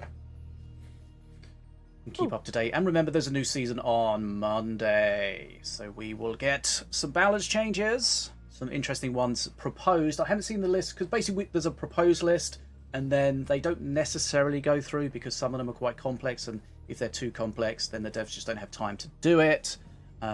So we'll have to wait until we get the updated I feel like list from dev the is devs. more accurate. Hmm?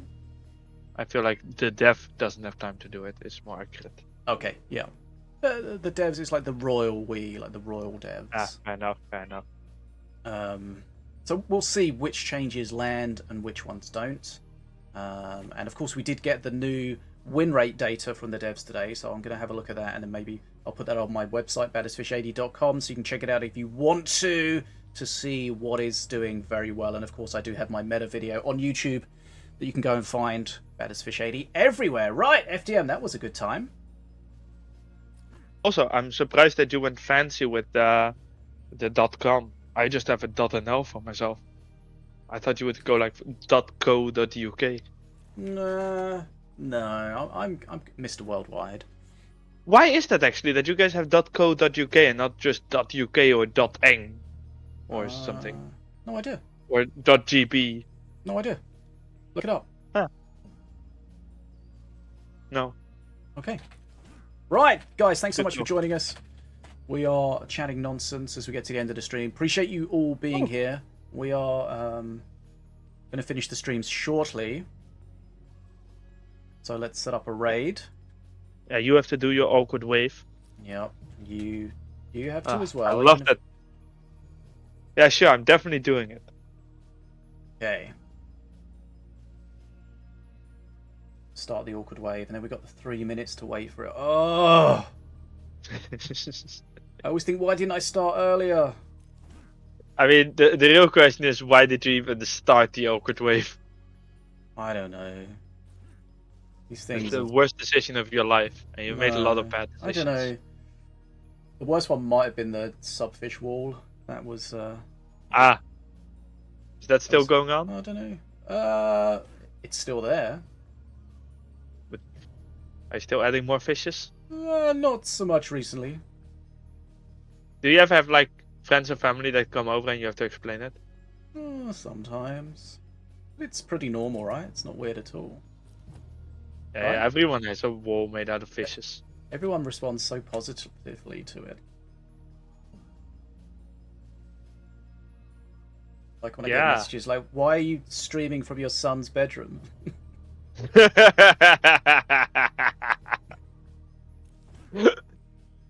You can't really blame them on that one, though. Yeah, I guess.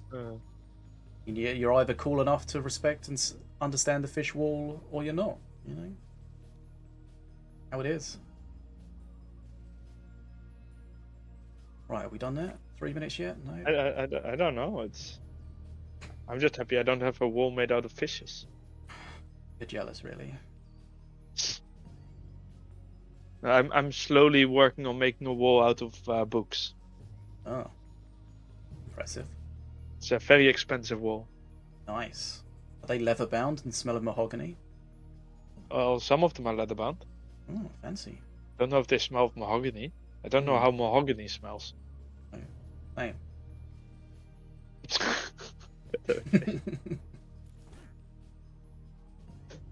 Why would a with book the- smell like mahogany when it's leather bound? I know. That's what Pages made out of mahogany. I was thinking that, and then I was like, let's just hope nobody mentions it, and somebody did.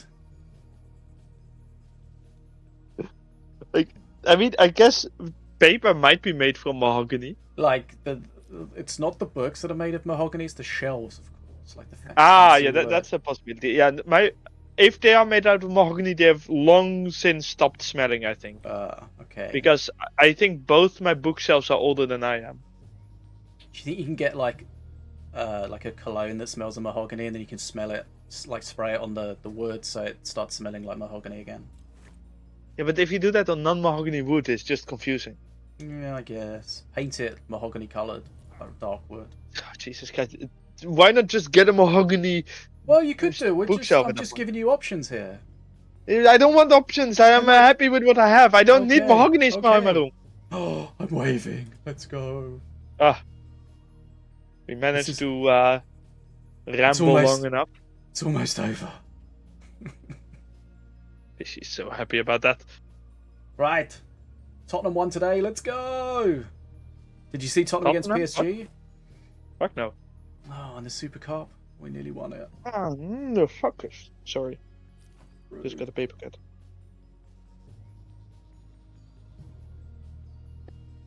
Sorry to hear that. I mean, funnily enough, it's not bleeding, so. But it had the pain of a paper cut. Did you just find out that you're not human? No.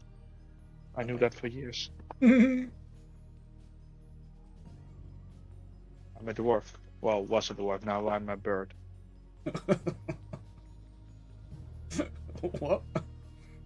I work for Angry Birds. Oh, company. yes. I don't work at, an Angry Birds game, but my joke made sense. Right. Okay, FDM, thanks so much for joining me. We are almost No finished problem. here. Good, We're ready to go.